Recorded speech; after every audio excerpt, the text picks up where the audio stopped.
I'm not disappointed in my teammate. You proud of me? I'm not. She carried you, innit? I mean, I assisted her, so it's fine. Okay, so Liv, you got the 2 goals, right? Congratulations, well done. I saw your celebration. We all saw your celebration. What was going through your head? No, we loved it. Nothing went through my head. I just react, don't I? I'm very reactive, and I'm happy. I'm very happy with the win. 2-0. I said we were going to win, and we won.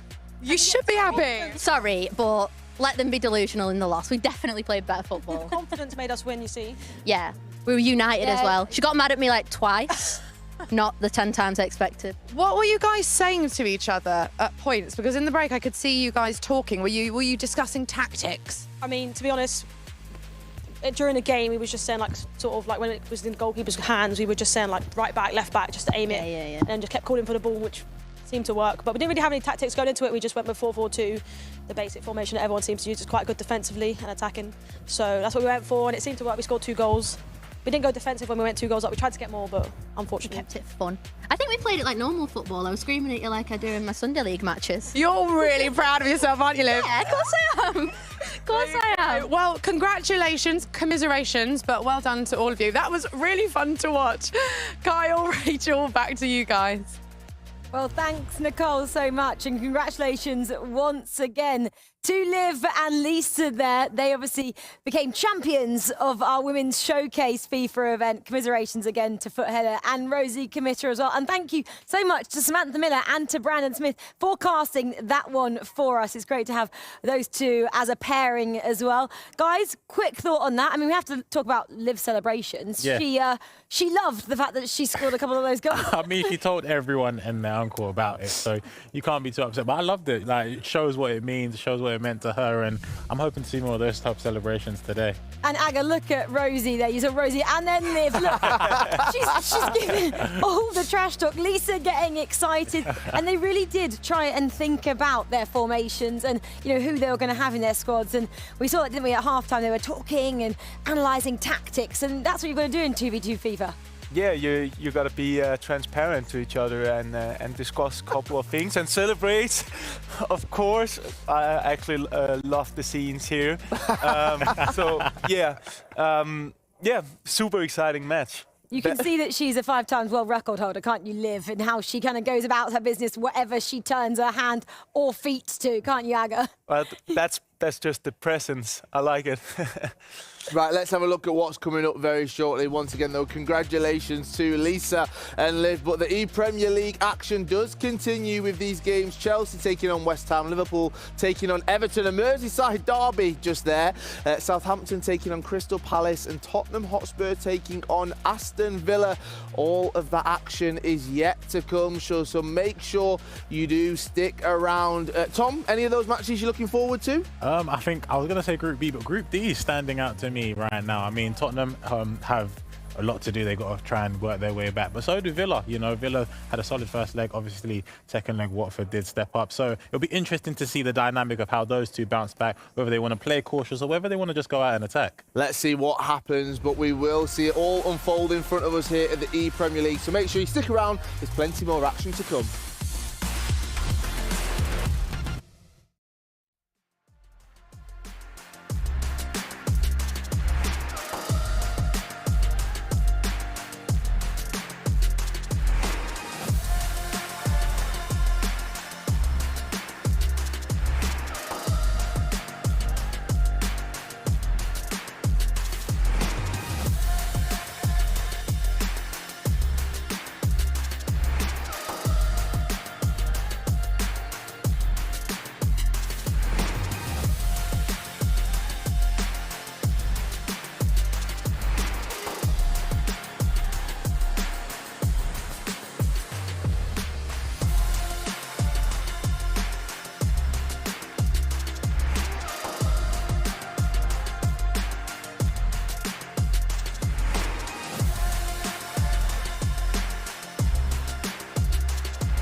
Welcome back, folks. We hope you enjoyed that little highlight show match.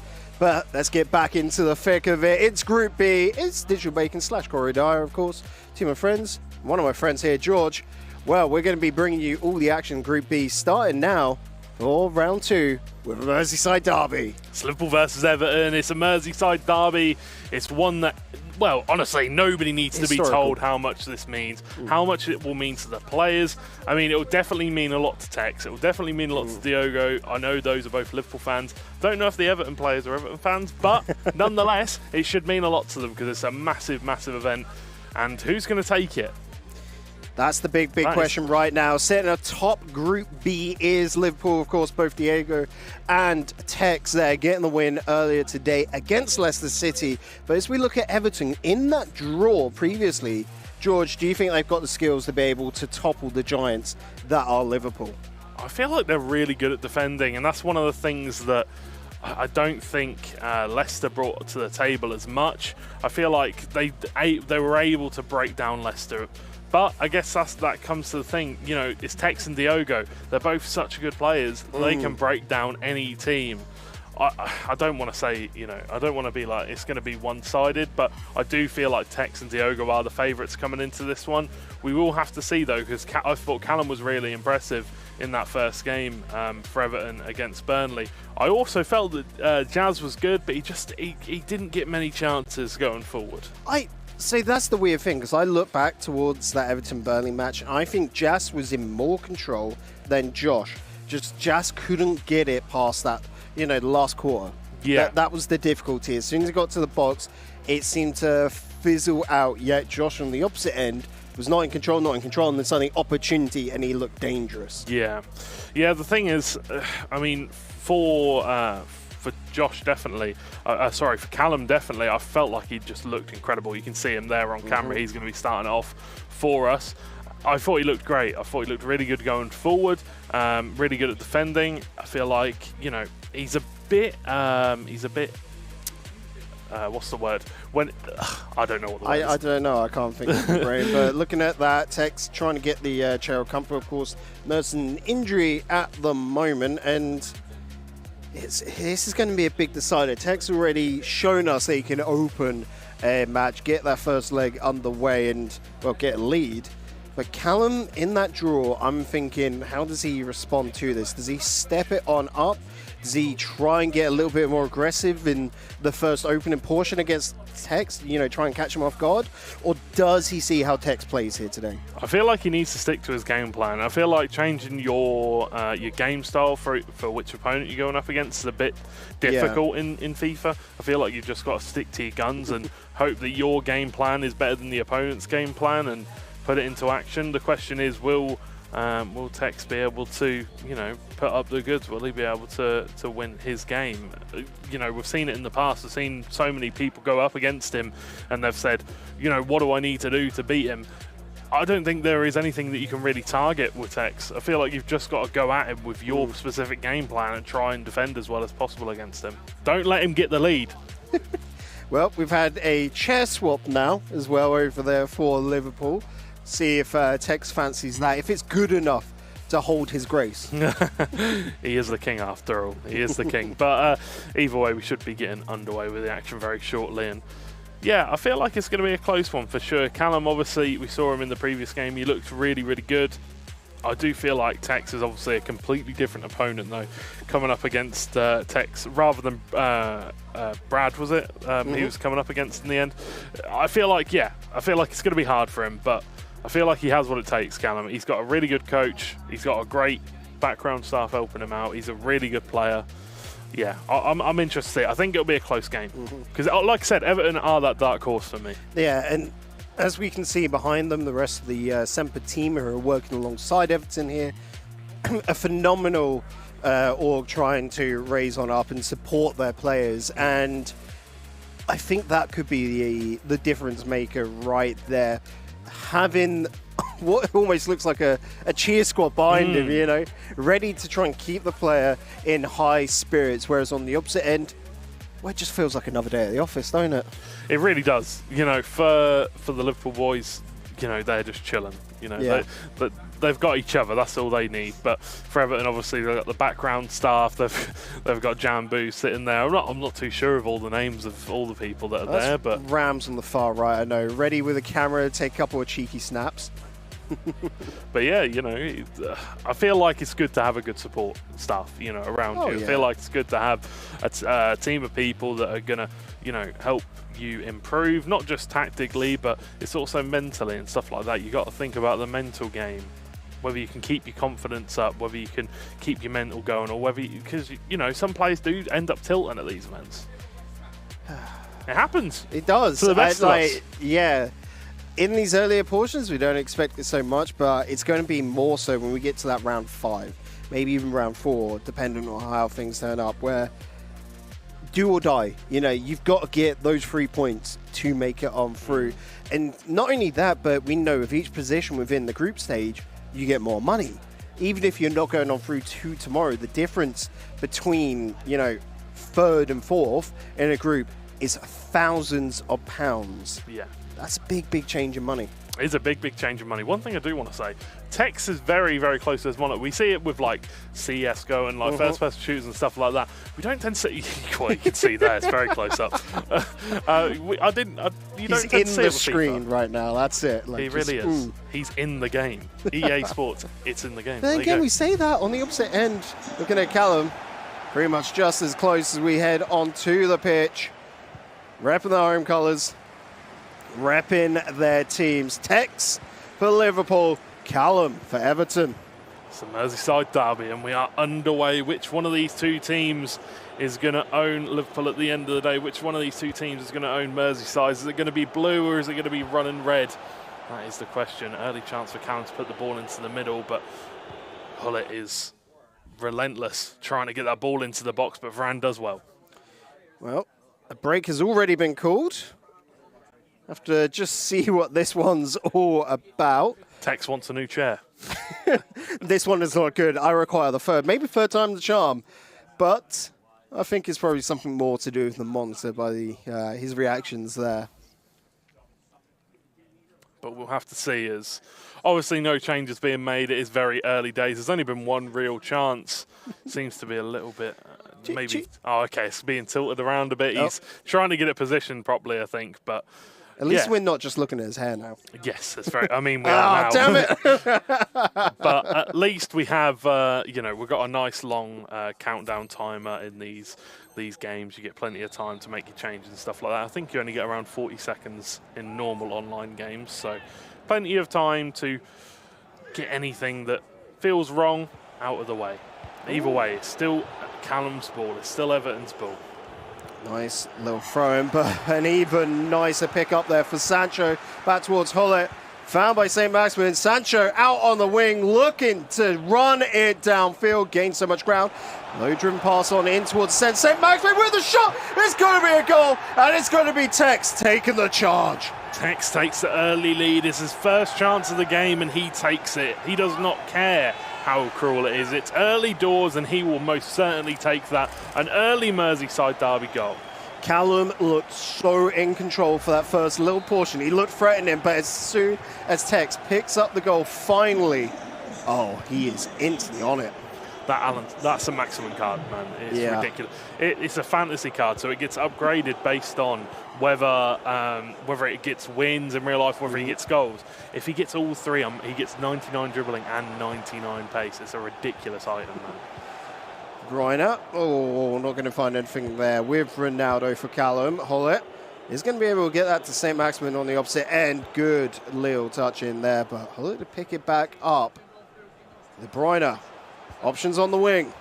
Cross into the box, a little bit too skinny on that, but Rashford will find De Bruyne once again to Hullet.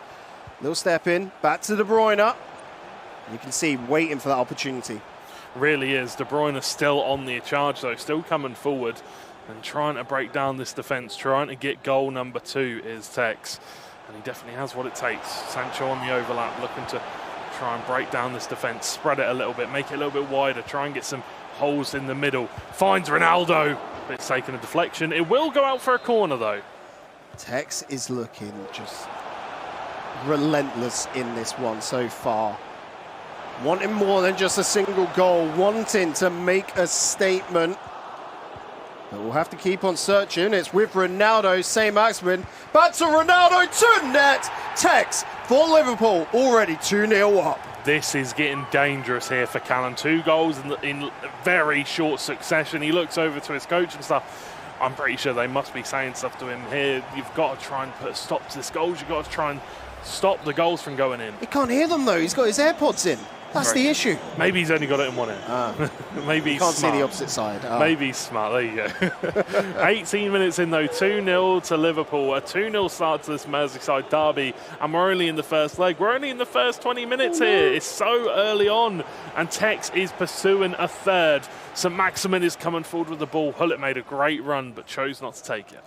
De Bruyne taking up the centre with Saint-Maximin to receive. Out on the wing. Cantello. Hullet. Back to De Bruyne, and it's again this slow, possessive progression. Found by Saint-Maximin.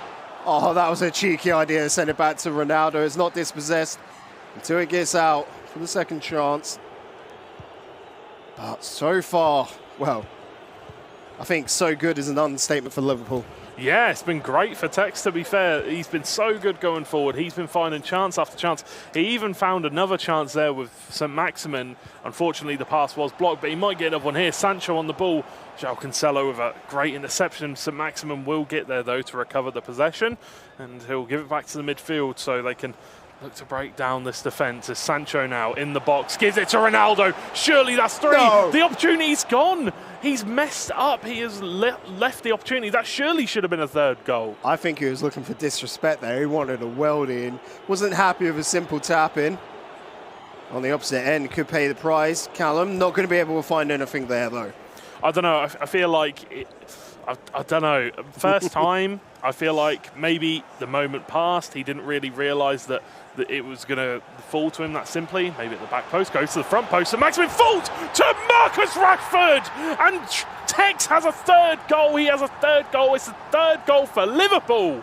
And Everton, well, it's early on in this game. There's still a second leg to come, but is it down and out for the Blues? 3-0, and I wonder as well, not only what Callum is thinking there, but just behind, seeing his teammate struggling with the powerhouse that is on the opposite end of that partition, on the opposite monitor, on the opposite side of the pitch. Callum, now, do you just go in a do-or-die mentality, try and just rush it for more goals, or what?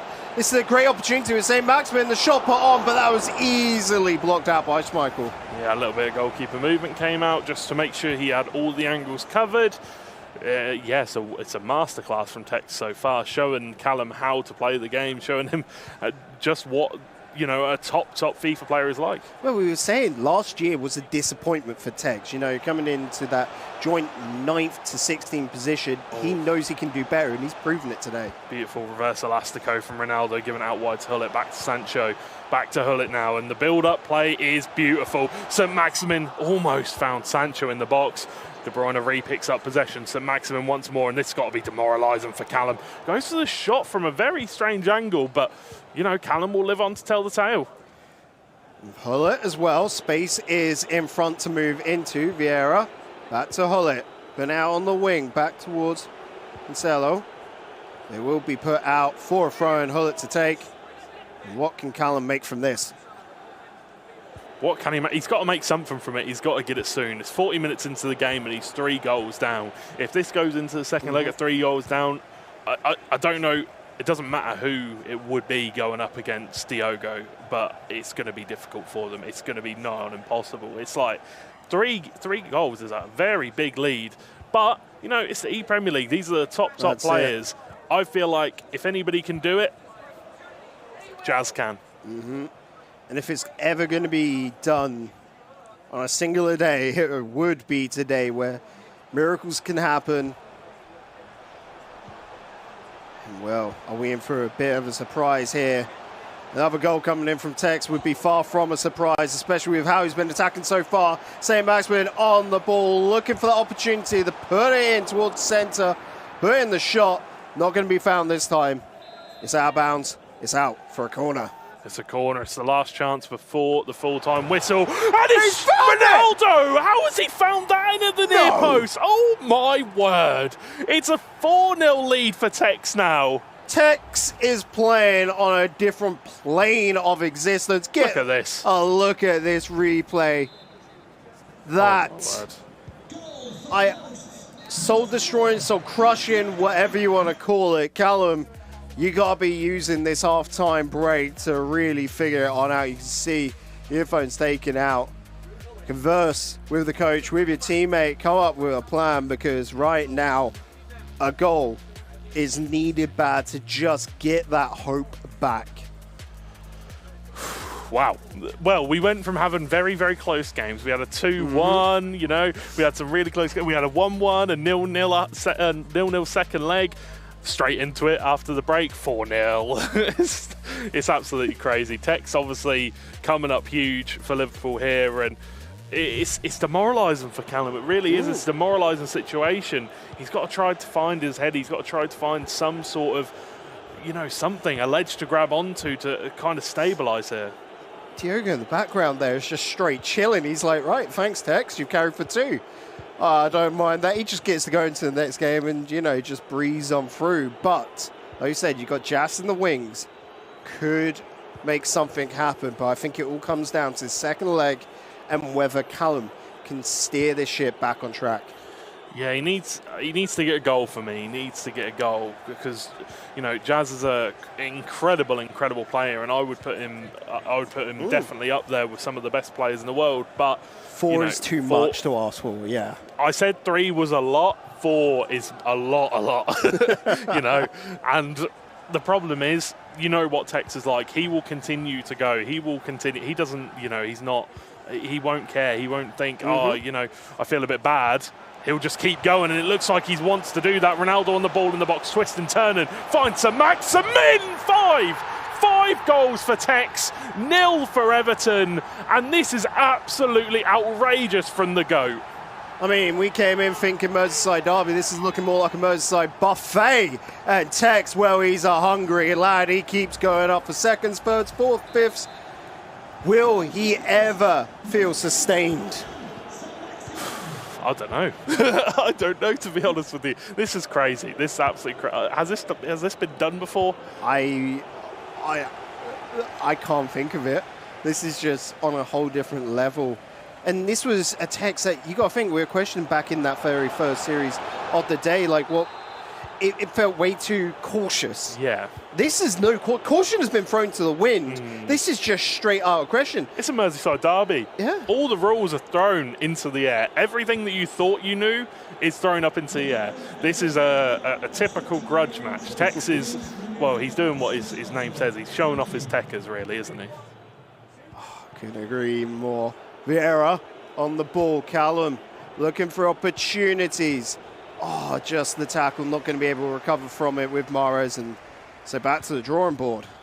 It is indeed, and look, I think Callum just needs to try and defend as well as possible. He just needs to try and make sure no more goals goes in. If he can come forward and get 1, maybe 2 back, then we're back. We're back in the game. But why be cautious? Why not just go for the Hail Mary here?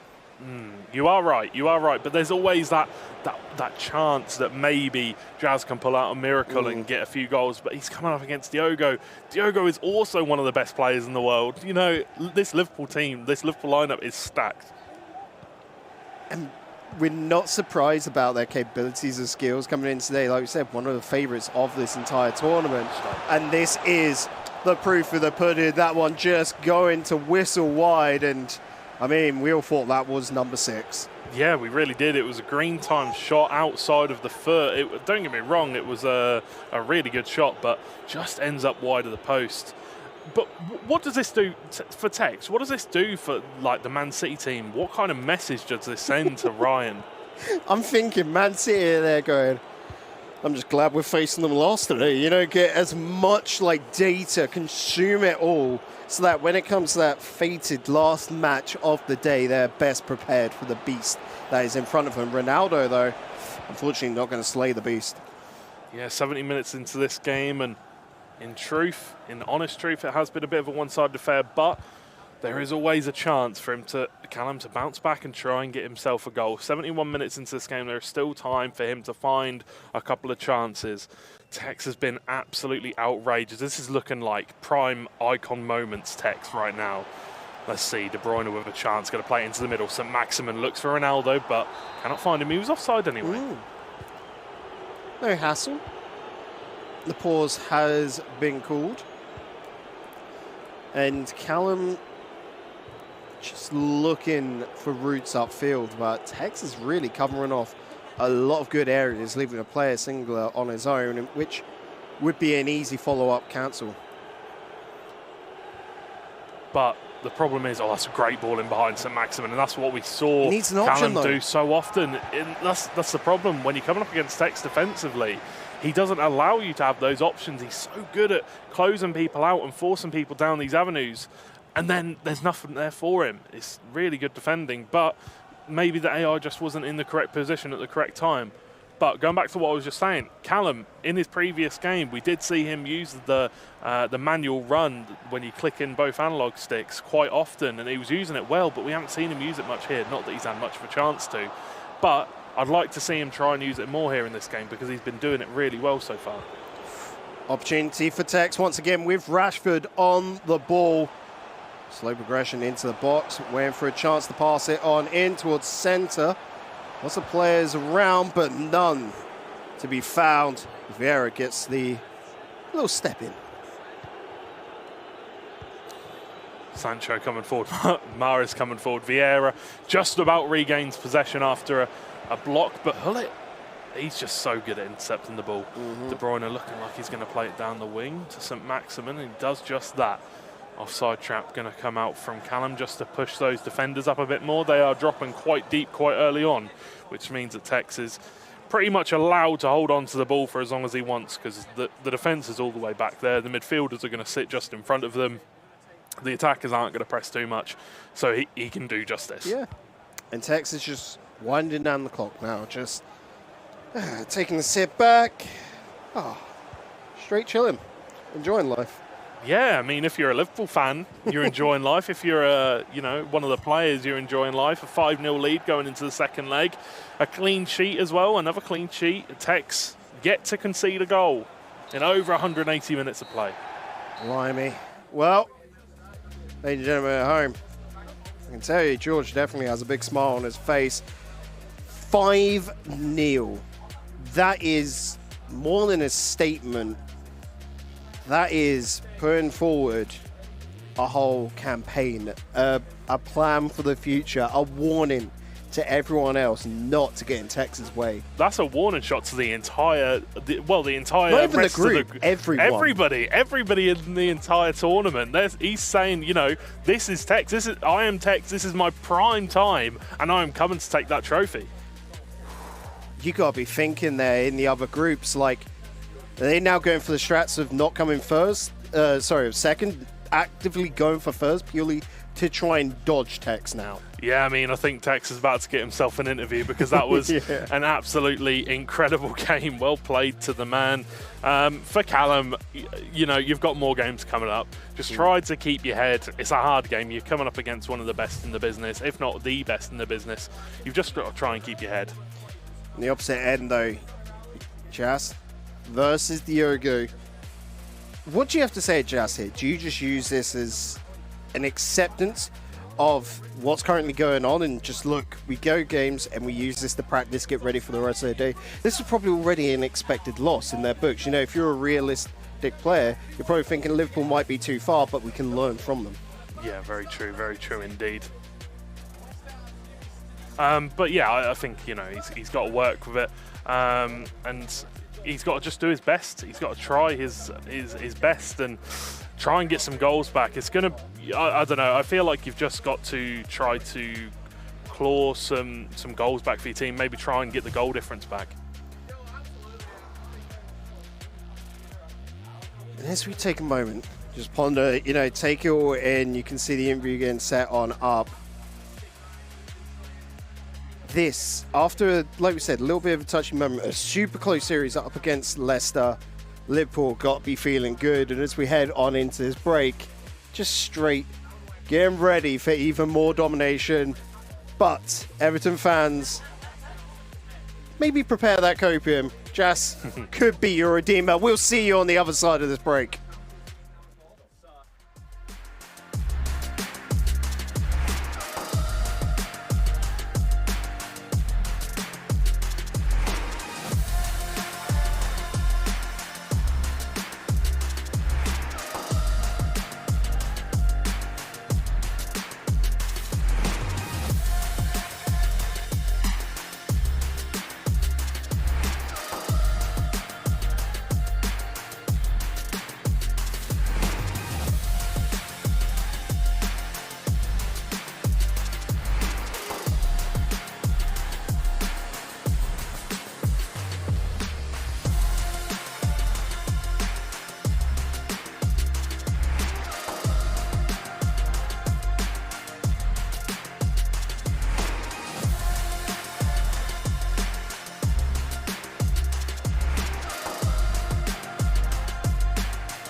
Welcome back, folks, as we head into the second leg of the Merseyside derby. Liverpool versus Everton, 5-0. Tex coming in absolutely dominant in the first half there, George. Yeah, I don't know what to say. 4-0 at the half-time whistle. He was leading by 4 goals at half-time. Only got 1 goal in the second half, but I still think that, you know, this is the prime Tex that we get to see here. Yeah, and that 1 goal wasn't for a lack of trying. He was still going for another 4, but Callum figured it out, adjusted, but 5-0 coming into the second leg as we head on to the PlayStation side of things. Jas versus Diogo. I mean, Diogo with a 5-0 lead, he can just relax on this one, right? See, that's the problem. You can't relax, man. You can't relax at 5-0. You just can't. You get invited in and you're like, okay, 5-0, I can just chill and lay back. You do that gives your opportunity, your opponent the opportunity to come back in and then take the lead back. So you've just got to be really careful with it. Jas might have a snowball of an opportunity, but it could quickly turn into an avalanche if he can get the first, I would argue, 15 minutes going in his favour as we get onto the pitch. Into a break. It seems like a couple of little changes. They just had to do us dirty like that. But Jas here, we always look to it. And again, more experienced player, if anyone's going to be able to pull things back from the brink of defeat, it would be this man. Yeah, look, I think that if Jas wants to do it, he needs to do it early. Very early. Like, he needs to get a goal in the first 20 minutes. He needs to get 3 or 4 in the first half, I think. Yeah, I agree, because what we see in the second half is we tend to see things slow down a little bit. We tend to see players start to bring the defence back, drop back in, but I feel like Diogo's going to want it just as much as Tex did, because it's a Merseyside derby still. It's Liverpool versus Everton, it's the Reds versus the Blues, and they're fighting to see what colour Merseyside will be tonight. A little bit of a change up there for Jas as well. I spy with my little eye. Cantona coming onto the pitch. German cross, well cleared away by Ruben Diaz, and that's something that all the pro players will be looking to do in this tournament. They'll all be looking for that German cross, all be looking to try and put it in the middle. There's a really nice cross into the middle. Oh! Van der Sar with a great save. That would have been the fairy tale start for Jas and for Everton. Well, it's still on the table right now. Kante in towards centre. He's put away. De Bruyne on the ball. And that was a beautiful through ball all the way to Ginola. Well, Diogo, if you were relaxing coming into it, thinking you're fine with that 5-0 lead, I think that's the rude awakening that Jas is ready for this challenge. Yeah, he really is. But I think Diogo is as well. Sancho gives the ball out wide to De Bruyne, who slowed things down, gives it to Cristiano Ronaldo, save from Van der Sar, put back in the middle by Ginola, and that's St. Maximin firing over the bar with a header. Goal kick. Working its way upfield. It's Rashford through Kante. Pull it. On the far wing with Cancelo. Nice little ball in towards centre, but a bit too deep, and unfortunately not going to be able to be finished off. Yeah, that was that German cross once again, looking for it all the way to the back post, but could not find it that time. It was close though. 12 minutes in, still goalless, but both players have had decent opportunities. St. Maximin playing the ball over the top. Hullet manages to deal with it. Kante bringing the ball forward, but a little bit lackadaisical from Kante. Just bringing the ball forward a bit too fast, gets caught in it, but Jas brings the ball back forward with James now. Gives it to Cantona. Cantona, can he find Sancho? He doesn't need him! Ronaldo finds the back of the net. That's the first goal of the game, and that is the start to a potential comeback for Jas and for Everton. A massive moment for Everton there, and it looks like the light at the end of the tunnel just starting to dimly glow for Jas. The route back into, so they would be happy with a draw right here. Any of the teams in this group would be happy with a draw against Liverpool, but to go one step further is going to take ambition. Kante on the ball, nicely closed out. Ronaldo playing the ball over the top. David Ginola whips it to the back post, maybe a little bit too far out. Needs to get it back in the middle. St. Maximin, Ronaldo! And Diogo gets the goal back, and they're now at 1 apiece. And all that work that Jas put in now means nothing. It's 1-1 in this game, 6-1 on aggregate. Reality can be so cruel. Numerous bounce backs there, and unfortunately Just not able to get it away. Another chance on the attack here, out on the wings. Is blocked out by James, who will be out for a corner. Corner kick whipped in by Sancho. Van der Sar comes out to collect. It's a little bit too close to the goalkeeper at that time. And, you know, both of these players are going to want to win this one. They know how much it means to the fans. They know how much it means to the supporters. And it should mean a lot to them as well. It's a very big occasion. It's not very often that they do meet up, you know, twice in the league each season. But they get to meet up here in the ePremier League, maybe for the first time. I'm not 100%, but well, it does get tackled by Ruben Diaz, who has that incredible Team of the Year item.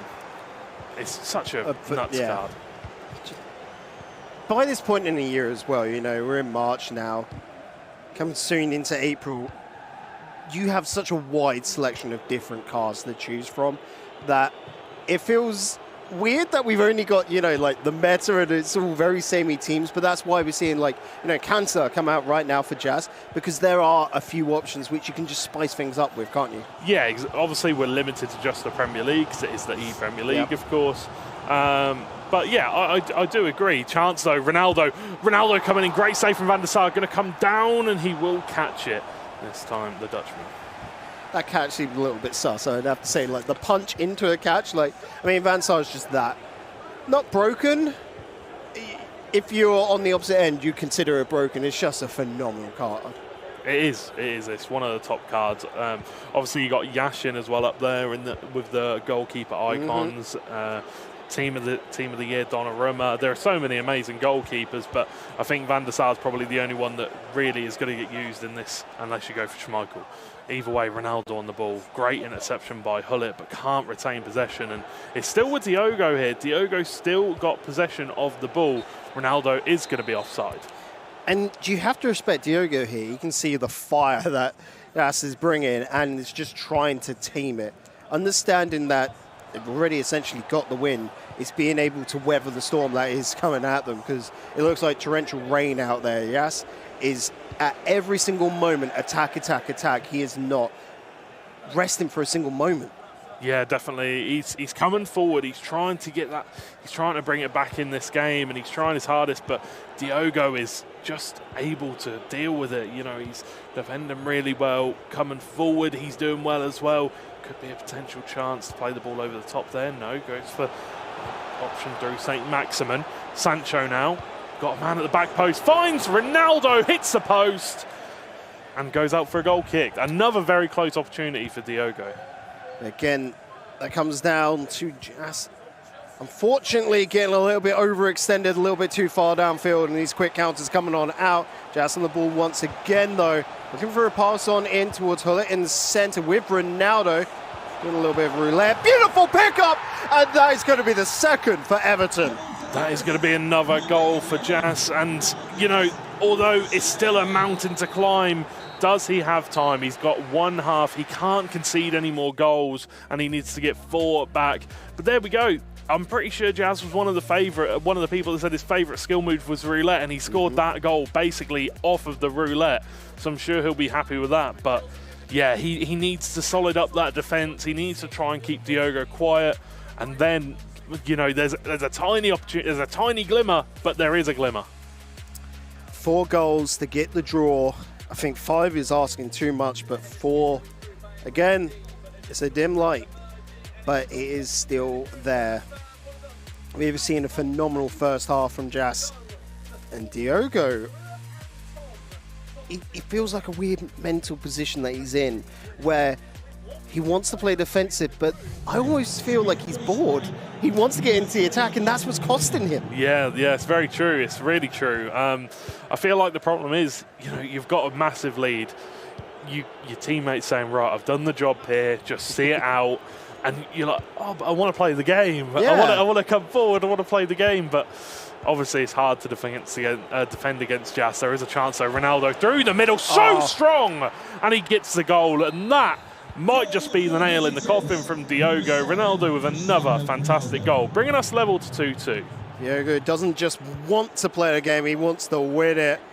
And he will, in his own leg, want to topple Jas. He doesn't want to see us out in a draw. Even conceding a goal or two on the differential for his leg. He wants to outright win it, showing that he is just as good as Tex, just as worthy of being a household name for FIFA esports. Yeah, definitely. I mean, Diogo is one of those ones. He's not been in the scene for too long, and he's definitely had a big impact. He's come in and he's played well at pretty much every event he's been at. It's very impressive. De Bruyne going to go for that finesse to the back post, but cannot find it. Van der Sar makes a fairly routine save, and 7-2 the scoreline on aggregate. You know, going into this game, I was not expecting such a heavy scoreline after a 2-1 game in the first and a 1-1 in the second. St. Maximin with the pass back to James. Hullet. Back to James. Looking to just work this around the defense to find a route down the center, and is found. St. Maximin possibly looking towards Sancho on the wide, and does. But it's such a difficulty. Under different circumstances, if that first leg didn't go so one-sided, this right here could have been a whole different ballpark. Another shot put on, but it is wide. Diogo, I think he's a little bit disappointed with Ginola there. I thought it was in as well. It was a very, very close opportunity. But yeah, Ginola just could not hit the back of the net this time. He did not see it ripple. But once again, you know, the offside trap coming out from Jazz, and it just didn't work. Instantly, Diogo found the way in behind. There might be a chance Jazz here, whips it to the back post. Ronaldo is 3, finds Ronaldo. Green time finish, but the defender gets in the way, and it will go out for a corner. So substitutions coming on in as we look at Jazz's side of things. St. Maximin on for Rashford. A little bit of a mix-up. That looks to be any change. Maybe a little formation at the end. What is going on over on the red side of things? Over for Liverpool. Diogo's got some good stamina still left on a lot of his players, so a substitution not particularly needed. Yeah, he hasn't really been pressing too much. He hasn't been using team press or anything like that because he's got such a big lead. He doesn't really need to. I would assume Jazz's his stamina bars are quite low, but just because he's been, you know, he's having to chase this one, he's having to start to press more. But we will have to see. Yeah, you can see that. Sancho against Cancelo, it's not very fair, but, you know, yeah, his is much lower on most of his cards. So you're going to see all the subs come in. We're going to see Eto'o come on for Ginola, who just missed that opportunity. Yeah. Maybe the manager's Diogo angry. Feeling a little bit sorry off that. I should be 3-2 up. Bring on Eto'o. I really want to see Diogo bring on that Thierry Henry card. I'm just a big Thierry Henry fan. I'd love to see Diogo bring on Diogo Jota. I don't know if he's on his bench, but that'd be an interesting one. Can they change it up going into the next rounds? Or are they? I'm not sure if they're. No, they're team locked. They are team locked. Yeah. But either way, 2-2 currently in the 68th minute. We are getting very close to the end of this game, and 5 goals currently the deficit for Everton. It does look like the game is all but over. There might be a few last opportunities for these players, and there's still the leg. Somebody will want to win this leg. I think that might be offside. Ronaldo coming through on goal is onside. Van der Sar makes another huge save. And that's going to be a foul and potentially a card. It's going to be a yellow for Ronaldo. Gets put in the referee's book. But yeah, I think both of these players are definitely, you know, they have a lot of pride and they'll want to win this one-legged series. So, our first yellow card off the deck, first card full stop. I was expecting to come through in the first, leg, to be honest, but no. Very respectful game between these two sides and the previous teams we've seen as well. A respectful Merseyside derby. Those two words have never been put together before. But either way, Ronaldo going in the book, and yeah, there haven't really been many fouls at all, but St. Maximin's going to find his way in behind. Is he going to find the back of the net? He is. Jazz has found the back of the net, and he's found himself a goal, and he's actually found himself in the lead in this second leg. Definitely deserving of at least a golf clap right there for Jazz. A phenomenal build-up, and then, well, pretty sweet and simple finish, wasn't it? Yep, just a ball roll, getting the goalkeeper out of position, smashing it into the back of the net. Easy as that, and cool, calm and collected finish for Jazz, but unfortunately, I feel like this game was done in the first leg. Tex absolutely smash it out of the park. Though the ball has been played over the top for Cantona. Can he find the back of the net? Green time finish shot. There is potential. I'm not saying anything. 3 goals in 10 minutes. 10 minutes. I think you're asking too much, but let's just let it simmer. How about that? Okay, so Maximin coming forward, Go on. finds Ronaldo. Oh my God! Back Could of the this be net. happening? Jazz has found a 3rd goal in about 2 minutes' time in game. He is throwing everything at this one. Diogo shaking his head. There's just 2 goals in this game now. It has all been thrown up in the air. What more does this series have to offer? Whilst Diogo was nice and relaxed, this has just suddenly hit DEFCON 1 for him. As Jazz, with this momentum, this morale boost, has surely got to be thinking it's on. Like, well, quite frankly, I think we are, you know? Yeah, I mean, honestly, who could have expected this? I was literally just saying this one was finished in the first leg. But Jazz comes in, gets 3 goals. 3 goals in quick succession. This Ronaldo again. He needs 2 more. 2 in just around 10 minutes. Diogo's going to try and park the bus, going to try and keep hold of possession, but Jazz needs to win it back. Come on. Vieira going to be... Oh, it is Thierry Henry running it down the wing. Cancelo trying to press him. He does win the ball back. He needs to get forward. He needs to get forward fast. It's Kevin De Bruyne coming forward. Ruud Gullit looks for the ball down the wing, but he loses it. And that could be costly as Diogo is now running the clock down. Henry out wide. There's no one there apart from Diaz. Henry running it down the wing. He's just going to hold the ball up, I think. Allow the frustration to build. It's with Vieira. With the pass back, St. Maximin going to be dispossessed. And now a quick push-up coming on through. Jazz has got to put it all into this attack. There is the pass. Oh, good little pass back there. Very close indeed, but needs to be careful playing it out from the back. João Cancelo got the ball. He is being pressed. There's no time left at all. It's about to hit the 90th minute mark. Just the 1 minute added on. I don't think there's going to be enough time for Jazz in this one. I think Diogo has just about done enough. That's it. And Jazz has fought so hard. He has won this second leg, but in the end, it was not enough. Tex did the job in the first leg. He got the 5-0 victory, and Liverpool will take the win over Everton. Jazz proven that he's a valiant warrior, but at the end of the day, the battle was already lost before he turned up on the field. And that's going to be harsh. That's going to hurt that Everton side. But a display like that from Jazz against Diogo, dude. Yeah. That was impressive, and going forward, they're scary. They are. They are. You know, I feel like definitely now in this Group B, Liverpool are the team to beat for me now. Yeah. They are absolutely firing on all cylinders.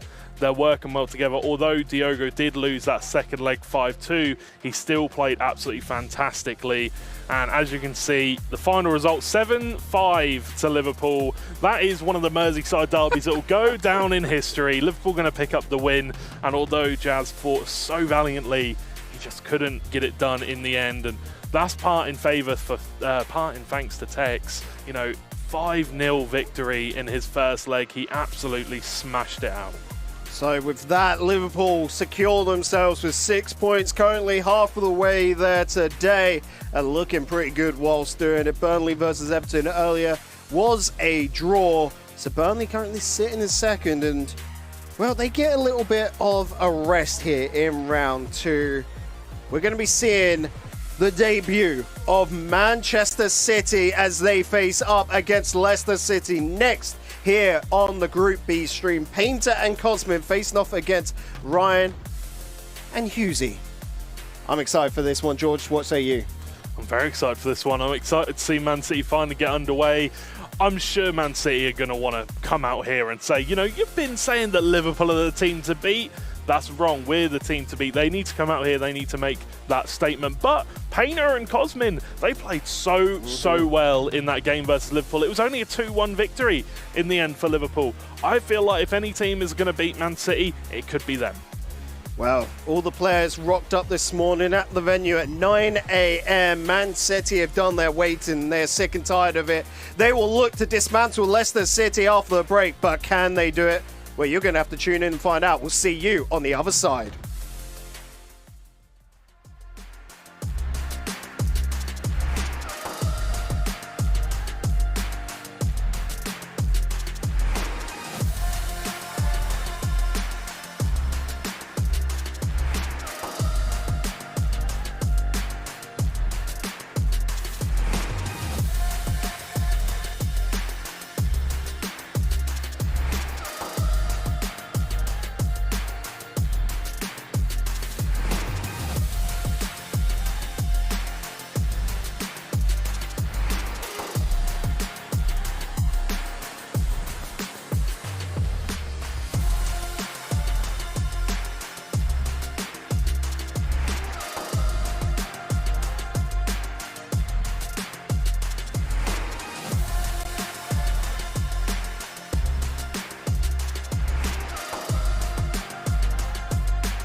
Welcome back, folks. Well, if you just missed the Merseyside derby, where the heck were you? You missed out on an absolute belter of a matchup, but nonetheless, you're coming into another screamer. I'm Digital Bacon, otherwise called by Corridor, you know, standard.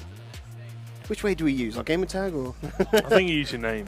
Yeah. And I'm you George just Overton, use your name, yeah. I do. I used to be George GNC, boring. but now George Overton. So just makes it a little bit easier. But yeah, if you did miss out on the game, it was an absolute banger. 7-5 in the end, Liverpool versus Everton. Merseyside derby. Tex scoring 5 goals in his first game. Absolutely crazy. But we have loads more games coming up for you tonight, ladies and gentlemen. We have loads more games, and it's kicking it off now with Leicester City versus Manchester City. Well, a tale of two cities coming into this one. We've already seen Leicester earlier on today, and it was up against that Liverpool side, finishing in a 2-1 affair. Now, Man City, as I said before we head to the break, all the players turned up at 9 a.m. this morning, and well, by my account, so let's get on my phone, quickly look at the current time. Just coming up to 10 past 3. That is a ludicrous amount of waiting. 6 hours they've been in that player lounge, just chilling, vibing, watching all the action that's been going on, and now they get a taste of it. I thought they came in a bit later, no? I thought they came in a little bit later. Everyone had to get the makeup done at the same time. Oh, fair enough, fair enough. So maybe they have been waiting, and obviously that's a long time to be waiting and just chilling around, but they'll be ready to play now, I am sure. Or maybe that waiting time will have played into it a little bit, and they'll be, you know, a little bit tired of waiting. But either way, you know, they're going to be ready to play. They're going to be ready to get underway with this one, and it's going to be Painter kicking it off. We saw Painter earlier up today going against Tex, and he was phenomenal. Being able to take Tex 1-0, Tex coming out on top, but keeping it so clean on the defense was so impressive. Now what do we think he can do going on up against, so looking at my notes here, Husey. No, it'd be Stack, sorry. Yeah, I mean, it's going to be a really good game. It's going to be Ryan kicking it off, and yeah, I feel like it'll be a really good game, to be honest. You know, Painter's one of the top players. He's been around for a long while. They're going to have a little bit of sportsmanship, a little bit of fist pump, which you love to see. But yeah, I mean, Man City are obviously one of the favourites coming into the tournament, and I said that Leicester could be one of the teams that do upset. You know, they've got Cosmin, they've got Painter, they are a very solid team together, and we will have to see what they can provide in terms of it. They managed to keep Liverpool to just scoring 2 goals, and Liverpool scored 7 goals against Everton. So, you know, this Leicester team is very, very good. Well, let's see how good Manchester City are as well as we hop onto the pitch. Leicester City in the blue, Manchester City in the white. Starting off with the Xbox side of things, Painter for Leicester, Ryan for Manchester, and George. This is going to be the telling point. I just got speaking with Jas afterwards, you know, miserations. Unfortunately, wasn't able to finish it off, but he said, that's fine. It's still up for grabs. It all comes down to this game and how Manchester City are playing today. Ryan coming forward, though, with Alanson Maximin. He's trying to find his way into that box, and it does go out for a corner kick. He's done really well there. Plays it short to Jadon Sancho, who's looking for his way into the box, trying to find someone to pass it to, but Cancelo is defending well. And this is what we said about Painter. He is a brick wall. He is very good at defending, and we will have to see if he can do just that against Man City, because, you know, that's one of the things about this Man City side. They've got 2 of the top players in you know, FIFA esports. They're so good at attacking. They're so good at breaking down defences. That is going to be the main challenge for them, is trying to stop them from getting in behind and scoring goals. Nice little movement coming on out from Painter, trying to work it around. Out to James on the wing. Back in towards the centre with Ruben Diaz. And now waiting for that moment. Pull out striker. Try and work it into the midfield with Vieira this time. Bobby Firmino on the wing. Not going to be able to pass it on in. That's well cut out by Hullet. It is indeed. And, you know, the thing about Man City is, you know, I think Man City are incredible. I think Man City are an incredible team. You know, they've accomplished so much, you know, as individual players, and they really should be favourites here. They should be favourites to win this one. They should be favourites to top the group. But obviously they're going to have to go through Liverpool first. They're going to have to go through Leicester first as well, which was no easy feat for the Liverpool team, so we will have to see. It's been end-to-end action so far, both players coming forward. But right now, Ryan just doing a little bit of slow build-up play, trying to get the ball into the areas where he likes them. Oh, and he's got James right there up on the wing. St. Maximin, though, taking it back in. Not convinced on that opportunity. Good cut in. And Sancho looking to run this one out.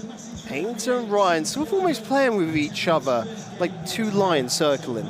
Yeah, I mean, the thing is they both know when they've got an opportunity. They know when an opportunity is going to open up. And in those situations where they take it back and we go, oh, but you should have went forward, they know that they weren't going to get an 100% opportunity. That's why they went back. But, yeah, I feel like that's the thing about the pro FIFA players. They just have that. It's almost like that, the meme with the mines, the expansion, and it's kind of like a spiritual meme. And, yeah, the FIFA players are the top one, the one with all the blue and everything like that. But either way, transcended to a exactly. Different level. But is this going to be able to up the level, get the shot? No, Rudiger in the way. Pull it to find St. Maximin. It's a little bit dodgy, but Bobby Firmino will find a route on out, and all crisis averted. Sketchy defending, but it works. You know, it didn't concede. Still 0-0. 25 minutes into this game, and that is all that they will care about. Well, that's all that Ryan will care about and his teammate. Obviously, Painter and Cosman will want to score, but we'll have to see, because right now it is very, you know, they haven't really had, they've had a couple of opportunities, but not really too much. We are very early doors, so I don't expect either of these teams to have too many opportunities, but Painter going to come forward now and look for an opportunity of his own, and Painter's been around for a long while, man. I'm pretty sure he's one of the. I'm pretty sure he's one of the first. You know, the first big players. Is he still able to kick it with the young guns? Well, Leicester City definitely trying to vie for that second spot. And Painter has showed that he's got the skills, definitely in defence. And when those opportunities in attack come, he can be super scary. Of course, not having scored a goal yet today from Painter, but he was up against Tex earlier, so kind of understandable, eh? Yeah, exactly. Definitely understandable. And, you know, it's one of the hardest players to play against in the world. So nobody really wants to go up against Tex. Nobody's like, pick an opponent to play against today. Oh, I'm going to pick Tex. Okay. Obviously, nobody wants that. But there is a chance coming forward for Ryan. Sancho on the ball. Going to give it to Alan St. Maximin. Back to Sancho, looking for the finesse. But it's well defended by Painter once again. With Kante. Cancelo out on the wing. Sancho is forward, but he elects to go for Kante and back into the midfield with Vieira. Try and push these defenders upfield a bit. Get the number advantage, but they've got to be in the right positions to receive. Again, the marking coming on out from both sides is immaculate. Yeah, I mean, Tom Painter, you know, he's been around since XL. You know, right at the very start. This man was one of the reasons why I was interested in FIFA esports and started commentating. When XL came through, I actually know one of the owners of the XL org, one of the original founders, and, you know, I started watching, I started getting interested, and that's how I originally, you know, started looking into it. So what year would that have been? 2016-ish, 2017, so it's been quite a while. Played for Footwears, played for NFG as well, you know, some massive teams, so... I don't know, man. He's one of the oldest, not oldest players as in his age, but he's been around for the longest time, you know, in the FIFA scene. One of the best things about being at LAN, you see, like, with the shirts come out, like, from guests and that coming along, to seeing, like, you know, a couple of hashtag nights. That's a beautiful chance. Oh, bold, but with a cross in the final moments like that, why not, eh? Exactly. I mean, 0-0 at half-time. I'm pretty sure this was the same situation as when he played Tex in the first leg. You know, he's so good at defending. You can't score against him. I don't know whether it's because he's playing. People like to label it negative FIFA, where you kind of play really defensively and you don't come as forward as much, and you only go forward unless you know that you're going to get the opportunity. I don't think so. I think he's just that good at defending. I think he's really, really good. He's a man that plays for pens. That's what it is. You know? Unfortunately, with this double leg system, it won't help him there. I think he's obviously playing. He's waiting for his moment. He knows in every FIFA game a moment will come where you've got the golden opportunity to score, and that's what he's playing for. And a lot of people say, you know, the best terms of offense is defense. So they also say the best defense is a good offense. So Yeah. it's like the glass half full, half empty, just without pessimism and all of that. It's just more, what is your style? And What would he you has like to? proven that waiting for the perfect moment does work, but he does have to have that defense hold up. So far, Ryan hasn't been able to crack it. But then again, Ryan hasn't put on a damaging enough threat, I think. He's been pretty much halted from the midfield. yeah, I don't know. I haven't really seen. I don't feel like I've seen enough from Ryan at the minute. I mean, the expectations coming into this tournament, I was expecting him to come out of the gates, but then again, you're coming up against It is a Ryan's veteran. first match as well, we've got to think. You know, he's been waiting for a while. It's his first match. You can't really put everything on this game, and you know, coming up against a veteran of the game, you know, for the meta to change every year, and he's still involved, and he's still playing at the top of the, you know, top of everything, top flight of the game. It's incredible. Honestly, it's incredible because FIFA's one of those games where the meta changes every year. We see a lot of pro players kind of drop off, you know, drop out kind of thing. So it's incredible to see him here and performing year on year on year. Kante passing it back and forth between other players in the midfield. Currently with Hullet. There were options down towards the box, but unfortunately just not seeing it in time, getting it to the player in time. It is now back with Painter through Vieira, from Diaz to Hullet. Looking to walk this up in the mid, get players upfield. Now there's some space to move into. I like them to go backwards though here. Just play it safe and get those players forward. Yeah, that's what he does. He's just patient. He just waits. Just waiting, playing the ball around, making sure he keeps possession. That's just because no one likes to get a quick paint job. Ah. Got to be precise. Nice. Detailed. Well done. Well, are you proud of yourself for that one? I am really proud of myself. Congratulations. I'm not proud of you for that one. I'm disappointed. But either way, I think that, you know, he's doing a good job. He's holding on to the ball. He's being patient. The thing is, a lot of people play very aggressive and they'll go end to end to end, and that's where we get a lot of goals on both sides because there are a lot of holes that open up if you get counter-attacked. But here, he's lost the ball, and Ryan, you can't really counter-attack those situations because his defence is already back. Just patient. It's smart, patient FIFA. It's an intellectuals game, you could say. It's like a game of chess. Yes. Literally about the 4D mind virtual chess. Many dimensions, this one, of course, here. Vieira looking at all the angles. We'll find routes downfield through Hullet and Kante. Sancho on the ball. Back to Kante. Players waiting to receive. Is currently with Ronaldo. Looking to take it out wide. Try and pull out some of those midfielders. This is a beautiful opportunity with Cancelo. But looking possibly go for... It's weird. I wasn't expecting to see the backtrack there. Yeah, it's just the patience, you know, coming out. But he has got an opportunity here. It's going to be Ronaldo in the box, but it's well defended once again. And Schmeichel should be able to get it clear, pass it to Hullet. And yeah, see, Painter doesn't press as much. He doesn't, I mean, he's going to press here, but he doesn't go for the press straight away. He's very patient. He doesn't mind the opponent coming at him. He's very confident in his defensive efforts. Whereas a lot of players would just rush at the player. They'd force the press. Although he does press, it's not as immediate, it's not as fast. But there is a chance over the top ball. St. Maximin whips it to the back post. A little bit too much power on it though. Ronaldo can't get there, and Painter still keeping the scoreline goalless. Well, when we think about it, at the same point, trying to beat out the goalkeeper, a quicker attack can make the goalie a little bit more jerky, but you want to see him completely moved out of position. That's the more efficient strat, isn't it? Yeah, for sure, for sure. Obviously, so far in this game, it is obviously very close. Painter doing a fantastic job of keeping this game goalless. He's holding the ball very well. He's keeping control of the game, which is the smartest thing to do.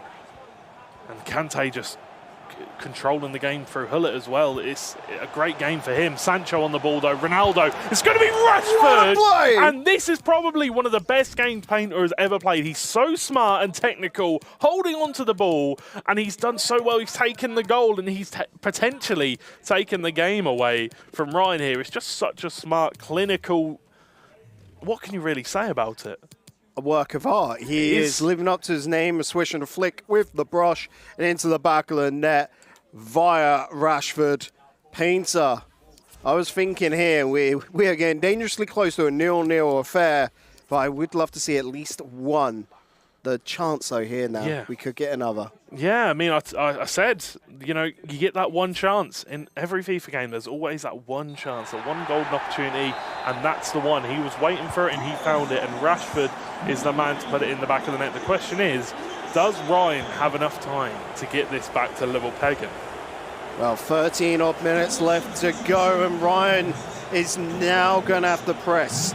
He's going to have to get that equaliser. He does not want to throw this series on over towards his teammate in a deficit.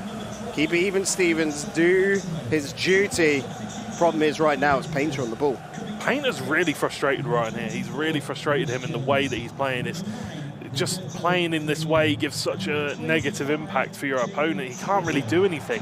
You try to press, but you can't because he's moving the ball around so efficiently. You never can get near him. Look, he has the ball with Kante here, turns away, gives it to Hullet. Now he's miles away again. What can you do? It's just so difficult to counter. Yeah, Ryan just can't get control. And where Painter's using his defenders so effectively here, there's the chance. As you can see, everyone from Leicester City pushing on back, but because it's taken so long, they won't have a man advantage pushing downfield, and now it's got to be just a slow build-up once again, taking it out onto the other wing, hoping to find some space there. Space is in front. Can Kante run onto it? Can he? Has to go back, forced to go back. You see a lot of, you know, if you finish, you know, rank 4, rank 3 territory, you try and play the ball around with possession and stuff like that, and you try and see the game out. Park the bus, as people like to call it. A lot of people panic. A lot of people tend to be quite, you know, they get a bit jittery, they get a bit worried, a bit panicked when they have the ball in these situations.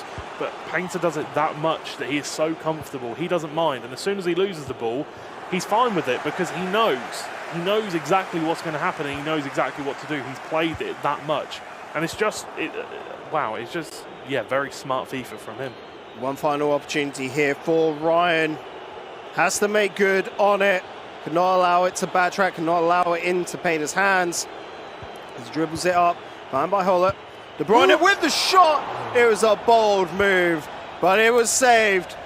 And here, for the first leg, is Painter coming out on top, 1-0. It is indeed, and now it's up to B. Hughesy. Can Hughesy do it? Can he pull this game back for Manchester City, or will Cosmin clutch up and keep the win? And will Leicester take the first 3 points away from Manchester City? But before that, obviously, we want to talk a little bit about the game. I think you've got to take your hat off, really, haven't you, to Painter? Painter, that was an immaculately well-played game. You couldn't ask any more considering his style. Run on the opposite end, we don't know how he's playing today because Painter was so fully in control. It could just be an opponent which doesn't match up well for Ryan. He didn't let him play the game. Yeah. He was not, he might as well have put the controller down. Like, I mean, not to be rude or anything like that, but like, the way Painter plays just means you do not get to play the game. You cannot play your style because it's just so difficult.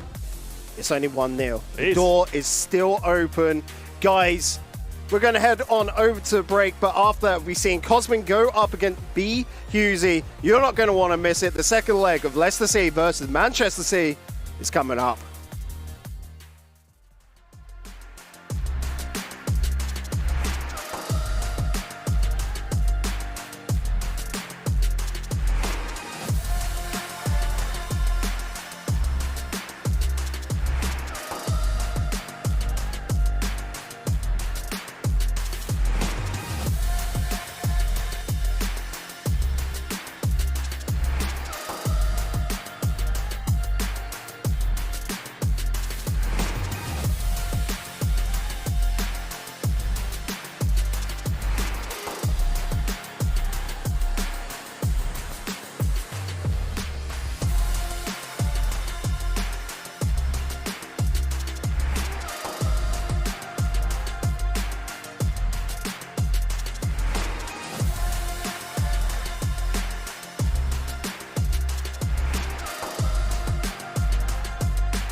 And welcome back. We're moving on into the second leg here between Leicester City and Manchester City. The tale of the two seas.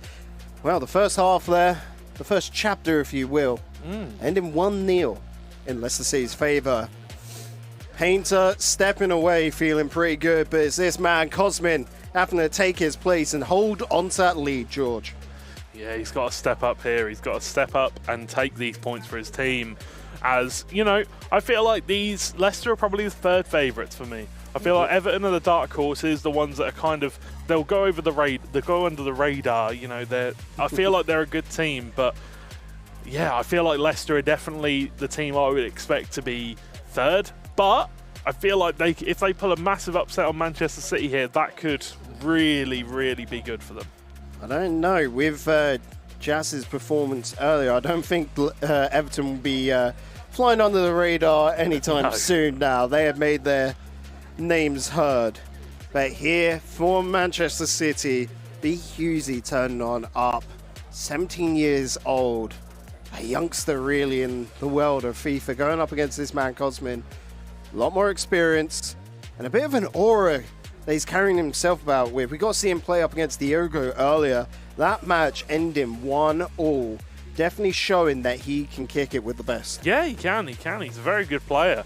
Yeah, I just feel like 1-0 currently in this situation, you've just got to go into it with a fresh mindset. You've got to go into it thinking, you know, you've got to score goals. You can't just rest on a 1-0 lead, because that is absolutely nothing. And you're coming up against Hughesy, who is I think he's the youngest player in the tournament. He's one of the youngest players in the tournament for sure.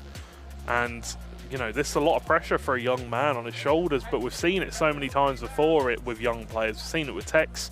You know, he had a lot of pressure on him in his first few seasons, and he stepped up. We see it with so many of them around the globe, and we'll have to see if he can put up with that pressure. I mean, because of Hughesy's age, I wouldn't be surprised if this isn't one of his first LAN events, if not his first LAN event, because last 2 years sort of going and miss for LAN events, and 17 years old, being thrown straight on into the deep end. Manchester City, again, second favourites in this group.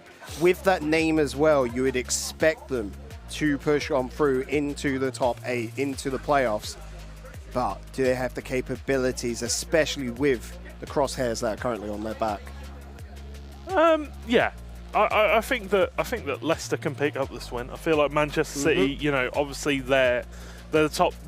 What we went into this, we were talking about Man City. We were saying, you know, top team in the entire tournament. By the way, we were saying they were the top team in the entire tournament.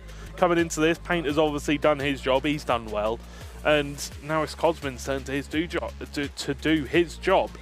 The problem is, Man City, they are such a good team. They've got such good players, but the thing is, if this is Hughesy's first LAN event, this could be a massive thing for him. I'm talking about the pressure on his shoulders quite a lot, but the thing is, if it is his first LAN event, that's a massive stage.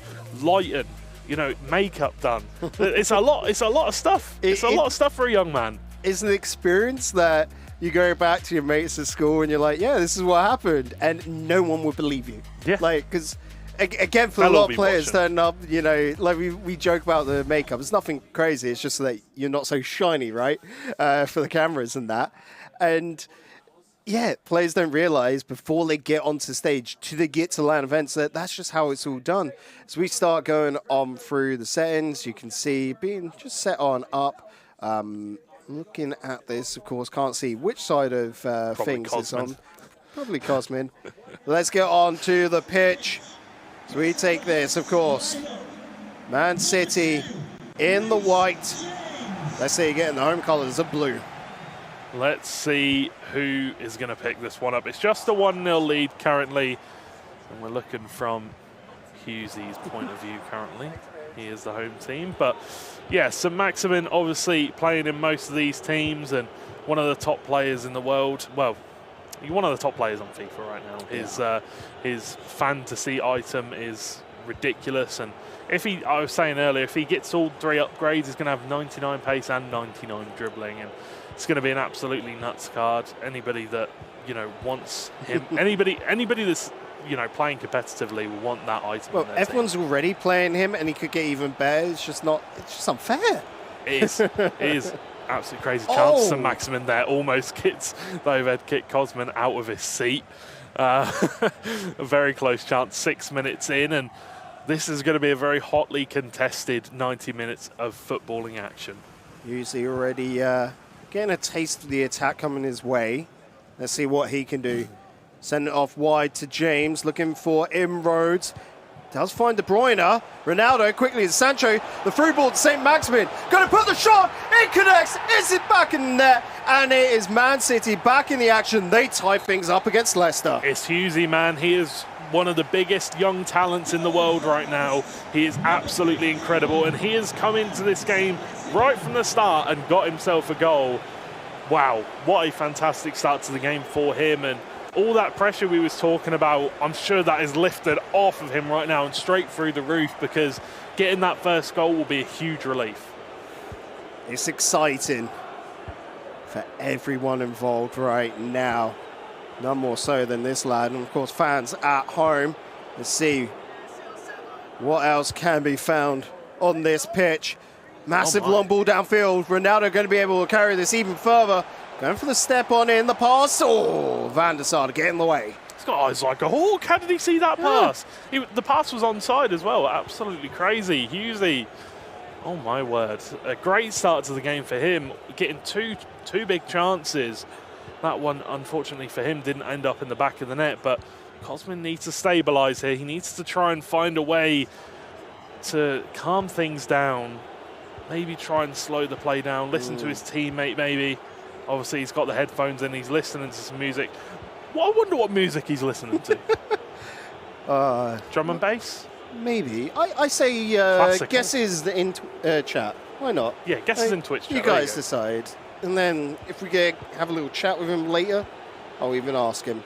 Out wide on the wing, back into a centre. That's a lot of open space, but Vieira does get ahead to it and puts it away. That's what Vieira does. He cleans that up every day of the week.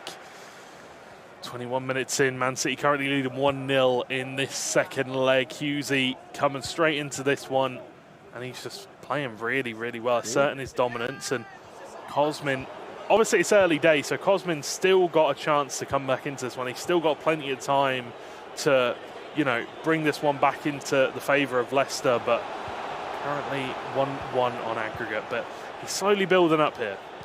This is a nice little idea. Off to St. Maximin.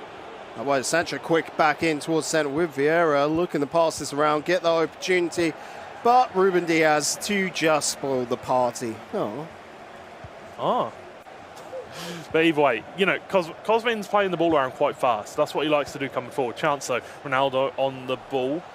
Nice little flip-flap, I think it was. Elastico finds De Bruyne in the middle, and he's put it in the back of the net. Cosman 2 goals down, Man City 2 goals up.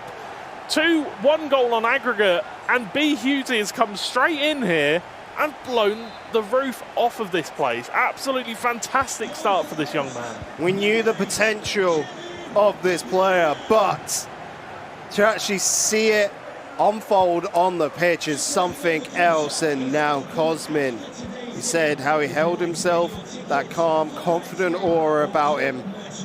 He's got to now really live up to it. He's got to get this comeback going.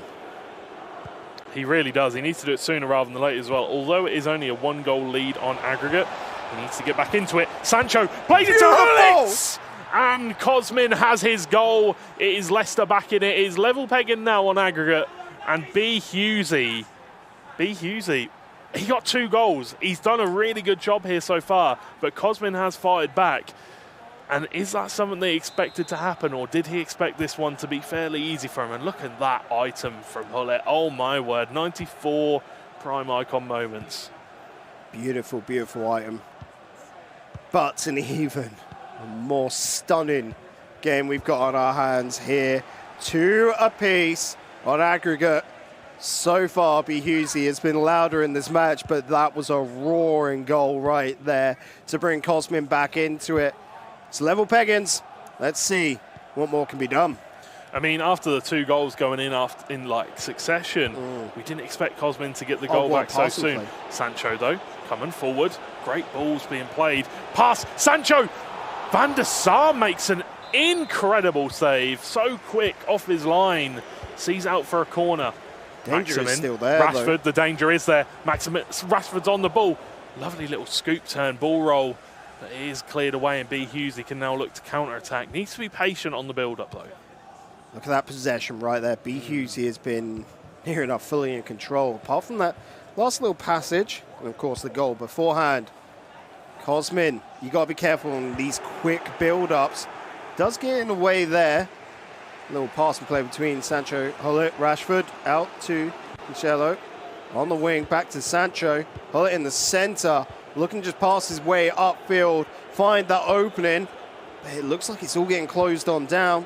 Potential is still there, though. Cancelo out wide, the cross not going to be found. It was actually Cosmin that's had all the possession. Cosmin, B. Hughesy had only had about 33%. And Cosmin had 67% possession. Right. It's, you know, Man City, you know, they had the 2 goals, but kind of against the run of play, Cosmin's been doing really well. He's been holding on to the ball quite well, getting a couple of chances. And obviously the much more experienced player in this situation, he needs to just continue doing what he's doing, just needs to continue holding on to that ball. I love this as well, the 2 different dynamics. You can see Cosmin, Painter, chatting with each other, having discussion.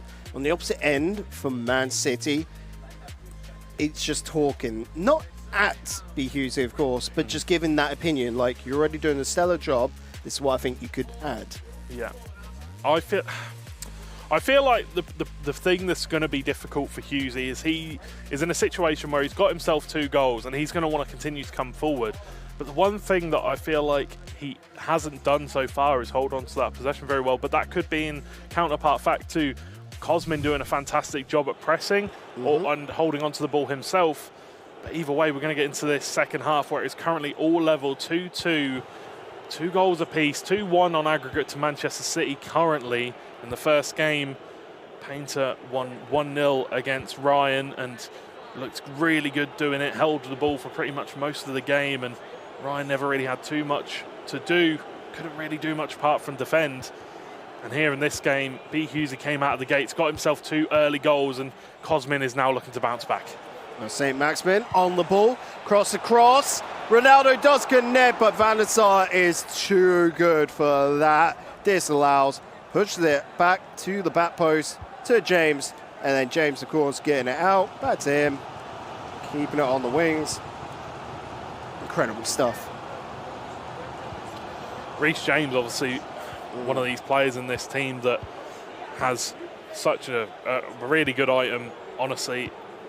The problem is there aren't that many right backs to go for. I think we saw a Tierney win a wild card earlier, and obviously a decent item, but that Reece James is really, really good, really strong on the ball, but in the play currently going on, Vieira is on the ball, going to give it to Rashford, to Sancho, and they're just waiting to see a decent run open up, some gaps open up.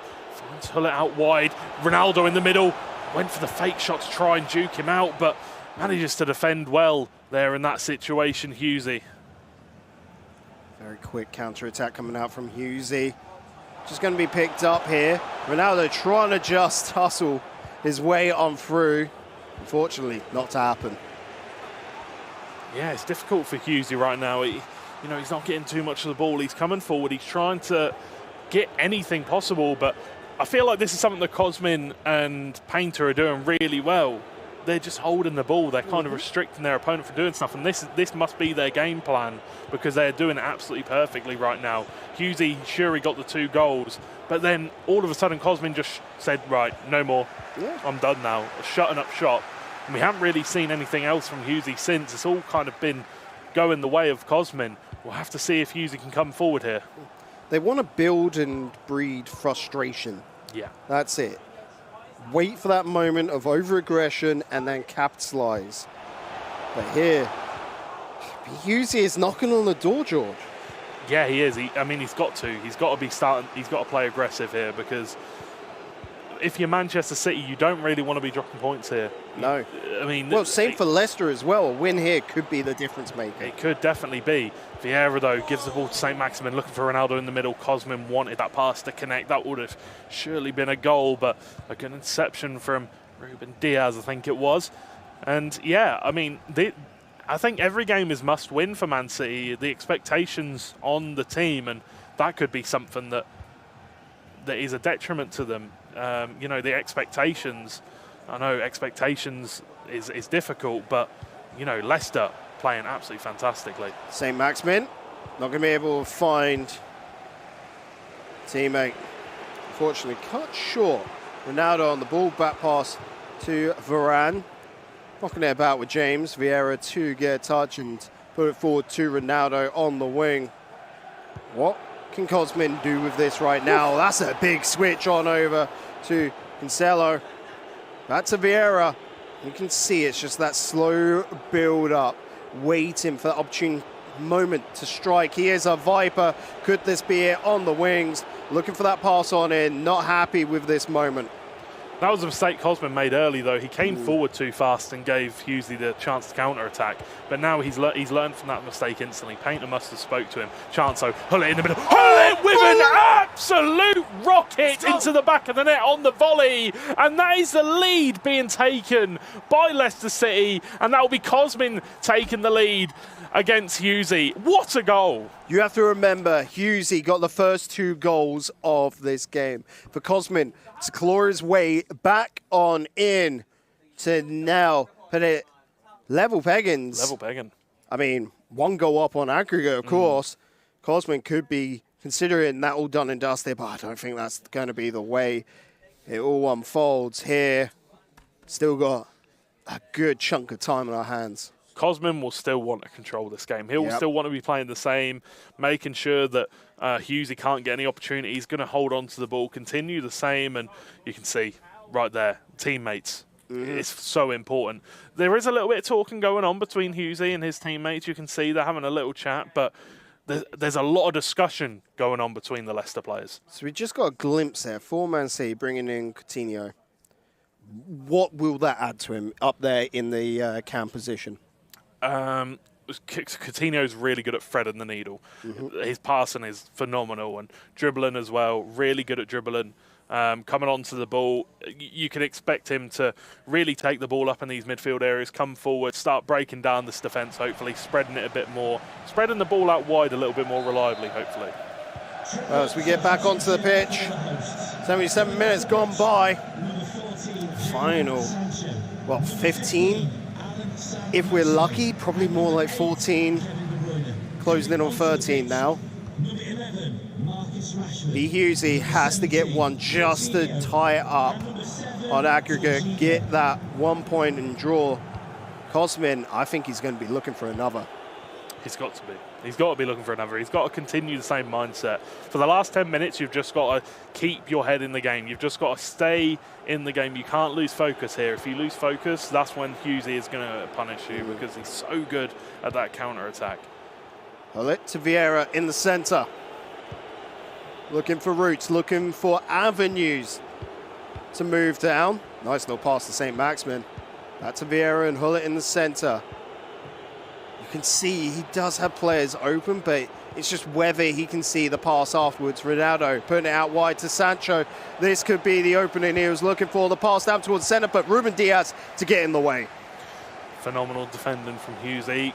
Good last-ditch tackle. It had to be there and played well. But here's this Coutinho that just came on. He needs to be spreading the play. It looks like he's playing out wide, which is interesting to me. I'd prefer him through the middle.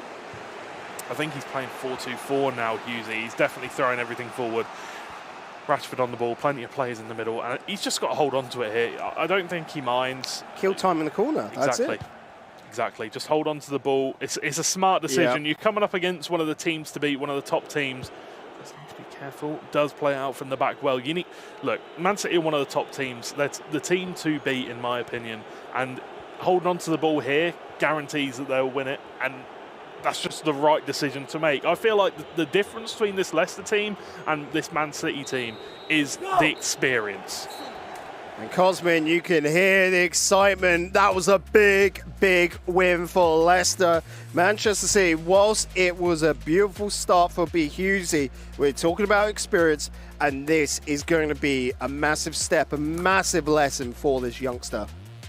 Yeah, definitely. I mean, if it is his first LAN, which I'm not 100% if it is, it's a big learning curve. It is a big learning curve. It is a lot to take into account. It's a lot to take on. It's a lot of pressure, like I've said a few times. And here in this game, I mean, Cosmin just played the game plan well. It's completely different to how you play people online in these online matches, these online tournaments. There's so much more up for grabs. When you could see that trophy in the center of the stage, you know that that is what you want to work towards. It's not even the trophy in the same stage. You're staying at the same hotel, you know, sitting in player lounge with them, becoming friends, almost like a family here.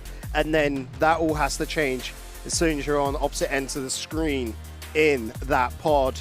This match, though, ending 3-2 in favor of Leicester City. Painter with a phenomenal start there in the first leg, and then Cosmin to bring it on home to be able to weather the storm. That was B. Hughesy. Let's have a look at the standings, George. Manchester City, bottom of the table after that loss. Obviously, they've only played one game. Burnley obviously only played one game as well, but they got the draw against Everton, and obviously Liverpool still top of the table, and Leicester now going into second place with 3 points, who are looking like they're one of the teams that are really consistent. They're consistently doing well, consistently defending well, and consistently getting a couple of goals each game. I'm very impressed with this Leicester team so far. Well, just like London buses, they come twice, 2 in a row. Man City aren't going anywhere. They're staying in Pod B, and they're going to be facing off up against Everton, just with a phenomenal finish to his match earlier, and he's going to want to carry it into this one, and you're going to want to stay tuned for this. Match 5 coming at you just after this break.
Welcome back, folks. We're heading on into the halfway mark of the day, the midday match.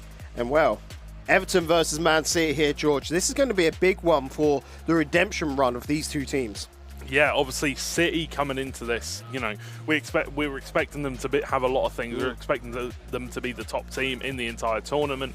Leicester just picked up the win over them. Leicester, it was a hard-fought victory, and I thought they played really well. Obviously, Manchester City, they've got a young player with them, and they've got, obviously, Ryan as well. Hughesy, obviously, a very young player. He's got a lot to experience. He's got a lot to learn, and I think that it's definitely going to be one of those ones where he's going to improve over the next couple of games, and he's going to start to learn how these players are playing. He's going to be playing in this next game, obviously, and we'll see how he's learned from that first game. But it is going to be Everton City. It should be a very good game. Obviously, Jazz getting those 3 goals very late on in the game versus Burnley, was it?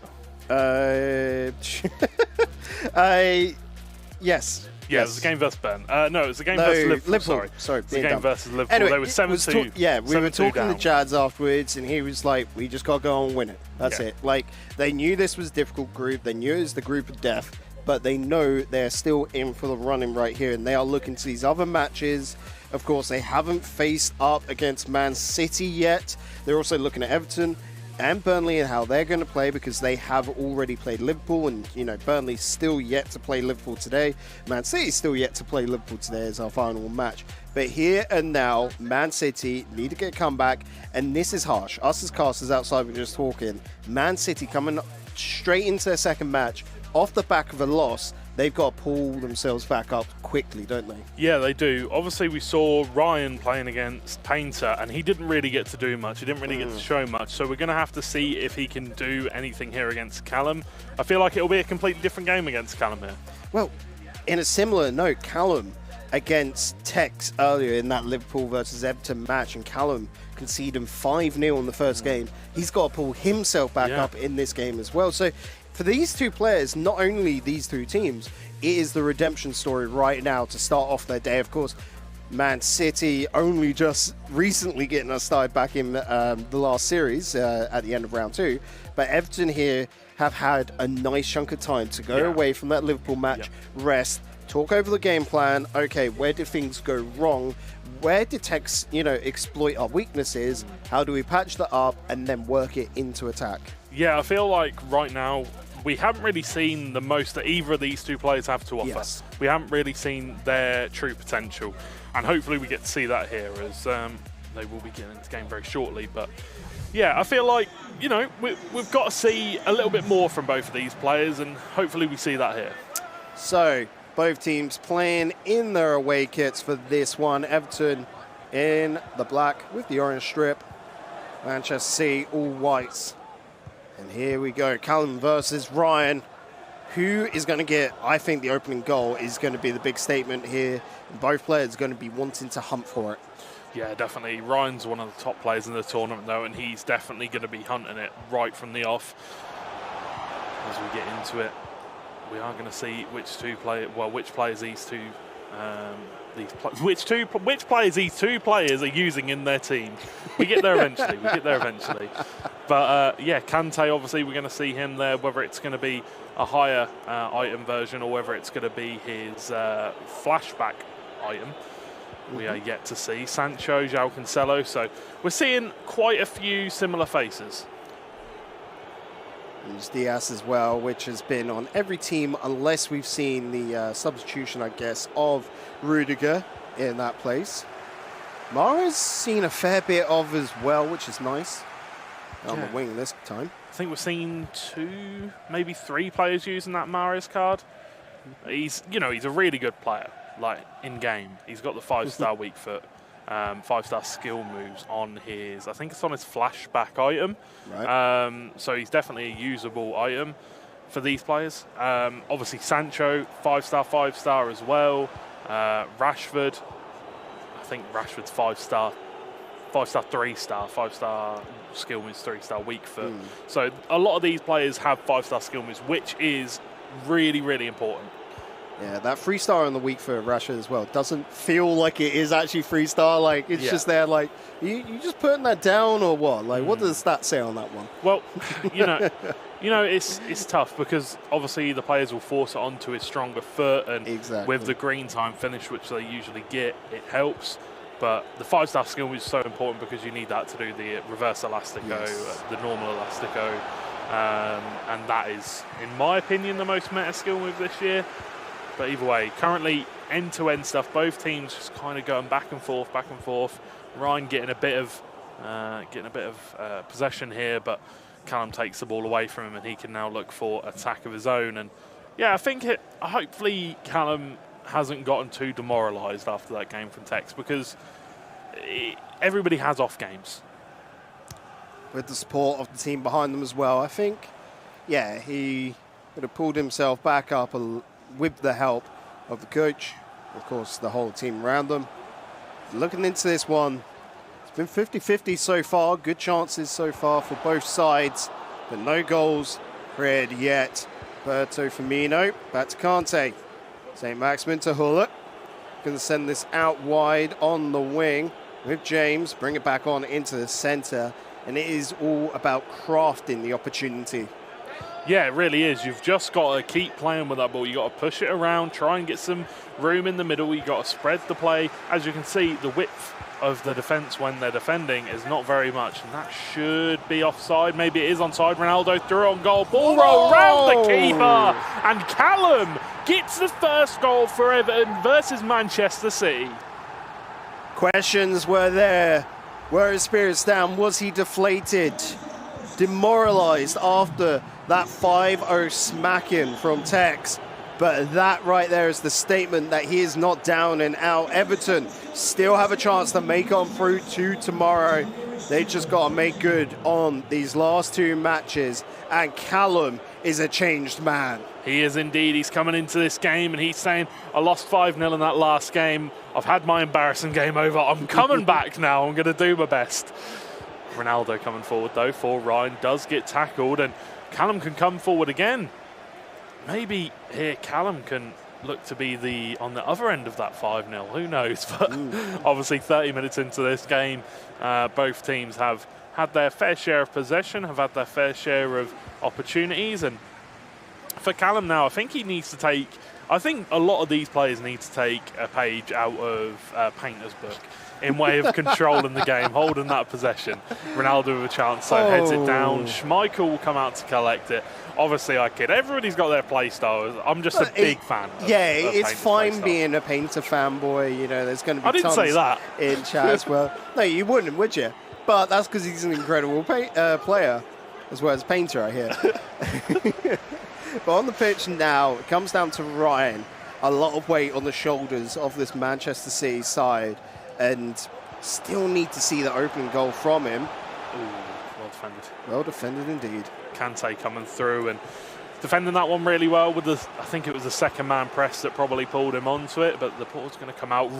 That was a vital interception from Rudiger there. Had to intercept that one. Vieira gives the ball to Alanson Maximin. Mahrez now plays it down to James as they're just controlling the ball, waiting for the opportunity to come through and waiting for the pass into the middle. Looks for it, but Vieira, he reads it. Ryan does well to read that one as well, as we're almost at the halfway point already. Yeah, it's flown by. Pretty quick first half here. A lot of movement between these players. Unfortunately, only 1 goal, but c'est la vie. We could get a second before the whistle was blown. Kante on the ball out to Hullet. Looking for lines along the wings. Perhaps a little fake there as he wanted to go inwards through the centre. Hullet keeping control of the ball. Out to James. The pass back to Kante. Opportunity is still there. Just got to keep possession. Oh, the pass back not going to be found. This will be put away. Ryan, he's going to be looking towards the second half of this. How to get a goal, how to get 2 goals, and how to get things back on track for Manchester City.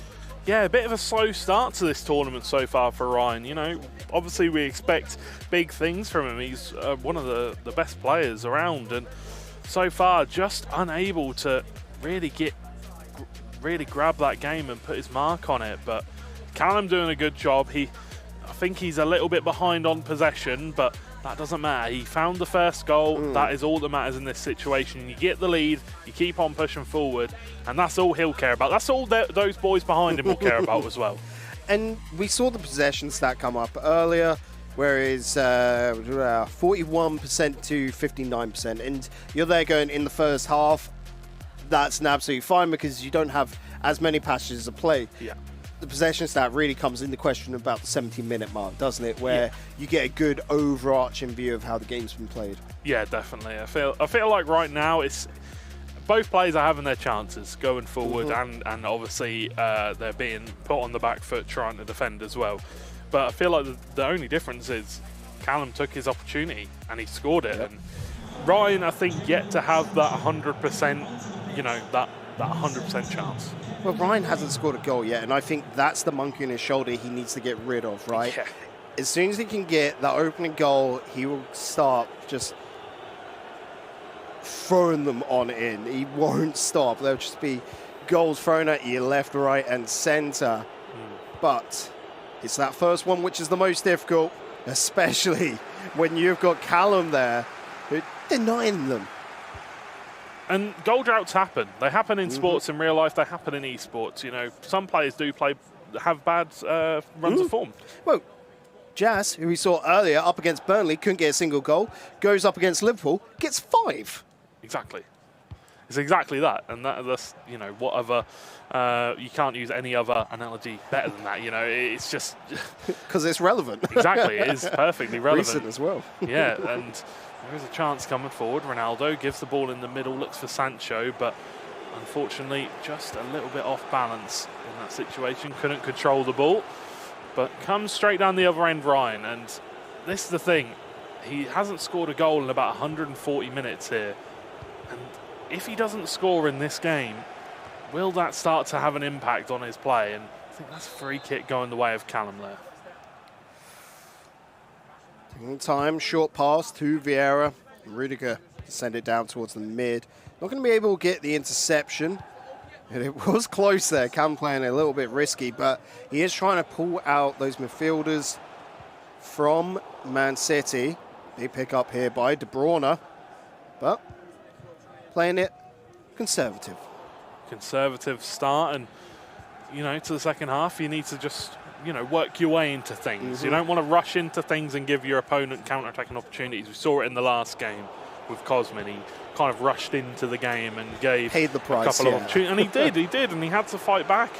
But he learned from his mistake, and that's the main thing. In these kind of tournaments, you need to learn, and you need to learn fast. The way you find out who are the best players is by adapting. Seeing a few more skills coming on out here by Ryan as well, as he's trying to work his way around the defenders and midfielders from Everton, but nothing found just yet. Good pick up by Callum as he'll look to start counter-attack, but opportunities aren't there. Can't take a step on in, takes possession of the ball. The cross, a little bit too deep, but somehow works his way through.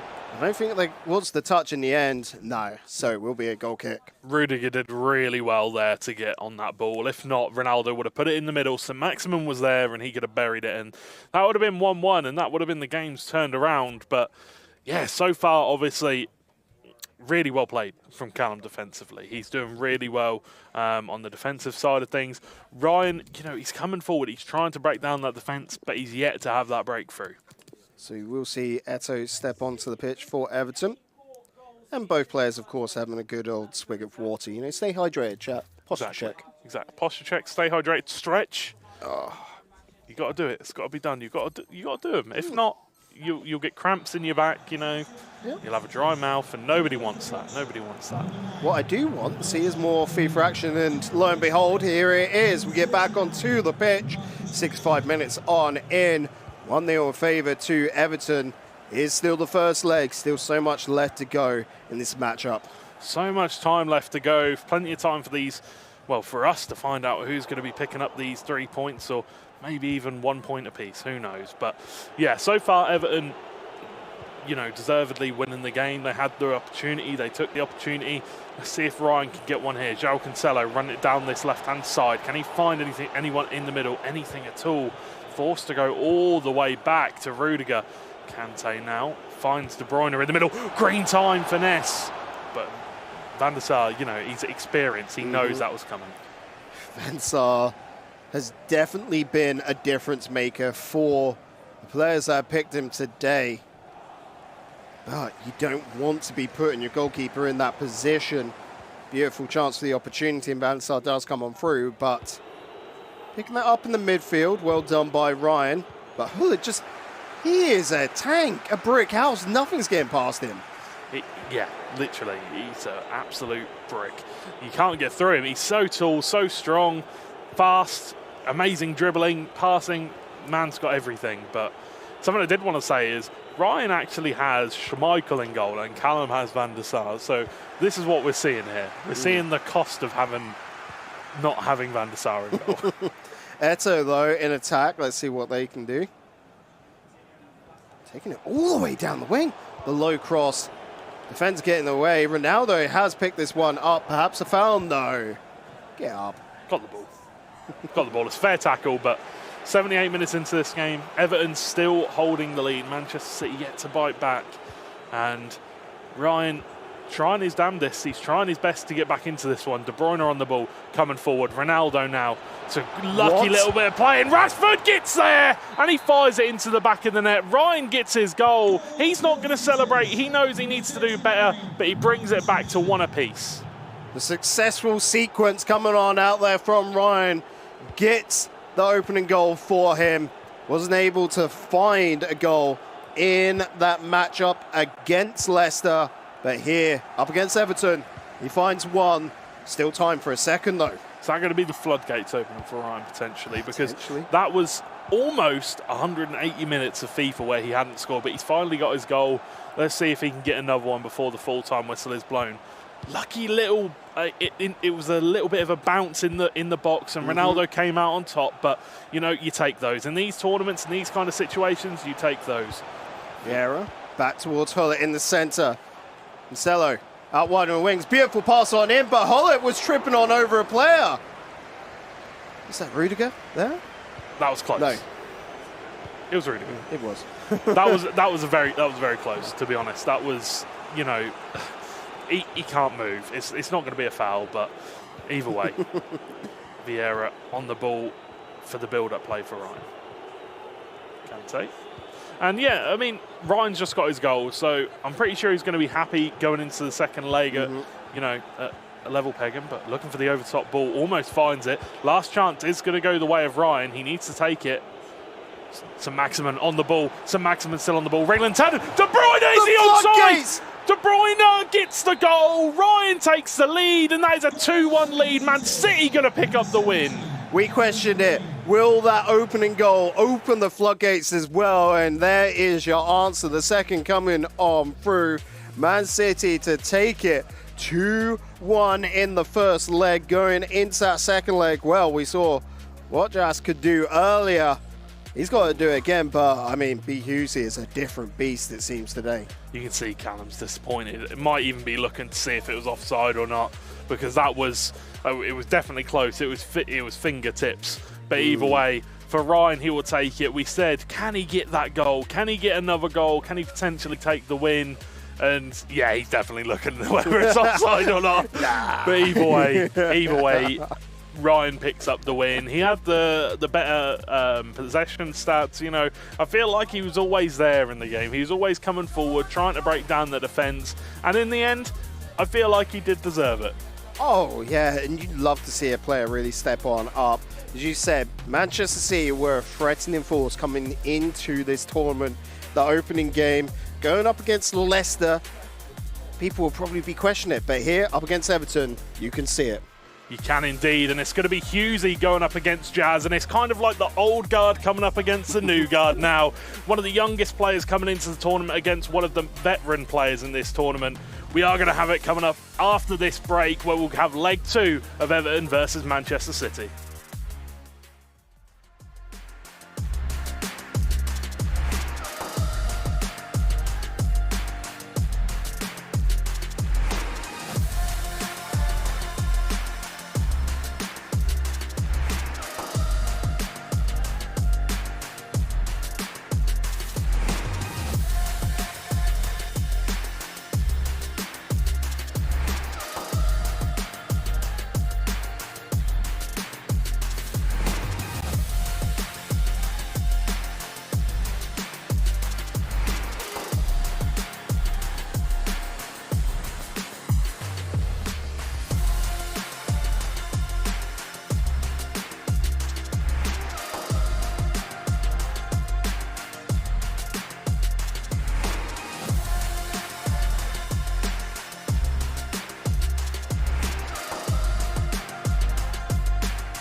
Welcome back, folks. We move into the second leg between Everton and Manchester City. A last, well, not even minute, a last second upset coming through there as Ryan was able to get the second for City and put them one up. Here we go, though. It's going to be Jazz versus Hughesy. It's going to be one of the veterans versus one of the newest players in the ePremier League, and we're going to have to see how he gets on. He's just scrolling through Twitter at the moment. It's because he's done this so many times before. He's like, all right, I know what to do. Going through the motions. And for Hughesy, obviously... Go through his timeline more like. Yeah, very true. For Hughesy, you know, it's one of those ones where... Lucky cloth, maybe. It's one of those ones where, you know, it's a new environment, it's a new place. It is for Jazz as well, but, you know, it's all new to you. The whole everything about the stage, everything. So we'll have to see how he gets on. I think he played well in the previous game versus Leicester, but only just come up short. And that's just because that last minute drive from Cosmin was massive. That's more of a credit to Cosmin rather than B. Hughesy. B. Hughesy came into that one and performed so well.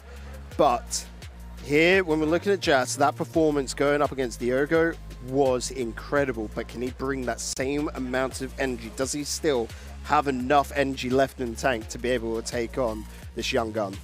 Well, you need to. I mean, he's a veteran, so he's definitely got enough left in the tank, I'm sure. He's very well experienced. He's used to these kind of long days of playing and stuff like that. So I'm sure he's going to be ready for it. Hughesy's going to be ready for it as well. I'm sure he's raring to go, but it's going to be Man City versus Everton. Man City coming in with a 2-1 advantage. Let's see who is going to take the lead. And of course, a fresh kit, gone with the white, in with the light blues. Home kit for Man City. And can B. Hughesy make good on this fresh start? Here we go, though, coming forward. Rashford in behind. Here's a chance. Jadon Sancho. It's a great save from Edwin van der Sar once again, providing the facts, the absolute facts that he is the best goalkeeper to use. Ball whipped in, headed. Corner again. What a save, Edwin van der Sar. He is unfazable, is van der Sar. Good head there. Rashford out to Hullet. Not going to be able to finish off, but Vieira picks it on up. Also picked up by Vieira and is able to put it out to Sancho. Mirror matchups galore here. Oh, I love it. Here we go, though. João Cancelo on the ball, looking to come forward. Plays the ball over the top and behind for Ronaldo. See, that's something that you wouldn't really expect from Ronaldo, is the awkward touch. You know, he's got an incredible card. I was expecting him to control that one there, but it just got away from him a little bit. And a strong start by Jazz, a strong start indeed, and he's coming forward and he's looking good. I think that's his third chance now. James, creating inroads, and moving the players around. This is out wide with Cancelo. Again, that patient play. We didn't see this as much from B. Hughesy before, but that's because he wanted to get that early aggression out. I think he's wised up and is waiting to see where Jazz is weak. Unfortunately, St. Maximin not able to push his way through that time. No, not this time. It was asking a bit much, to be honest, to get past Vieira there. Vieira being played at centre-back on 7-chem. Chance, though, Jadon Sancho in behind. Plenty of pace. Can he find the shot? Ball roll. No, he looks to pass it across goal. That is not what you expect from Jazz in those situations. He's so well experienced. You expected him to just keep the composure. Ball roll shot, but not this time. Another missed opportunity. And that one might be the one that went amiss. Overthinking the situation. We saw that back in the first match of the day for Everton up against Burnley, where Jazz had opportunities there, but wanted one more touch, wanted to really solidify that opportunity instead of just taking that pop shot at it. Very, very true indeed. And so far in this game, it's been absolutely phenomenal stuff from Jazz, but he needs to keep it up. He needs to keep up the pressure and needs to be careful because Hughesy loves to counter-attack. We saw it in the game versus Cosmin. We'll have to see what Hughesy can do here as Hullet has the ball, playing it around with Bobby Firmino, looking to try and get it into the box. St. Maximin, Ronaldo, really vital block by Vieira. It was a pivotal block. It would have been back of the net otherwise, but still on the attack, Hughesy. Hullet now, St. Maximin Kevin De Bruyne, St. Maximin, another great save from Edwin van der Sar. What can this guy not do? Doesn't matter which end of the pitch you put him on, Van der Sar will always deliver, or technically, I guess, stop anything from being delivered. He is the Rottweiler in front of your front door. Unfortunately, no package is coming on through. That is prime icon moments, Van der Sar. It's a cheat code. It's an actual cheat code. And if anybody, if anybody's looking at this, and you get it in a icon moments pick or something like that, and you get it, and you're disappointed, shame on you, sir. That's the best goalkeeper of the year. Yeah. And if you don't choose it, well, you need to go see a doctor, I think, Something's not right there. Chance from Ronaldo. Sancho, another pass on him. Ronaldo not able to turn in time. And, well, George, you just threw your hands up at that. I mean, I just feel like he's overdoing it a bit there. I understand it didn't really have 100% control of the ball. A few of the players got off balance with the passes and wasn't really the correct angles. But, yeah, I would have just went for the shot, to be honest, at one of those points. Maybe the one with Ronaldo, but I understand. Wanting the 100% chance shot, I understand. It's better than taking a shot and missing. But either way, there's a chance here for Hughesy. Well defended once again by Jazz Schoen. He really wants this. And when we spoke to him, you could tell how much he wanted it. Yeah, really well turned around by Jazz there. Crossover. St. Maximin on the ball. Doesn't have any options further downfield, so you have to cycle it on back. Take it to the defenders. That was a nice little hop on over the skip to find Ronaldo. St. Maximin was offside. Yeah, referee wasn't 100%, so didn't put his flag up straight away. But the thing you've got to remember with these players, this isn't just a game to them. This isn't just a game of FIFA where they're playing in weekend champions, or weekend league, sorry.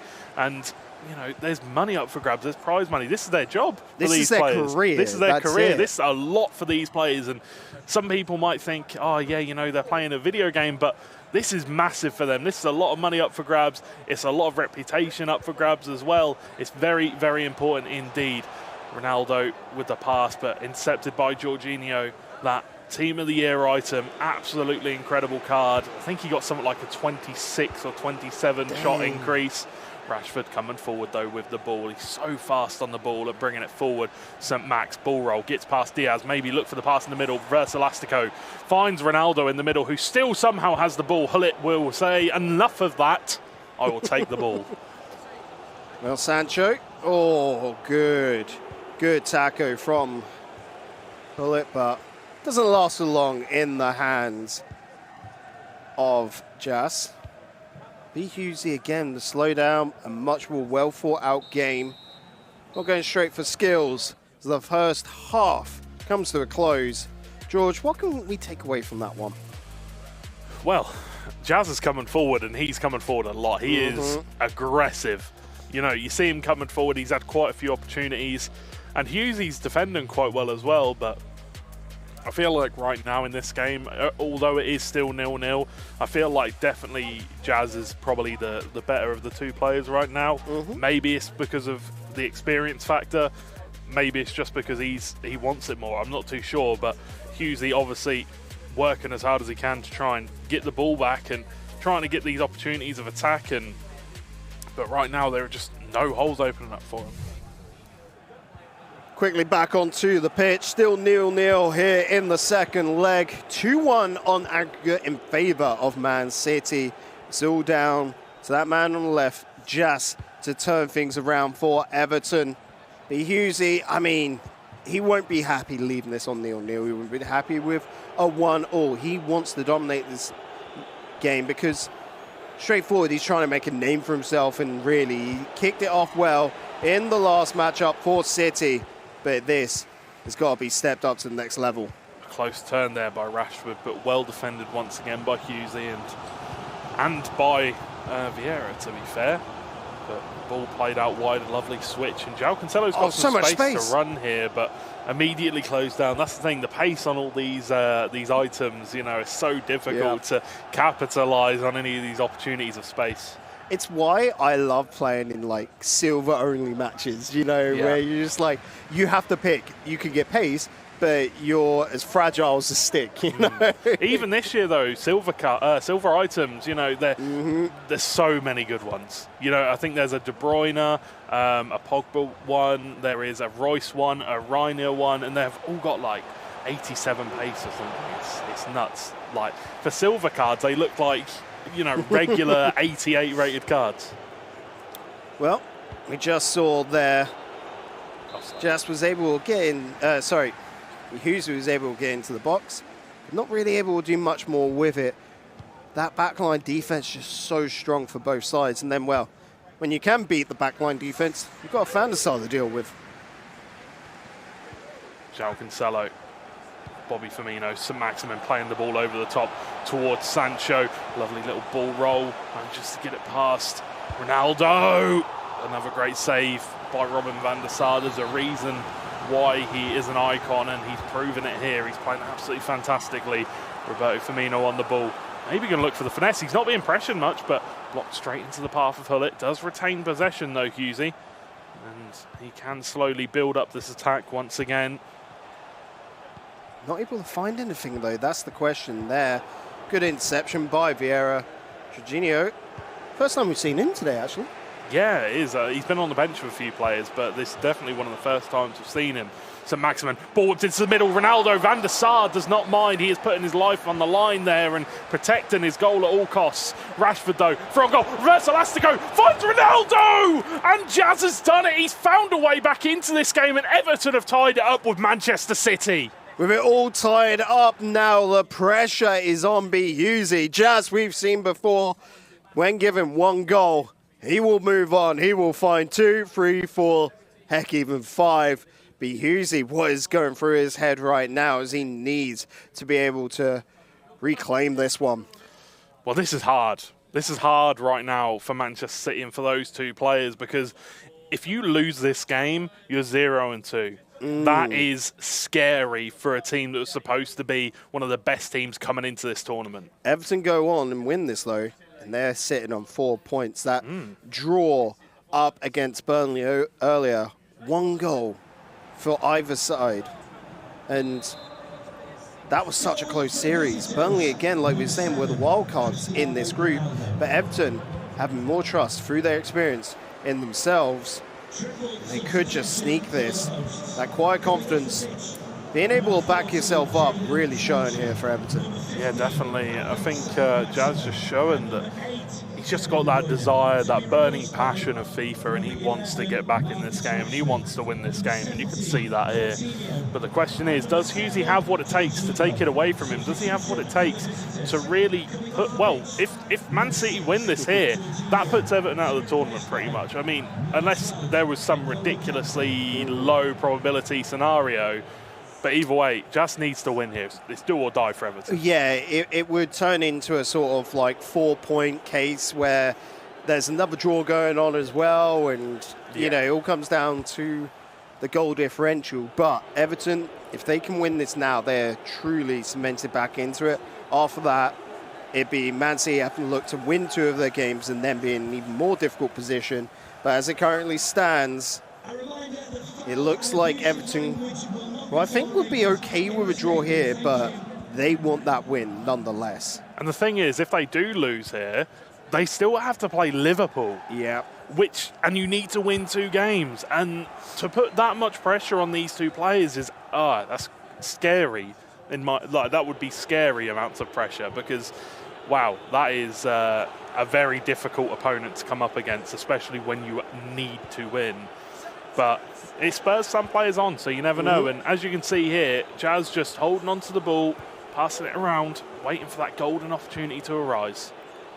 Everton already have faced Liverpool as well, you know, as we saw earlier in that Merseyside derby.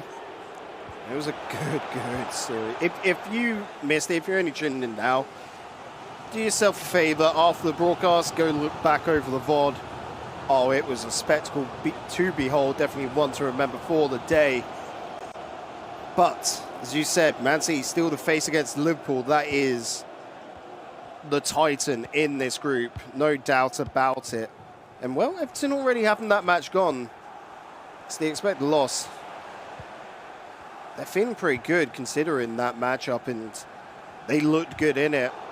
If they can just take this, they'll be looking stunning. Yeah, this is dangerous. There's a chance to counter-attack for Jazz. He's got plenty of players forward. Sancho making a great run in behind. Ronaldo is in the box. Sancho, play it short! Ronaldo! It's Jazz who's taken the lead, and Man City are 3-2 down. Man City are behind once again, and Everton are looking to pick up this win. Jazz showing us the old guard are not going to move aside for the young guns coming on through. He is still good enough to play at this level. He is still good enough to win at this level. A spectacular job from that man right there as he puts Everton ahead. Oh my word, what an... Jazz is just playing his best game at the moment. He is performing so well, and somehow Everton are managing to find a way to beat Manchester City. We were tipped to say that these were supposed to be 100% top of our group, 100%. And right now, they're just not able to do that. Everton playing so well. And obviously there's time left to bring it back, but there is not a lot of time to go at all. Taking time out at the moment, though.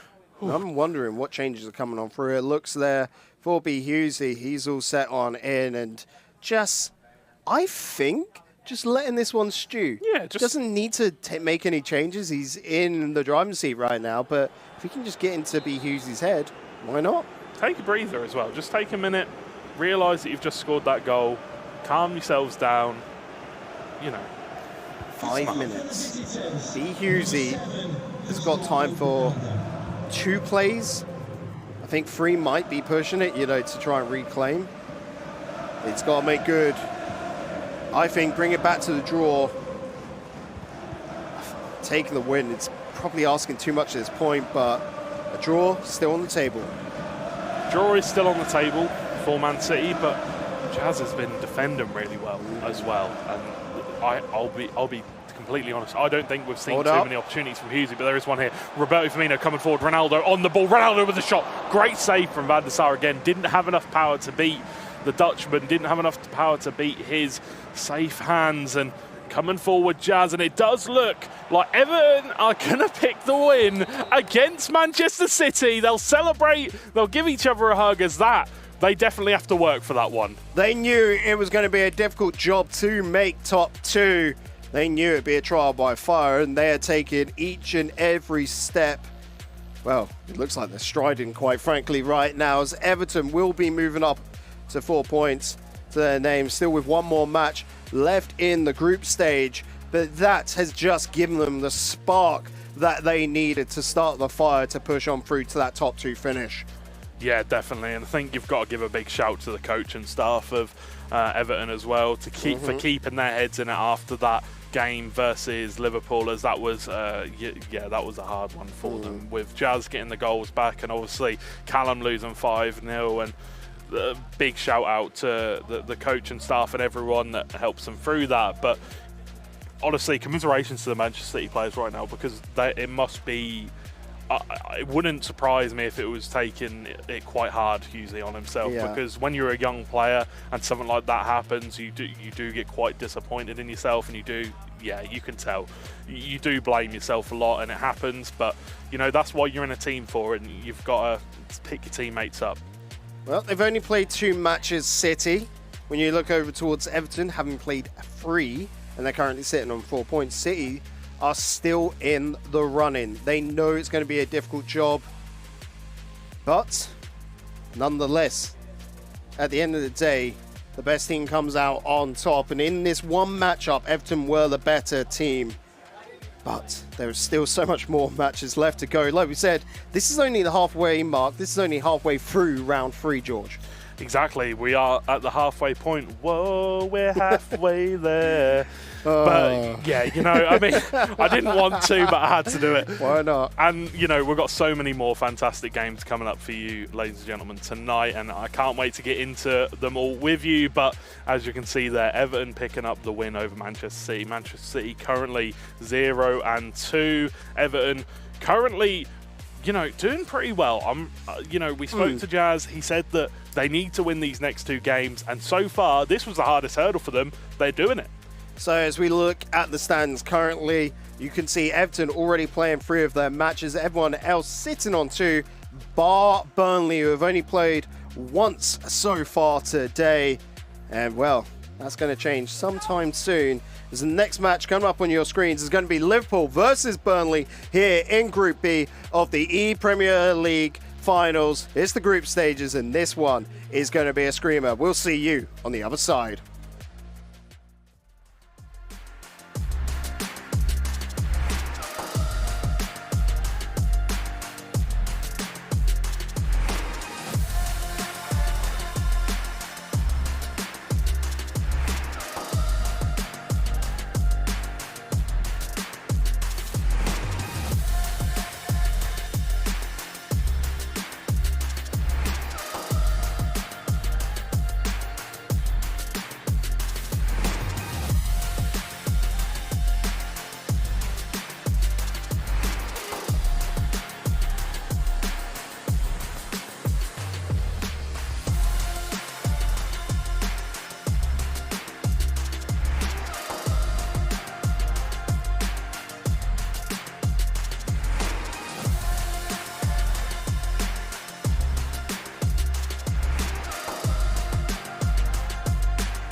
on into round number 3, match 2. For this one, George, we're going to be looking at Liverpool versus Burnley. Liverpool today have just been on an absolute tear. They've been on fire, haven't they? They've been absolutely ridiculous. Honestly, I haven't seen a team this dominant in quite a while. Obviously, they've had a couple of little slip-ups happen, but nothing too major. I feel like for the most part, they've been fairly solid, and they're looking right now like they're just going to take the top of the table. They're just going to come out. They're going to take it. No questions asked, no dramas, unless Burnley have something to say about it, of course. So Burnley right now have only played one match, and it was a draw up against Everton. So Burnley, like we've been given the hype for Everton, are in a similar boat right now. They get a win here, which it's up against Liverpool, sure. But they haven't played yet. They could get the win. Like, you still got to think that mindset. You can't come into this thinking you're already defeated because it's Liverpool, because it's Tex on the opposite end of the screen too. Burnley, they come out with a belt. If they can close down Tex, that blows this whole match wide open. Easier said than done, though, Corey. He's such a good player. He's so hard to do that too, and obviously Brad going to be facing up against him. And this is a situation for a lot of young players that they go, oh, you know, I love Tex. I think he's a great player. And now all these young players coming through into the Premier League, they're getting the chance to play them, and it must be daunting coming up against him because he's such he's such a good player. I want to say that's half the battle here, especially when we looked up against when Tex took on Callum of Everton earlier in that 5-0.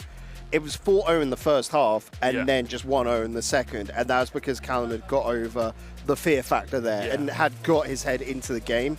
But at that point, it's a little bit too late for that match in particular. And here now, when we look at, we got to be looking towards Brad and just saying, come out of the gates, play defensive for the first half, and then work your game into the second. 100%, I agree with you. I feel like a slow start needs to happen. Slow start, definitely just control the play. Well, obviously try to control the play, but if your opponent's controlling the play, just try to have that solid defence. Try to not overcommit too much with tackles. And then obviously, as the game continues on, I don't know, you get a couple of counter-attacking opportunities, go for it. This is going to be an interesting affair because for Burnley right now, like we saw from Man City previously, Burnley have 2 back-to-back matches. They face Liverpool now, and the next on our screens will be Burnley versus Man City. Burnley, they've got to make the most out of this match. They don't go into that game against City and feel deflated. They've got to go up against Liverpool, bring that A game, and then still feel up on a high to go against Man City, who are still in the running, aren't they? Yeah. I feel like this game here could show a lot of what Burnley have to offer, to be honest. I think this could show a lot. Obviously, we haven't really seen too much. We've only seen the one game from them so far. So this game is pivotal for them. If they can do well against Liverpool here, I see no reason why they can't go out and beat Manchester City. And if the case is that they can beat Manchester City, this group is blown wide open. And then let's not even include Leicester right at the end of the day, right? Yeah. For them, this group still, everything is up for contention, and it all comes down to this match right here, the halfway mark, the second match of the tournament for Burnley, and how they play against Liverpool. Liverpool win this, and they're just straight up done. Yeah. You know, they've cemented themselves. Exactly, yeah. They've confirmed the top spot pretty much, I think. And yeah, you know, I feel like the thing about this team is, if they lose here, Liverpool though, they're not guaranteed even to come second. Honestly, this group is so close. Liverpool, Leicester still in it. Burnley still in it. Everton still in it. Manchester City technically can still get 6 points, so still in it. Everybody is still in this tie. So this group has been one of the best groups I think we've probably ever had in the Premier League.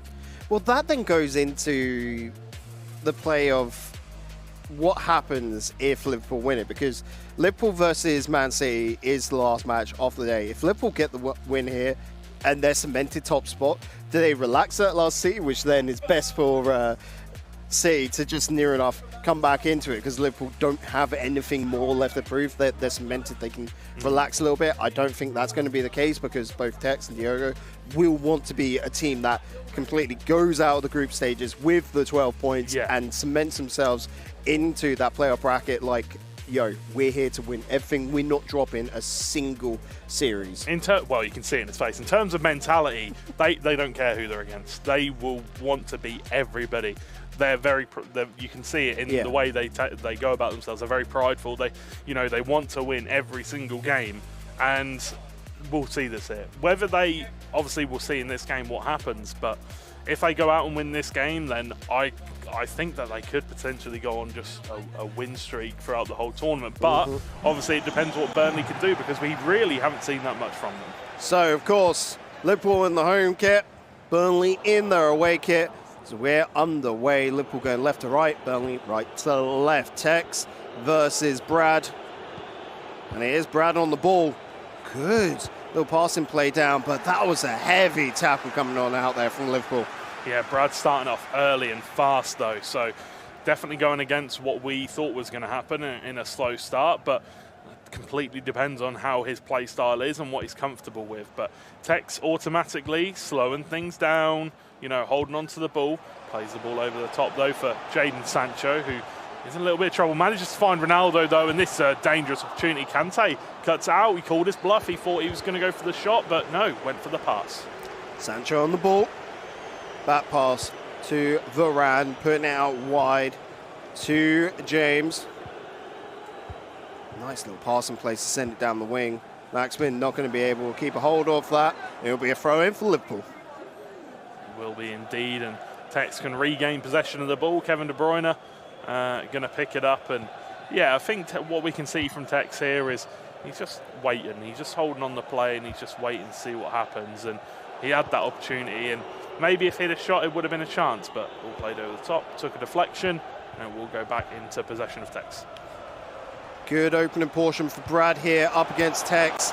And nothing really has come through just yet. It's Tex with Sancho on the wing. Nice pass in towards centre. Ronaldo for St. Maximin, but Van der Sar to keep it out. Ooh, okay, Van der Sar is bougie. Van der Sar just saves so many goals. Absolutely ridiculous. This keeper never lets a goal in his net. Obviously he does, but yeah, absolutely crazy. But we'll play in behind. It's Tomiyasu. Very, very fast Tomiyasu item. I think it's a future stars.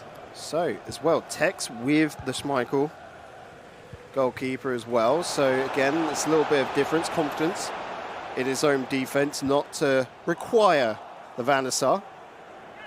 And, well, we've seen he's not had any problems getting up into attack. I'd like to see some more skill moves from Tex. It's what he's known for. We saw the reverse Elasco just there, and we've seen him do it a few times. It's provided him a few goals, so he's a phenomenon, to be honest. But I wouldn't be surprised if he's said, nah, I'm saving all the skill moves for tomorrow. That's a Sunday thing. Saving all the skill moves for the grand final, mate. Imagine.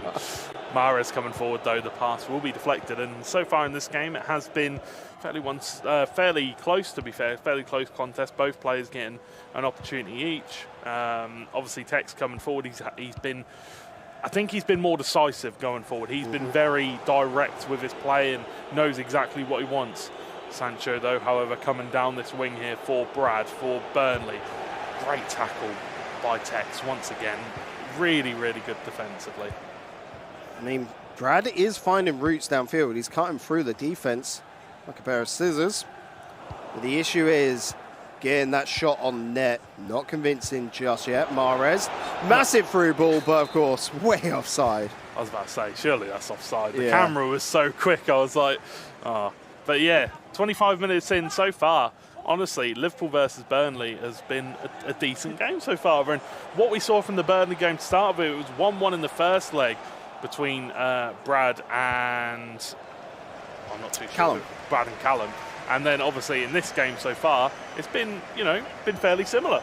And we were saying earlier in, the Everton versus City game, when we looked towards that one for Burnley-Everton, and yes, not getting a goal in that single series, but then going out with 5, and that carried on through there for Ryan of City, So you can see a lot of parallels here. For me, Brad is playing this perfectly well against Tex, who's going to be on a massive high after getting those 5 goals. Brad coming in with a good amount of aggression himself. Does have to be careful with Tex, who is, I think, walking it upfield a little bit too easily. But as soon as Tex gets that back line, he's not finding the goals that he should have got so far, I think.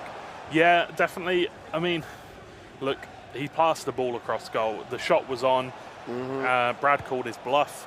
It's one of those situations. It's 50-50, and it didn't come off. But I'm sure there'll be more chances in this game. There are always more chances in games of FIFA, and we'll have to see if they can take them next time. But Brad coming forward now. Ronaldo plays the ball in behind. Onside! St. Maximin, no! Referee didn't, but referees are so cheeky this year, man. I was looking at the linesman out back and I was going, yeah, he hadn't even caught up. It was cheeky. That fast.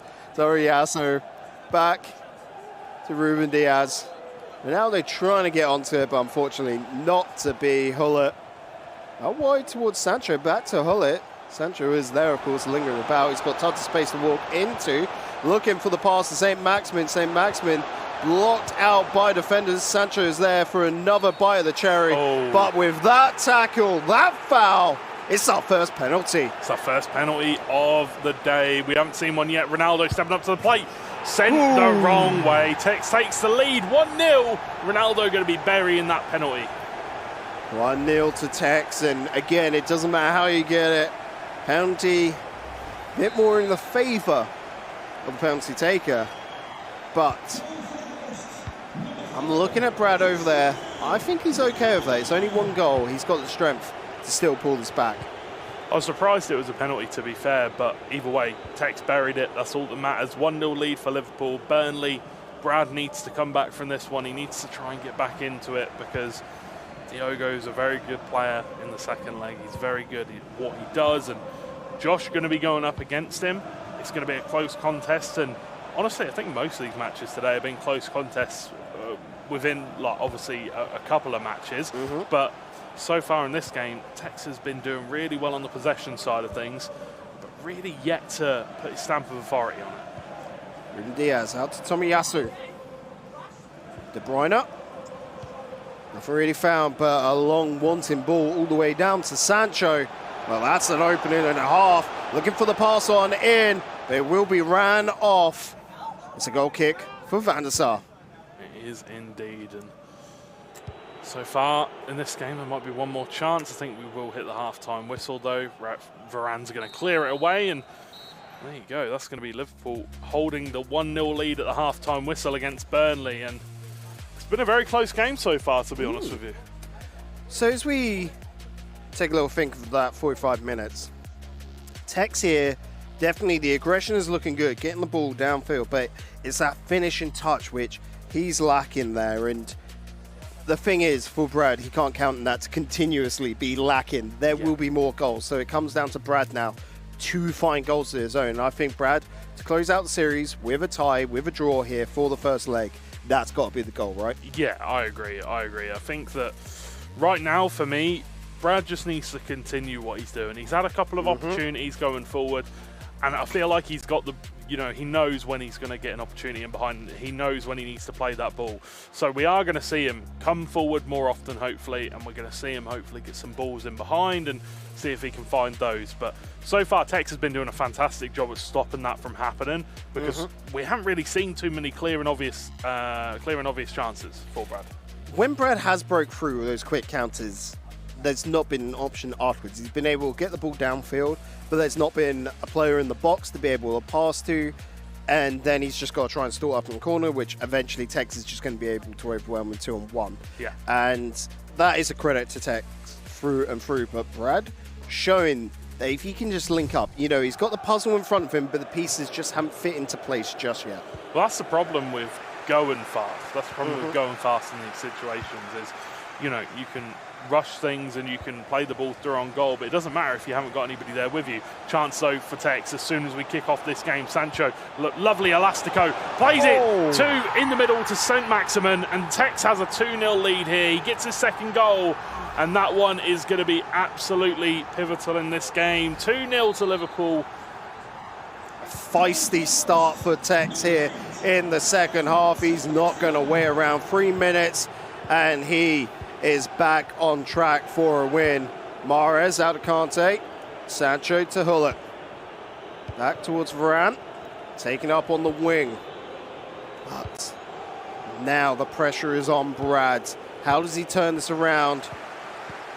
I would hate to be in his space right now. It's so difficult, especially coming up against Tex, because you don't really know what you can do to break him down. I guess it comes back to what I always say, is playing your game plan and being confident in your game plan. But even now, Tex is just so good at breaking down any opportunity that happens that it makes it virtually impossible for you to get chances. You know, you go forward, you break through on goal, unless it's you in a one-on-one versus the goalkeeper, you're going to get to a point where you need to pass somebody and there's going to be no one there because you've gone too quickly through on goal. But yeah, it's difficult. Felt unfair though. The only man able to take down Hollett is Hollett. You know, to be able to just out tackle him. Oh, nice pickup. Good layoff towards Sancho. And the options there. That's no. I was worried for another pen. I thought it was. That was more of a pen for me than the last pen. Ball played over the top, straight through on goal. Sam Maximin! The pass! Ronaldo! Finds the back of the net. Is it offside? I don't know. I think it found the back of the net. I think we just cut to the player's cam too quickly. No, it went in the back of the net. Surely Ronaldo with the goal. The producer, have you just done us dirty? We don't know as casters right now. The long pause. It was a goal for Ronaldo. And well, Brad is back on the board. So close. That scared me for a second. That really scared me. I thought it was offside. But either way, Brad getting a goal versus Tex. Getting a goal back. It is 2-1 now. Liverpool versus Burnley. Burnley getting themselves back in this game. Okay, can we take a moment and just breathe? Yeah. After that terror attack that we just had on us, like, we didn't know. But this could be just as scary right now for Brad. He is able to weather this storm. Looking to get this out. Anderson blocked out in the middle by Tex once again. Yeah, winning the header against Ronaldo was quite surprising. I think it was João Cancelo against Ronaldo. Surprising win of the header. But either way, really well played by Brad. And he's playing a lot of balls over the top and it's working for him. You know, he's not really found many opportunities, but he needs to try and find it more often. Rashford, De Bruyne now. De Bruyne in a dangerous position. Pull it. There's plenty of players back though for Tex. He can defend these. St. Maximin, Ronaldo finds the back of the net and Tex regains his 2-goal lead. And that's exactly what you expect from Tex. You expect him to be making those kind of plays all day long. Just working around the goalkeeper, pulling him out. The lines were open, to be honest. No player there to get the interception. And Tex back to a 2-goal margin, reclaiming the lead. They're just chatting about it. Yeah. Chatting about it mid-game, just having a little chat, having a little You laugh. see the shrug of the shoulders, just like, no, I care. They're that good that it's sickening. I wish I was that good at a game. The worst thing is, it's annoying, but at the same time, you can't help but just admire them. Yeah, for sure. It's admirable how good at the game he is and how talented, and from such a young age as well, how good he was. So, coming in close to the 70-minute mark. A couple of subs coming in from both sides. It was a good ball in there, but Ruben Diaz to walk it on out via Tomiyasu. And here, Brad, I think it's damage control now. Get one more. Going to the second match, 3-2. You can't ask for more, really, can you? I feel like you've got to at least keep it to 2 goals. The 2-goal deficit. You can't concede anymore. If not, it's definitely not. It's going to be so difficult. Because coming up against Diogo, fantastic player. But, you know, it's always doable. There's always, you know, these opportunities, and you got to think about momentum. There's always chances, and, you know, special moments, special players step up, and you never know. But yeah, it's definitely going to be hard if he concedes any more chance. Ronaldo offside. Well, Diogo has shown himself to be vulnerable today. You know, Josh might fancy it. Being able to get 2 goals. Yeah. Getting a 3-goal differential game. But, I mean, that was, I think, a slip up, and it was all part of the moment, really. Give Diogo credit. Making his way to the semi-finals last year. He is not a player to be underestimated. Definitely not. Definitely not. He's one of the top players, and although he did have a little slip up against Jazz, he's still a fantastic player, and he still put up performances throughout the day today. And we're going to see some substitutions coming out. Hullet potentially coming off. That'd be surprising for me. He's got Henry, Vieira, Ginola, Roberto Firmino. Some fantastic items on that bench. Some fantastic players. I was thinking this move here. You bring in Ginola, swap the wings, and then that just gives you an avenue to push through right there for Tex. So whistle was blown once again. We get back on the way with this throw-in. Ginola on for Sancho. For Liverpool, of course, no changes for Burnley. He's given the ball away, though, straight from the pause, well, the unpause, technically. Ginola on the ball, coming forward and getting his first few touches. Hullet back to Kevin De Bruyne.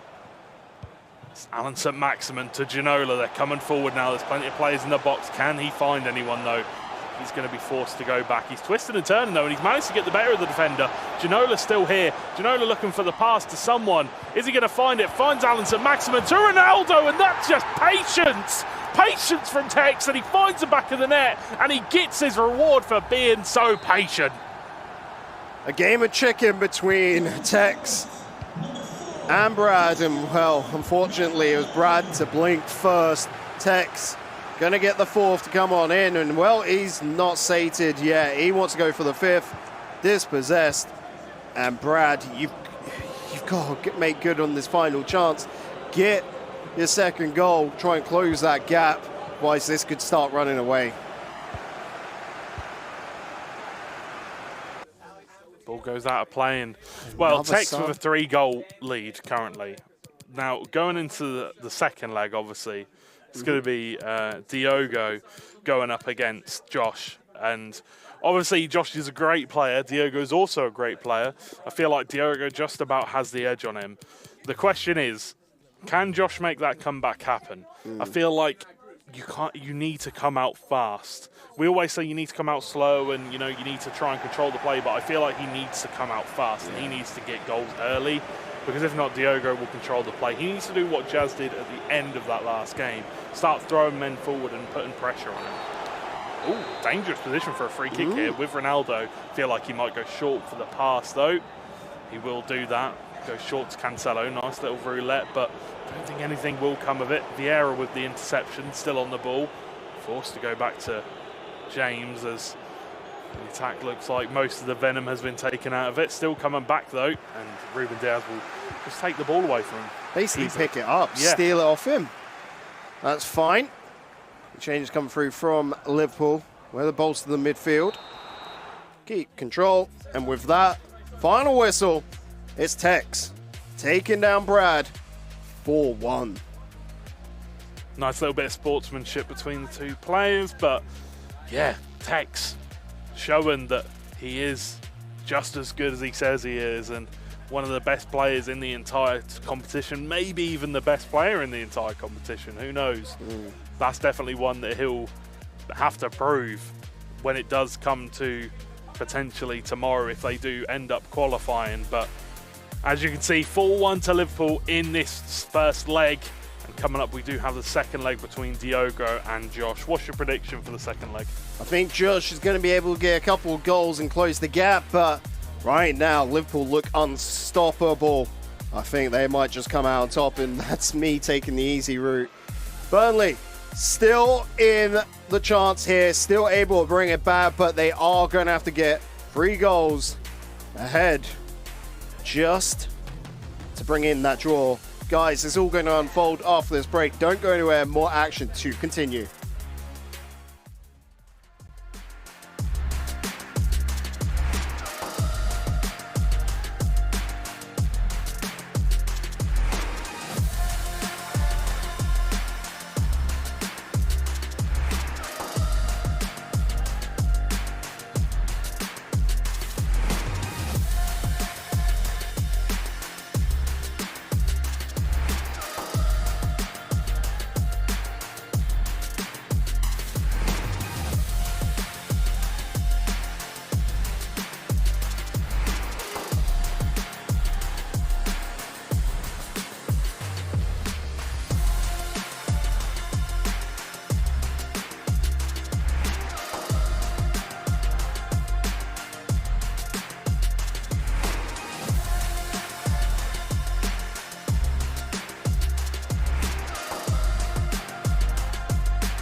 Welcome back, folks, to Liverpool versus Burnley here in Group B. I'm Corey Dyer, joined by George Overton. And George, that first leg, the Xbox side of things, Tex versus Brad, 4-1 in favour of Liverpool. Yeah, Tex showing exactly why he has his name, showing his techers, you know.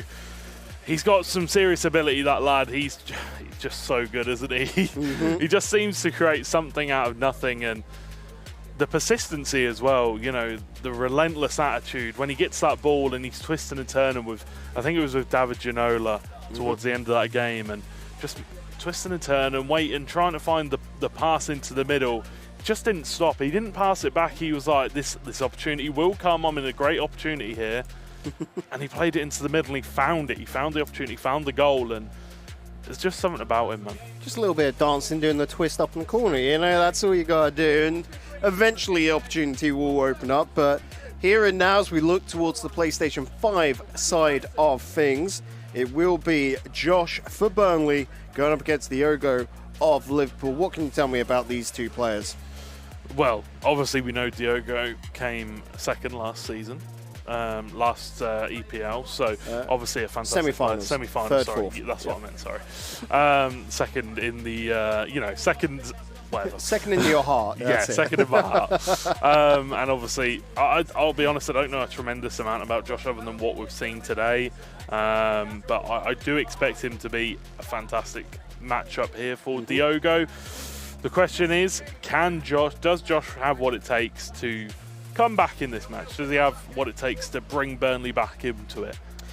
0-0 up against Jas. And from what we've seen of Jas since, he is a player that gets goals. I mean, so far since, it has been 7 coming on in from the following 2 matches. So to hold Jas at 0-0 to me shows a strong defensive game. But is the defensive game going to be the winning strategy here up against Diogo when he's got to get 3 goals to bring it back to a draw? Yeah, definitely. I agree. I mean, that was the first game of the day for them all. So they were all a little bit, you know, still warming up, all that stuff. So it was a bit of a slower match. I think that the first 2 matches were a little bit slower, but now we're well in it. You know, we've reached the halfway point. Everybody's had ample opportunity to get warmed up. And yeah, I think that Josh here really needs to do the business. I think he can defend well. I think he needs to show us whether he can attack well or not. Turning point for Burnley. You got to think, brings it back, gets the draw up against Liverpool, and well, the door has just been well and truly swung open for this side. But a loss isn't going to hurt them. You know, they'll be in the same situation as Everton, who right now is their chief rival, as you look at it. And for me, for Josh anyway, it's all about gaining that experience, playing up against this top player, being able to see what you can do, where you can truly excel. That is the question. Jadon Sancho bringing it forward from the kickoff for Josh, and it's going to be Josh versus Diogo. It's going to be Liverpool in the away kit, and it's going to be Burnley in their beautiful home kit. It's going to be currently a 4-1 lead for Liverpool against Burnley. Let's see who is going to take first blood here. Who's going to get the first goal in this game? It's Hullet coming forward. It's going to be De Bruyne giving it to Ronaldo. Vieira cuts that one out, and that was a vital interception, as that could have been a very dangerous early opportunity. And Vieira to take that step back, to pull back into defense at that moment in time, is everything to stop that out. Otherwise, it would have been a goal for Diogo. But here on the counter-attack, coming on through for Burnley, is Josh Vieira on the ball once again. Rashford to lay it off. Beautiful little back pass there. João Cancelo. Vieira now. Rashford looking for that ball into St. Maximin, but can't quite get it to him in time. And Hullet running forward, strong as ever. He's like an ox, isn't he? He's like a bull. Vieira. St. Maximin. Oh, holding on for too long. Ruben Diaz able to dispossess. St. Maximin coming forward, though. There is a chance, and Rudiger will come to cut it out. And, you know, both players just getting their bearings, digging their heels in, trying to see how each other are going to play, and that's always going to happen. A few interceptions, trying to see what they can get away with and what they can't. Vieira looking like he's doing Charleston on the ball there for a moment, but play will resume, this time with Sancho Kicking it on out for a throw-in. Looks like we've got a little bit of a technical issue. It's a good sportsmanship. Just get rid of it. Yeah, put the ball out, get things underway. And it looks like they're going to be remaking the match potentially. But yeah, either way, good sportsmanship as always. And the admin's going to have a word with them and see what's going on. But yeah, we'll see what's Brentford, what's going on. come on, we're in the middle of the game here. No walking across the camera. Terrible. Absolutely terrible. Oh, there's another one. Oh, that's understandable. No, actually, they're walking off. We're just playing people spot here, playing people spot. But either way, you know, I feel like they're both, you know, going to get back into the game as soon as possible. Josh seems all right with whatever's happened. Brentford. But yeah, Burnley obviously 3 goals down. They still have a lot. They need to come back here. They need to get an early goal. They need to get underway with this one as soon as possible. But it's going to be a tough one. It is, and still now a little bit longer. Probably not going to hurt either player here. You know, still, 0-0. But this is an interesting thought because, they had about 20 minutes of in-game time.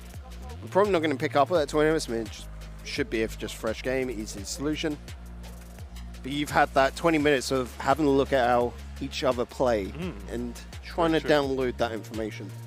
We do have the power, though. We do have the power to start at the 20th minute, so we'll have to see. But either way, you know, this game, obviously, you know, Burnley need 3 goals. As Josh against Diogo, we'll have to see who'll pick up, but we've still got some great games coming up. We've got Burnley versus Man City coming up after this one. Then we've got Everton, Leicester, which should be a banger. These next 2 games mean quite a lot. Burnley, if they can pick up the win over Man City, is absolutely huge. The question is, Everton versus Leicester. This is a decider. If Everton can beat Leicester, they are well and truly back in the fold for that second place. But if Leicester win, I don't think they're guaranteed second place, but they are very, very close. It is all up in the air. It is? Yeah. It's going to be all up in the air like this desk will be. I don't think the production would be quite happy if you flip the desk considering all the equipment on it, but you know what? You can foot the bill on that. I won't get involved. Eh? But either way, you know, we should be getting underway with it soon. I'm not too sure what the problem is, but yeah, Diogo seems to be pointing to his controller. I'd assume we're trying to see what they're doing with their hands and their eyes and see what they're complaining about. But yeah, I mean, the first game obviously Tech's showing Tech's things. This will be the cast, the big brain play now is to learn how to read lips. And just look at that. What's he saying? Tex is saying something. He's quite animated, very animated indeed. But yeah, they're back in the main menu, so we're just waiting for them to obviously get underway with the next with the second game. But I've been very impressed so far with the way that Everton have got themselves back into this tournament. I think they're, although, you know, I'm a Liverpool supporter and I don't really want to say it, I think Everton are probably the team that have been, I think they're the team to watch right this very second. I think they've got the best narrative going. Yeah, I was going to say the enjoyment factor is there straight. It's a heartwarming story. And Brentford, stop this! Oh, that's going to become a meme in its own. I love it. I hope so. But look at that again. We're halfway through the day, going in the second half with this match, and like each of them are just bangers. Like straight up, Liverpool versus Burnley, Burnley Man City, Everton Leicester City, Burnley Leicester City, and then to finish it off, Liverpool versus Man City. And whilst we're at the halfway mark, whilst Liverpool have now played, well, this included, this is being their 3rd match of the day, they look to be in the driving seat for the rest of this bracket, but everything else below that, the fight for second, still on. The fight for second is still on. I think the fight for first is still on. Obviously, right now it is. But depending on what happens here in this game, is about 80 minutes left to go for Josh. Let's see if he can get back in it. But we do apologise for the delay. Everybody's a few technical issues, but we're back underway with it now. It's going to be Liverpool versus Burnley. Burnley attacking left to right, Liverpool attacking right to left. Burnley in the white kit, Liverpool in the red kit. And yeah, let's see. It's 4-1 currently to Liverpool. And if Liverpool win this, they are guaranteed to be going into the finals, well, the grand finals, the knockout stages tomorrow. In the upper seed out of the two as well, coming in first. Should be a big, big position. This could turn into a big moment with Ronaldo on the ball, looking for the cut in, the pass to St. Maximin, and it will be converted. Oh my word, Josh has done it. He's found a very, very early goal, and Diogo's unhappy with it, but it doesn't matter. Oh, he's really unhappy with it. That is, yeah. Josh, though, getting the early goal, a really good pass. Ronaldo passing it into the middle and tucking it away. Honestly, that is the dream start for the Burnley boys. That slowdown. Has another tech break been called here? Maybe just a pause. Maybe just the pause. Change some tactics. But imagine controller back in hand to get underway straight away, and it is just frustration here for Diogo. Everything looks all right. You just got to, well, pull your socks up and get back into this one. Liverpool, not the second leg that they had won. Burnley looking to claw back in. Diogo able to get a little bit tricksy on this ball with Sancho running out wide, going to run it offline. Yeah, Diogo clearly not happy with this one. Yeah, not too sure what happened. Maybe a controller issue. I'm not too sure, but either way, something going on there. We'll get back to it shortly. But the chance from Josh, ball played over, and obviously the pace for Ronaldo to get past all the defenders, and then it's a Burnley issue this time. Then clearly with the controller going on. Maybe he said when the play was coming through, maybe he just said, I got a problem with controller, but Diogo was in the box. There is a controller issue going on. That is confirmed by the admins. But yeah, you know, I feel like that goal was very, very impressive. Don't you do it. Don't you do it. Brentford. No, God. Gosh, darn it, Brentford. When will they learn? Right, I'll be right back. I'm sorry. That unintentional pun kills me. But I feel like that is a dream start for Josh. You know, getting that ball in behind, the ball in the box. The defender couldn't intercept the pass, and he was very patient because there was a few opportunities for him there to, well, he could have potentially missed the pass. It wasn't on for most of the time, the passes. So very patient and very smart from Josh, to be fair. Yeah, and now you're sort of in this position where Josh is allowing Diogo to sort of stew. Yeah. Diogo's going to be mad after that first goal. Let's be real, because I mean, I'd be salty in that position. I think anyone at home would agree that they'd probably be a bit salty. So with this time going on, Diogo either can recollect himself talking to Tex, or he's just going to sit there stewing, because where they're already up, it feels like, and they've got that capability, they're probably not going to try and recollect themselves. They're going, it's just one goal, and then sort of let it fester a little bit. It's a difficult one, isn't it? Because this mental plays a big side, and we saw how he reacted when he scored the goal. He was obviously a little bit disappointed with himself that he let it go in, but obviously going back into the game, hopefully we can see him bounce back. And you know, you never want to see a player tilt. You never like to see a player tilt in a game like this, because it's such a big occasion, and yeah, hopefully not. But either way, Josh just needs 2 goals now to get back in this one and potentially have a chance to take some points away from Liverpool, which nobody has managed to do yet. And if they do win here, though, that does guarantee them first in the table, which means they'll move on to tomorrow's action with the top seed, and potentially will be getting themselves a little bit of an easier matchup. Yeah, so players just chatting with each other to pass the time whilst we get back into this one. And here again, Burnley with, now we're on about the 20-minute mark. I think it finished on about 18. They've got a true possibility to come back into this one. Diogo, though, like we said, full respect to him. This is not going to tumble away. He will fight this kicking and screaming. And, I mean, if history is to be believed, he'll probably come out on top as well. Yeah, that's very true. That is very true. I mean, he, you know, even though when Jazz was up against him, he managed to come out on top still. So I think that was the PlayStation sounds, having a little groove, a little vibe. Have some lobby music going on, some dancing. Put the caster camera on. We'll do a dancing session together. But Yeah, no one wants to see that. Even though that dance moves are not good. Diogo, even though Jazz scored 3 goals in quick succession, he still managed to come out on top. He slowed the play down and he managed to win it. So he's still got a 2-goal lead. But this time the difference is his opponent has scored early. Early doors. Jazz scored in the last 10 minutes. So this is potentially a lot of pressure here because he has to live with this for the rest of the game. Or deal with this rather than live with it. It's going to be more deal with. He's still in the aggregate anyway, 2 goals up. And Diogo will easily capable get 2 goals in the zone. So the ball is still in his court. Yeah. It really comes down to if Josh can keep up this pace, if he can keep up this aggression to be able to really put Diogo in a bad place. Very true. Very true. Diogo, I think he's, well, I'm not too sure. I don't think he's yet to be, obviously he lost versus Jazz. But yeah, I don't know. It's going to be a close one for me. I think it's going to be close. I feel like Josh is doing a good job at, putting pressure on Diogo. And Josh even bringing out dance moves. You asked No, him. he's just rubbing his hands with his heat pads. That's called the player shuffle. Come on. Yeah, true. Shaking them up.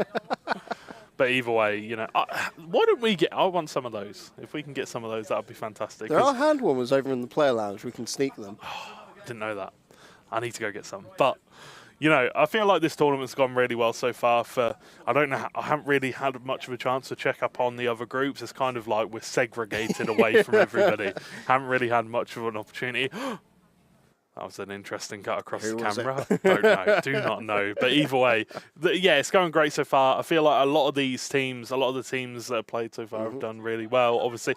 And I feel like every single one of the teams in our group have had a chance to shine yet, bar Man City, because they haven't really done very much yet. But ouch! No, Man I don't mean it that City way. just got unlucky, like being a late start. I didn't mean it that way. I know everyone else already being able to play a game or two, and then Man City having back-to-back matches, kicking the day off against Leicester, who have actually been super solid. And I think because we've had a little bit of a breakaway from Leicester, it's been a bit quiet on that front for that narrative, but we will be coming back to them a little bit later. But then that follow-up game, Fulham against Everton, when Everton were just on a charge, and that was the story for Jazz right there. Yeah, very, very true indeed. And yeah, I'll be interested to see. Obviously, Liverpool playing fantastically, Leicester playing really well, Burnley obviously playing all right, and Everton not doing too bad. But we're going to have a quick look at the groups while we're here, while we are waiting for these consoles to be reset. And as you can see, Everton, They lost the first game. They drew one as well. And, they're definitely on their way back now, though. I said Leicester versus Everton earlier. I meant against Liverpool, sorry. But Leicester kick off the day in that 2-1 game really showed the power that they got, and that's why they're sitting with 3 points up on the board. Everton with a comeback story on 4 points to their name. Burnley currently right now going up against Liverpool, and Burnley could turn this around. That would turn this whole table on its head, really give that mid-pack a jolly good story to go off for the final portion. All right, I got a question for you. Go Bar Liverpool, who do you think has been the best so far today? You've got to take into account that Everton have played one more game than Leicester, and Man City obviously haven't done much yet. Leicester's played one more game to Burnley. Yeah. I'm saying, Leicester, I think, currently right now are probably my favourites to go on through, but that's going to keep going on right down to the wire until that Everton-Leicester match, which will be played out in round 4. Their game versus Man City was absolutely phenomenal. That was an incredible match. They played so well. I didn't expect them to win that game, and they absolutely smashed out of the park. But when we get back into the game, we'll be going in about the 21st minute in game, just so we, get back in at the same time. I'm pretty sure the same goal, the same scoreline. So everything's fair. There's not going to be any favoritism here. We're not going to give Diogo an extra 5 goals because we can, but it's going to be the same scoreline. It's going to be the same time in the match and everything like that. And hopefully we don't have any more problems going into the remake of the match. But yeah. I think that Leicester probably are the team that nobody really expected to do as well as they are doing currently. No. As we get back on into this lobby, you can see the players readying on up, just finishing up the needed little touches. Thank you, chat, over at Twitch, YouTube, all the lovely places for bearing with us, as we want these players to be playing at their peak performance. No compromises here, because a lot of money up for the Lions. This is a very prestigious tournament. It is indeed, and we need to get through these games. We need to, we need to show everyone.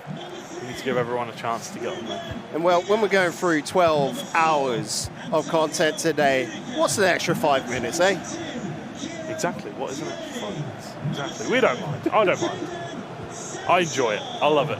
I love FIFA. I love watching the action. I love watching the players. I love the, how much passion there is in this esport. I think it's fantastic. But we'll have to see who's going to pick this one up, because Diogo very much had the momentum on his side when we left off this game before. Obviously, we had to restart the consoles and restart the game, but we'll have to see as he's coming forward again. And that is a scuffed pass, unfortunately, and regain possession Diogo does. And he can now look to go on attack of his own.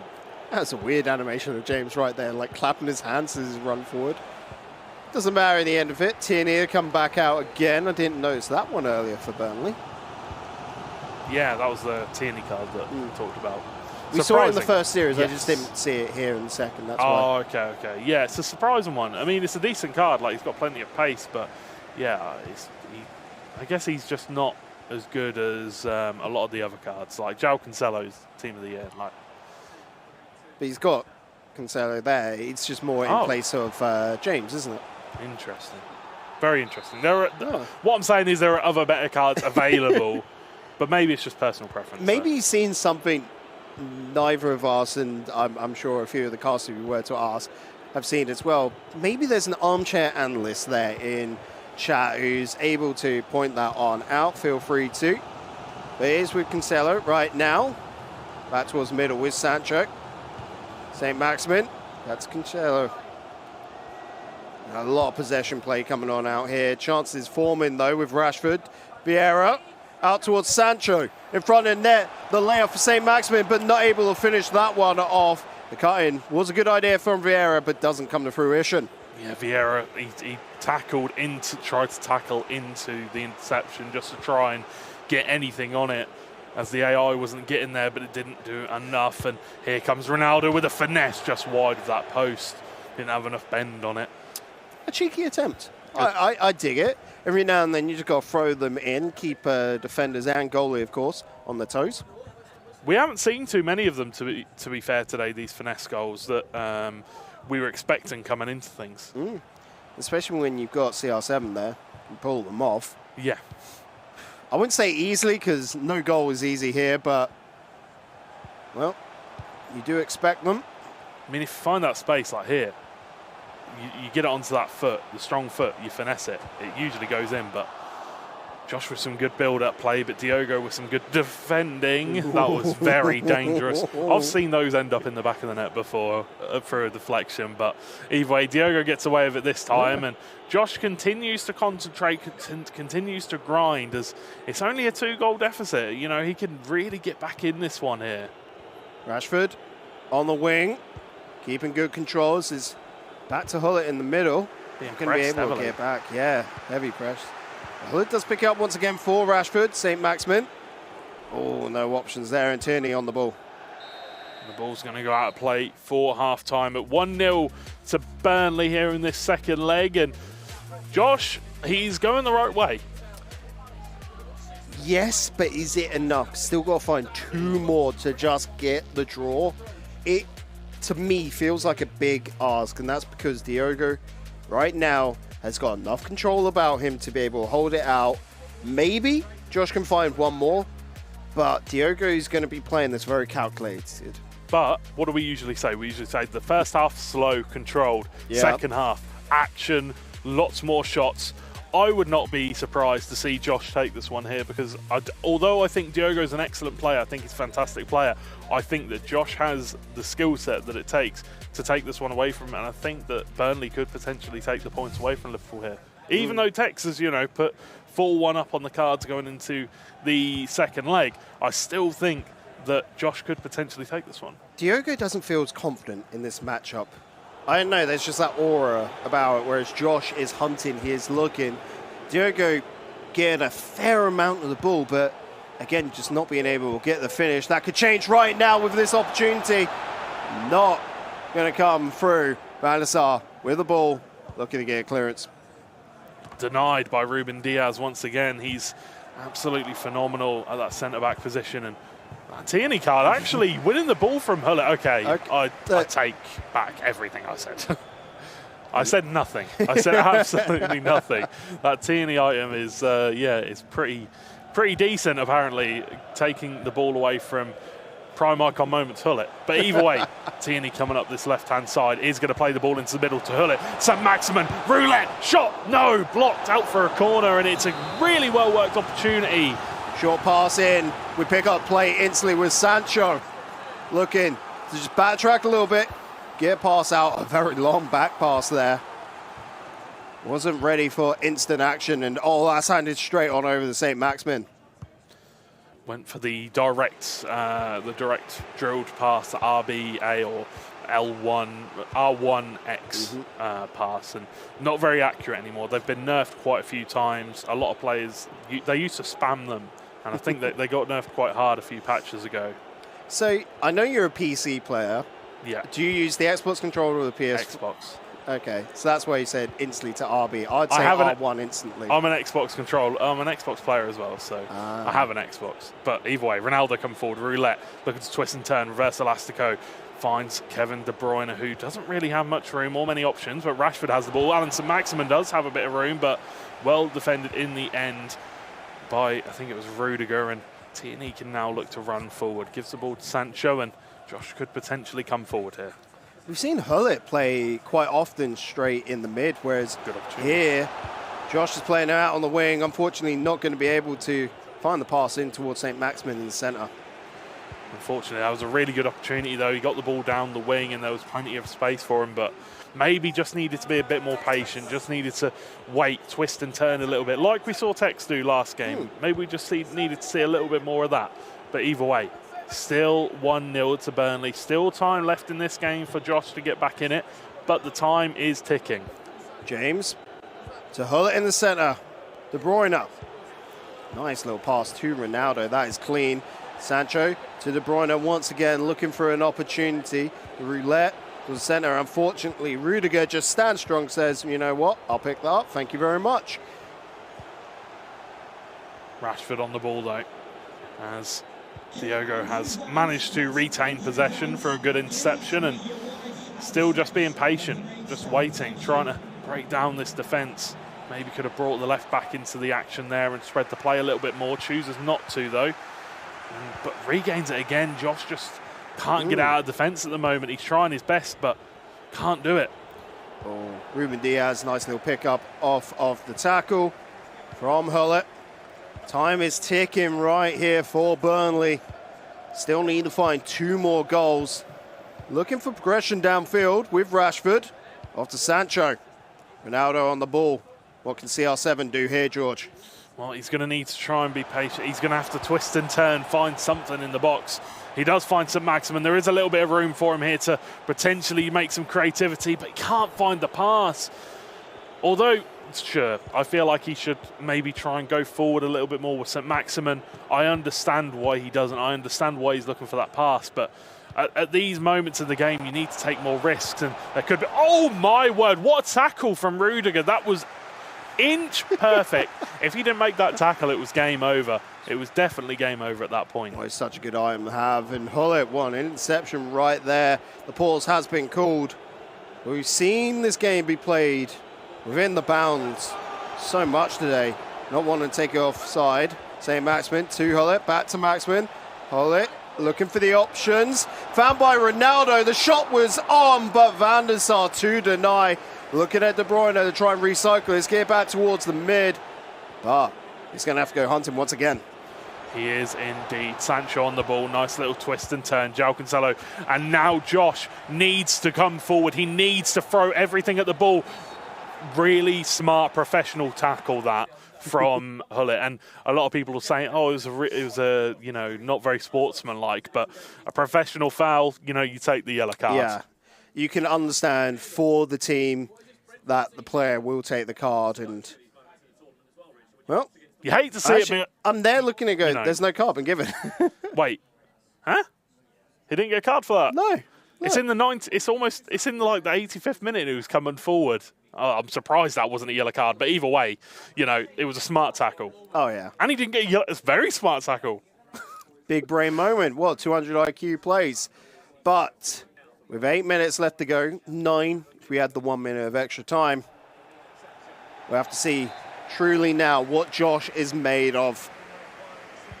This is the making of a legend if he can pull it back for the draw.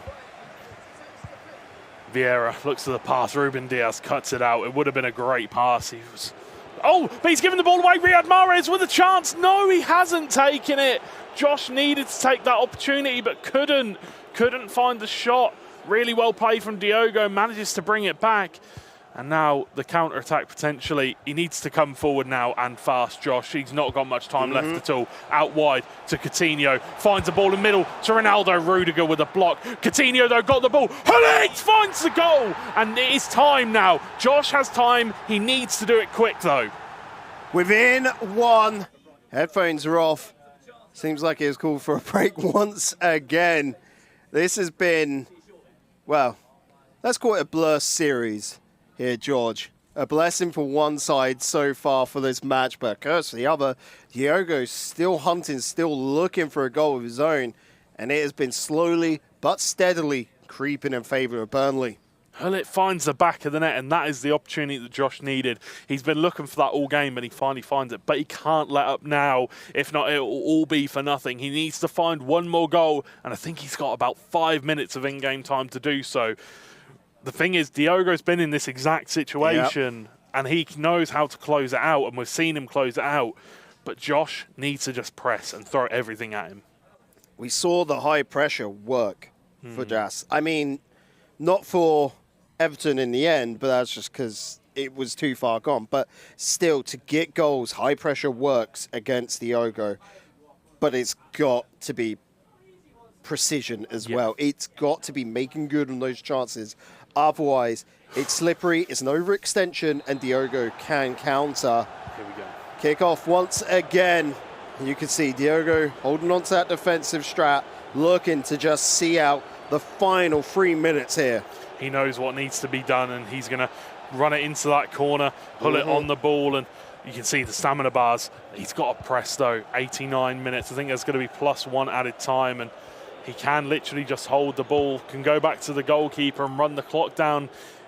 Although you hate to see it, it's the smart thing to do. It's the right thing to do. He's going to run it into the corner, right into the corner, puts it out of play, and that will be the full-time whistle being blown.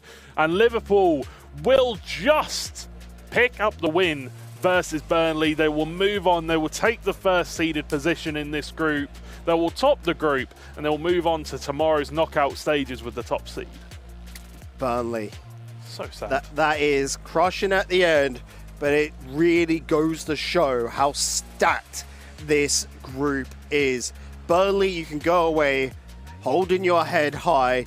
Liverpool, one of the favourites of this entire tournament, and well, the favourites to go through in that first place. But Burnley, that's just your second match of the day. Yeah. You still have 2 more, and you can still take second. And with a performance like that up against Liverpool, it is still on the cards for them. See, the thing is, I really fancy Hughesy versus Diogo.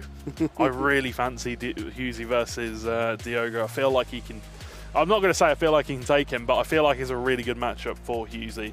I feel like that's his opportunity really to go at somebody, because he likes to play fast. We've seen him do it. He likes to play fast. He likes to go at opponents, and I feel like that will be the correct matchup for him. So if that the final results, Liverpool 4, Burnley 3, Tex with an impressive performance, 4-0 up against Brad in that first portion. But Diogo versus Josh. Josh really started bringing it on back.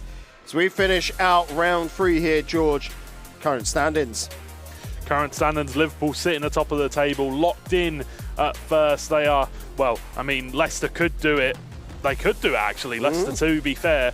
But it's going to be very, very close. Or sorry, no, Leicester can't do it. What am I on about? I'm Leicester chatting. can bring it back for second. Yeah, Leicester can bring it back for second. Everton obviously looking very good, but Leicester can, to be fair, if Liverpool do lose to Man City and Leicester win both of their games, they can still get top. So they aren't 100% confirmed to be the top seed. But still, Liverpool at the top of the table, Everton in second, Leicester in third with 3 points, Burnley with 1 point, and Manchester City currently sitting at bottom of the table with 0 points. So whilst Everton sit in second, Burnley will look to usurp that, and Man City on a warpath to bring it back in. They're still in the running, and well, this is going to be a match you're not going to want to miss. Brad versus Ryan, Josh versus B. Husey, here on the B stream, here in Group B. We'll see you with this matchup after the break.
back, folks. We are heading on into round 4 now.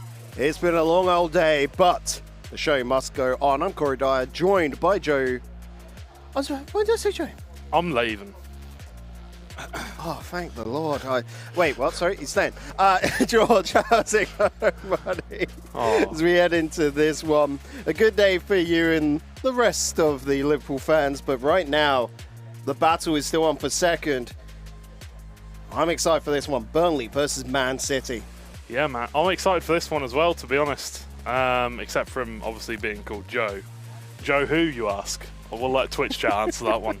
Anyway, Burnley. It's because it was going to be George, and I just got called Joe, and I was like, it's late. You know, we've been casting for, as I look at my phone, oh boy, 7 hours. Yeah, it's fine. We've known each other like 2.5 years, and you still get my name wrong. It's fine. Fine. I understand. I understand. It's fine.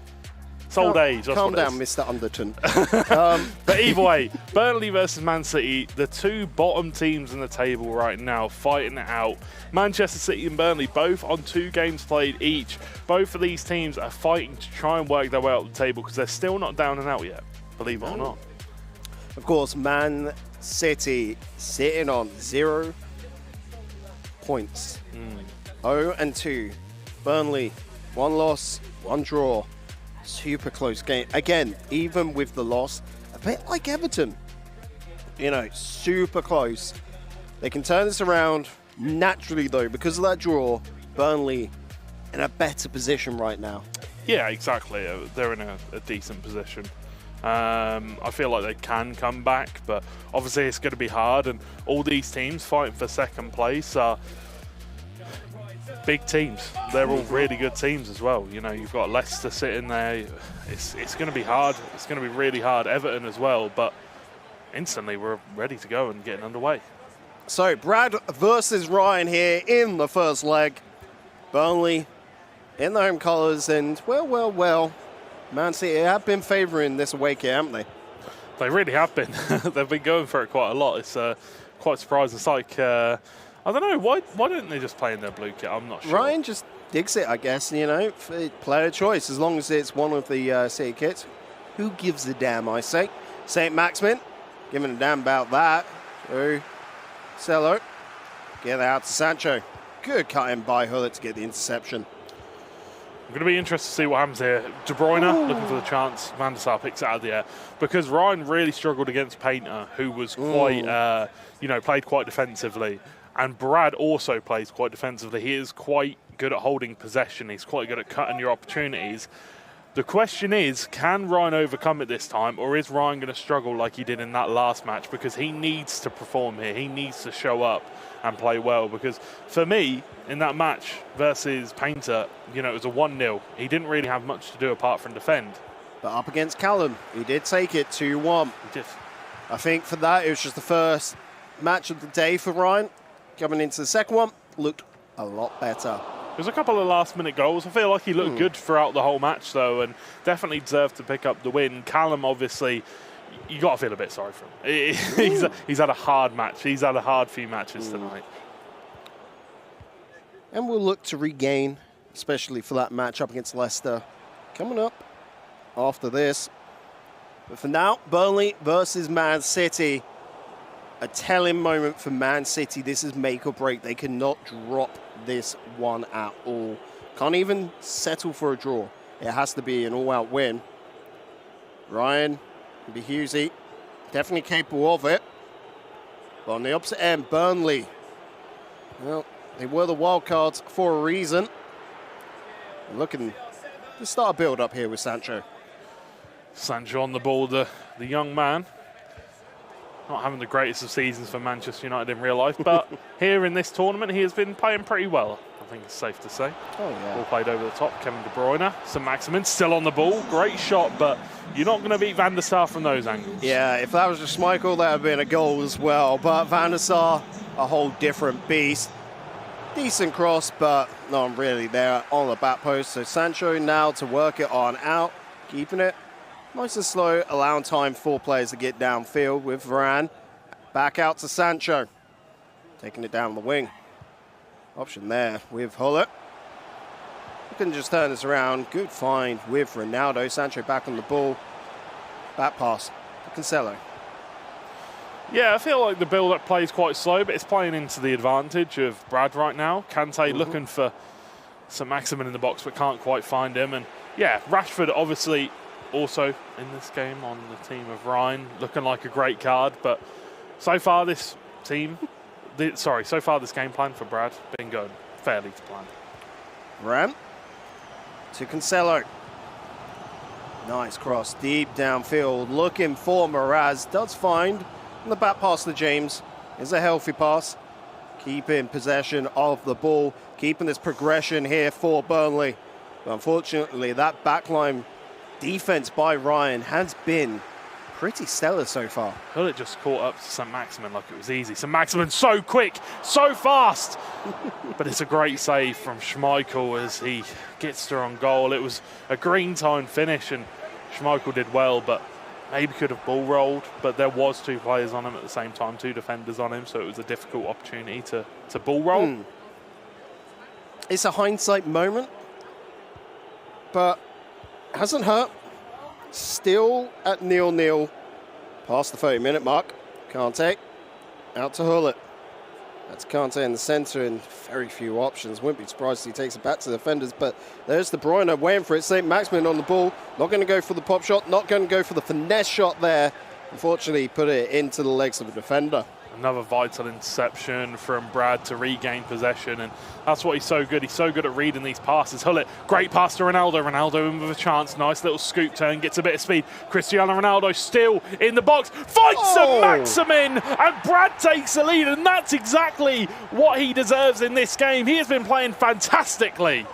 A massive moment for Burnley and Brad in particular to get the charge. Like we said, currently sitting on 1 point due to that draw earlier against Everton, and Burnley have the belief in themselves to come out of the group stages and make it to the playoffs. But it comes down to the players' actions on the pitch, and that is a good response right there. Ball with Rudiger. What can Ryan do here to build up a play for Manchester City? Yeah, Manchester City just not able to come up with anything right now.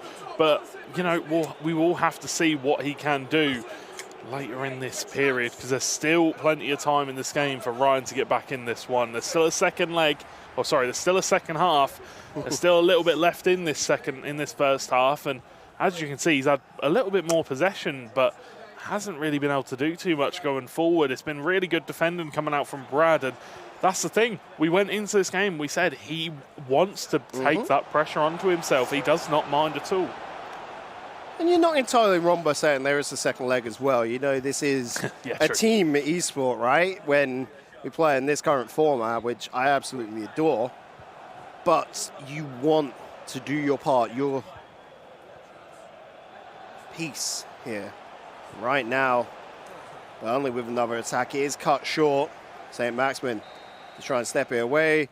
There's the half-time whistle. It's Burnley 1, Manchester City 0. What is going on today with Man City? You know, coming into this, we've said plenty of times, they were supposed to be top of the table. They were supposed to be one of the best teams in the tournament. And right now, if they lose this game, they're out. If they lose this game, they're out of the tournament. That moment will be called in about 20 minutes' time, you got to think as well, George. Maybe even a little bit longer into that, to be honest. So we're still on the first leg here on the Xbox side of things. And we'll take a cheeky little 3-4 minute break to go get the PS5s set on up. And a short break here as we head into the second half. Burnley looking strong, looking defiant, really, against a Manchester City who just haven't really found themselves truly today. Good performances, but not the results that they would want. Exactly. I mean, don't get me wrong, I don't think any of them have played, either of the players have played badly for Man City, but they just haven't come up with the results which we expected, which I think a lot of people expected as well. All of their games fairly tight, to be honest. I'm not too sure what's going on. It's funny because Ryan first series up against Leicester was a bit quiet, and it was a triumphant performance from Busey. Like, that felt stellar, but Cosman just getting the better. Here's another chance though. Ronaldo with a finish. CR7 to deliver for Burnley. What on earth is going on, Corey? 2-0 is the lead for Burnley coming into this game, coming into this second leg. He said, you know, I'm 1-0 up. Should I just sit back? No, I want to go for more. He gets his second goal. And Manchester City are 2 goals down now. And this could be their 3rd loss. But there is still a second leg yet to come. Don't get ahead of yourselves, ladies and gentlemen. There's still plenty of time to come. Said it earlier, Burnley looking defiant. Looking to create that upset. And they are reveling in the moment. Brad. Possibility for a 3rd, but it is Manchester City on the ball with Ronaldo. The step over, he was offside. He was indeed offside. It would have probably been a goal if he wasn't, though, as he went round the goalkeeper with the ball roll, so all was good there. 56 minutes into this game, and I feel like if Ryan can get 1 back, I feel like there's plenty. That's enough. I think there's time for him to get 2 back, but yeah, I think 1 back is the minimum that he would want. But Brad, I don't see why he doesn't just keep going forward, get some more goals. You know, he's playing well, and he doesn't seem to be struggling to make chances either. Again, Ryan today seems to have struggled with the pressure being applied to him, so keep it up.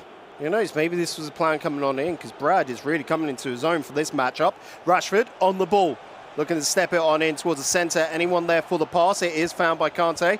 De Bruyne up to St. Maximin. Ronaldo with the shot, but it's blocked out by Rudiger. It is indeed, and straight down the other end comes Brad. He's going to look for this opportunity. Brad Colston, can he get himself a 3rd goal? Can he get Burnley a 3rd goal? It would be massive for them. It's Rudiger playing the ball to Kante. Back to Rudiger. Reece James now coming forward.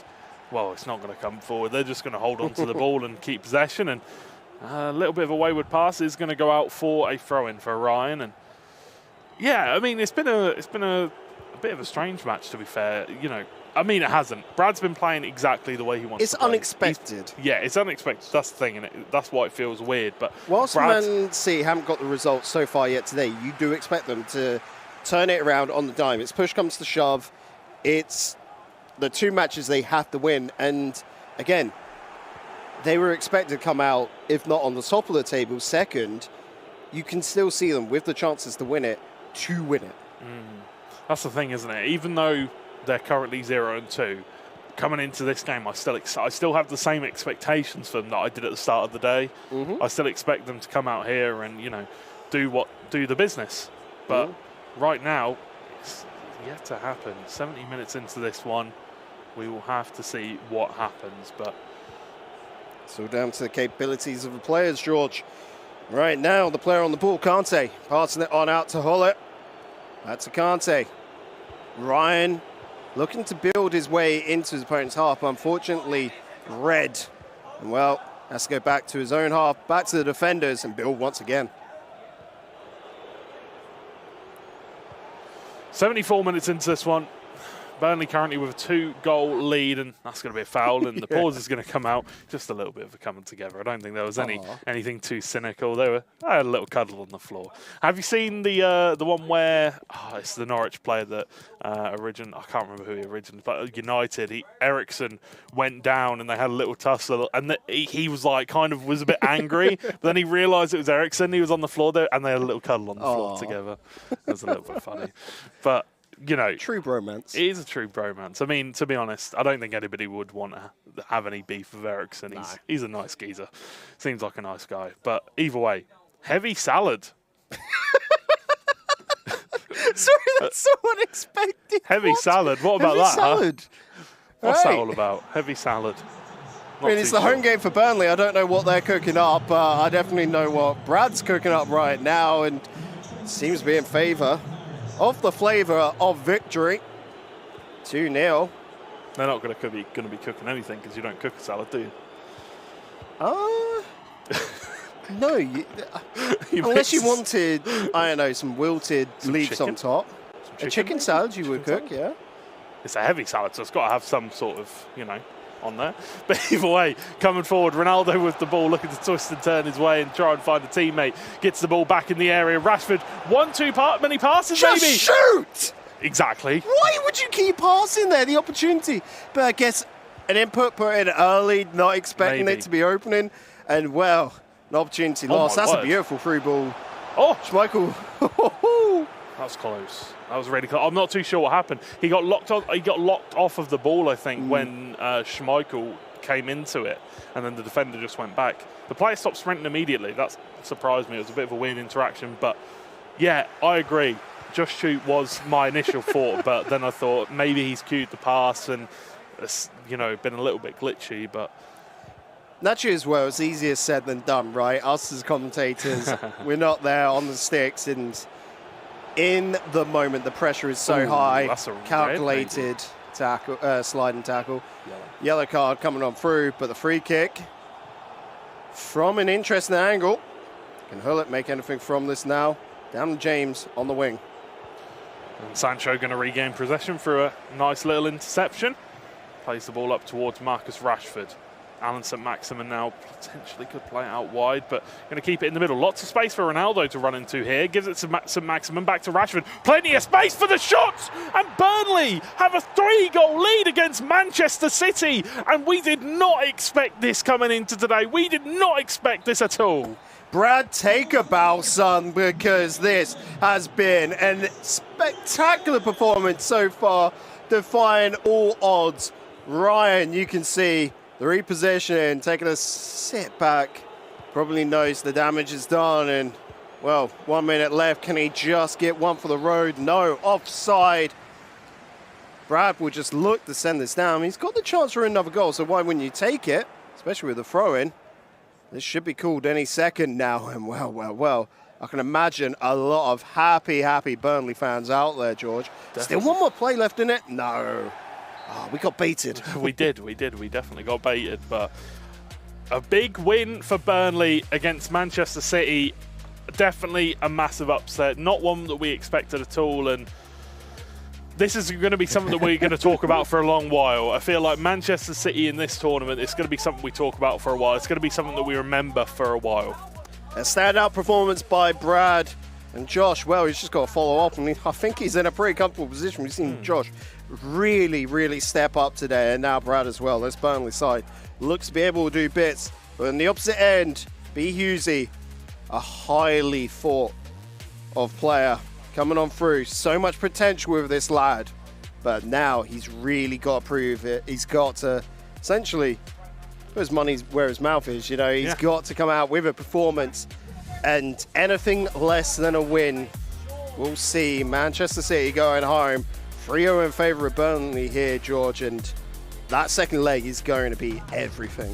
That second leg, Hughesy needs to throw everything at it. And, you know, I think he's really good at attacking and counter-attacking. And he's just going to have to do that from the off. He's just going to have to come absolutely at Josh. He's going to have to go for it. Well, we're not going to miss that action. And I'm pretty darn sure you're not going to miss it as well. Come back after the break for the second leg between Burnley and Manchester City.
Welcome back, friends. We head into the second leg between Burnley and Manchester City. And, well, we have just arrived at upset station, I feel, here, George. We have Burnley kicking off with a 3-0 victory over Manchester City. That was not expected at all going into that one, but a massive, massive victory for them. And Brad doing his absolute best. And you got to say, commiserations to Ryan coming into this tournament.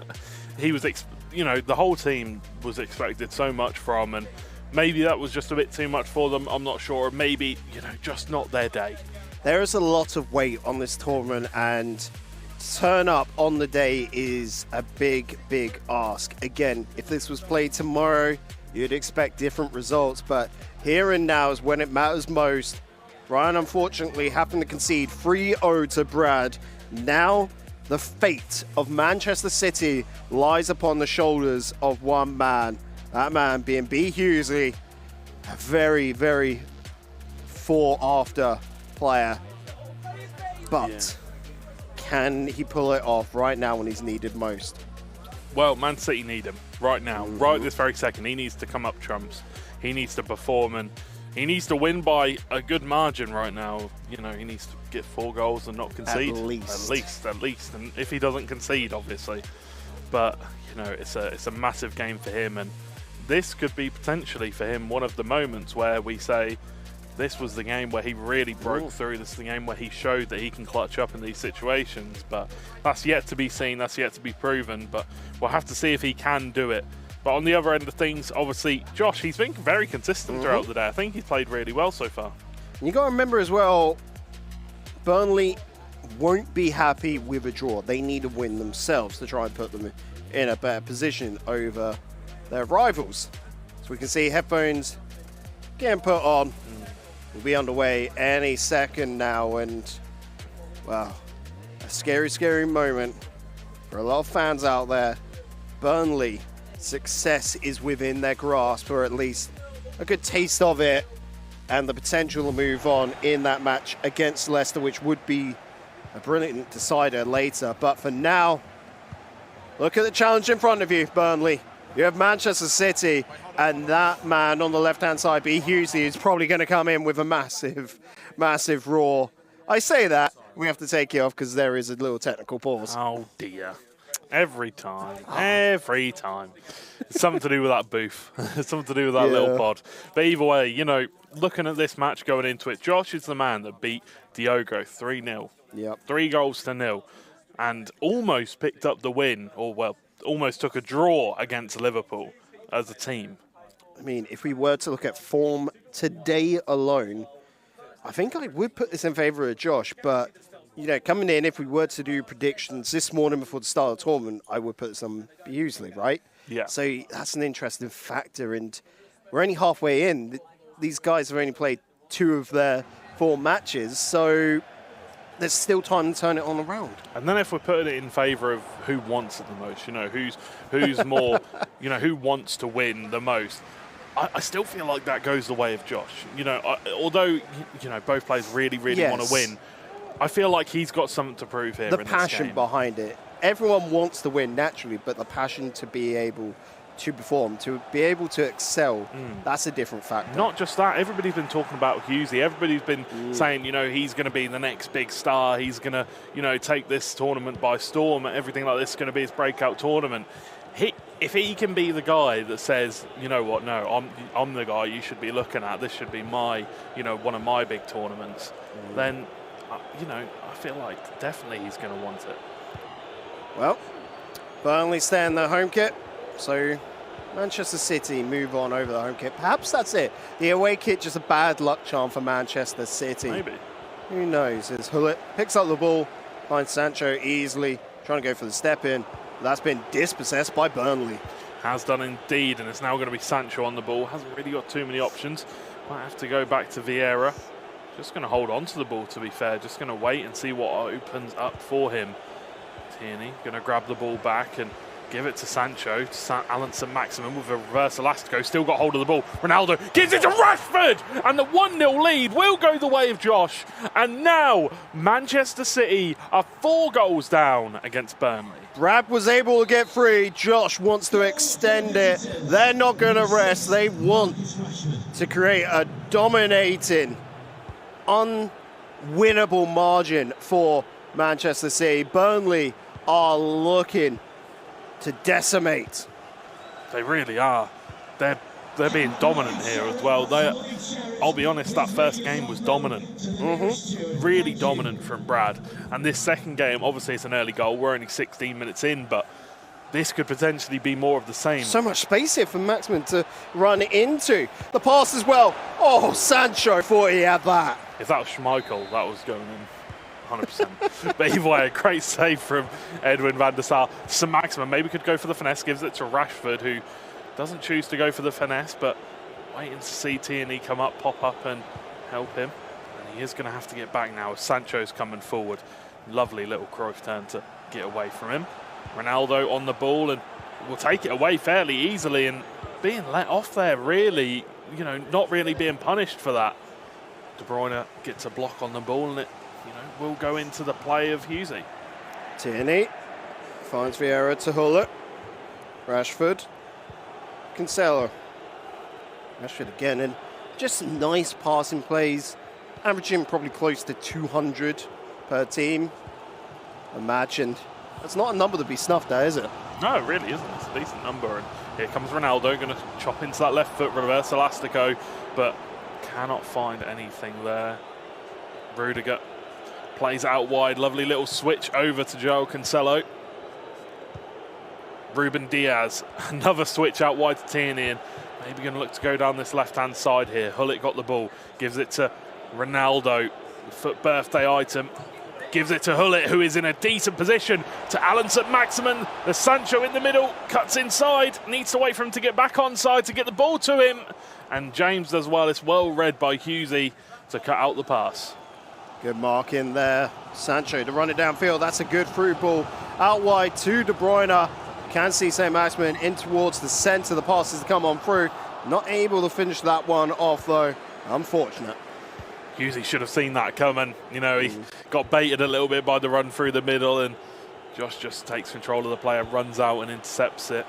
But either way, 31 minutes into this game, and I think both teams have had a couple of chances each. Hughesy's had a couple of chances going forward, and Josh has definitely had a few chances. He could potentially be 2 goals up right now. But either way, 4 goals is the lead for Burnley against Manchester City so far. 33 minutes into this second leg. If there is any way back into this game for Hughesy, he needs to get back into it soon as this timer is ticking down. Ronaldo gives it to St-Maximin. This would be the nail in the coffin. Ronaldo! And that's Burnley picking up the win. And that is potentially all she wrote for Man City. The vibes are good in the Burnley camp over there on the left-hand side. 5-0 up in this matchup, and well, that just resonates so heavily with the performance so far for Man City in this tournament. But Burnley, the passion as we talked about earlier, really coming on through. Really is, the willingness, the demand, the hunger to win. They really want to get in this game and they really want to fight for that second place spot. No matter how hard it's going to be for them, they want to fight for it. And you can really tell here. You can tell how much it means to them and how much they want to prove that they are, some of the top FIFA players in the world, which they are. You have to be to get to this point. I can't remember, I don't know exactly the number of players that applied for the qualifiers for the ePremier League this season, but it was a very high number. It was a very high amount of players that were trying to get into it, and for it to come down to just such a small amount of players is definitely something to be proud of in itself. 5-0 the lead now for Burnley as we're about to hit the halfway point. I think Josh is just trying to see it out here in the few remaining seconds, maybe try and get the last opportunity of the half, and that will be the half-time whistle being blown there as Manchester City, this is their last dance really, isn't it? You can see is a whole different atmosphere over there. it almost feels like defeat has already been accepted for City. But 45 minutes. This is the dream factory, as they say. It is. It could happen, but it all comes down and rests on the shoulder for Yuzi. In the famous words of Gabriella, dreams can come true. I'll give you that one. But either way, you know, 5-0, it's a big deficit. That's so difficult to come back from in 45 minutes. QZ could do it, but what are the odds? Not very high. I mean, we said this was looking to be his breakout tournament. It hasn't really felt that so far, but if he does bring it back, I mean, there's no doubt. Even if he brings it back to a draw, yeah. Even if he gets 4 goals, I think that is a respectful line, but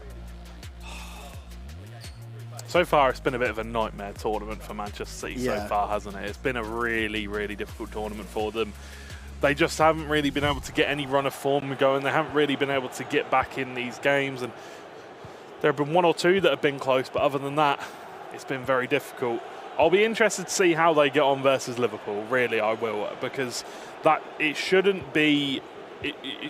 From what we've seen now, it's not. It shouldn't be a close game. So maximum with the finesse, Van der Sar with a fairly routine save. Yeah, it shouldn't be close, but I've got a feeling they're going to show up for that game just because of how much it means in terms of how it compares to the real life. Also, when you get to that point, from the looks, it'll be a match with no weight on it, which just means players can play for fun without any pressure, and that can just bring out a whole different experience. But for now, looking at this match, here's Manchester City on the ball as we look towards the Hughesley to try and create an opportunity, but put aside, and it will be Burnley's chance for a throw-in. It will be indeed, and we're going to see the build-up play start from here. This is where it starts for Manchester City. They're going to have to try and get the ball back because right now they do not have it. No, that's a difficult task as well. Rashford for Burnley on the ball. Just left, but it was run out wide. Cancelo just taking a step back in, looking for those options, but the ball is off. It's going to be a throw-in for Burnley. Wayne for Ronaldo to step up, and very decent throw-in right there to Hull it in the centre. I mean, if I'm Josh here, I would still be looking for that 6 for Burnley. You know, don't rest. Keep enjoying the moment. The pass in. Not found by anyone from Burnley, but gifted it back. Rashford to stick on this one to Vieira. Hull it in the centre. Interception from Sancho. It's a great interception as well from Sancho to get the ball and move it up the pitch so quickly. And he is the one leading this charge for Manchester City with just about half an hour in game left to go. Whipped into the area. It's going to be a header, but it's going to be a great save from Van der Sar once again to send it out for a corner kick. He honestly, what an insane goalkeeper. I'm sorry. Well, not so much for City. Yeah, I'm sorry, Schmeichel stands, but Van der Sar is everything today. Just accept it.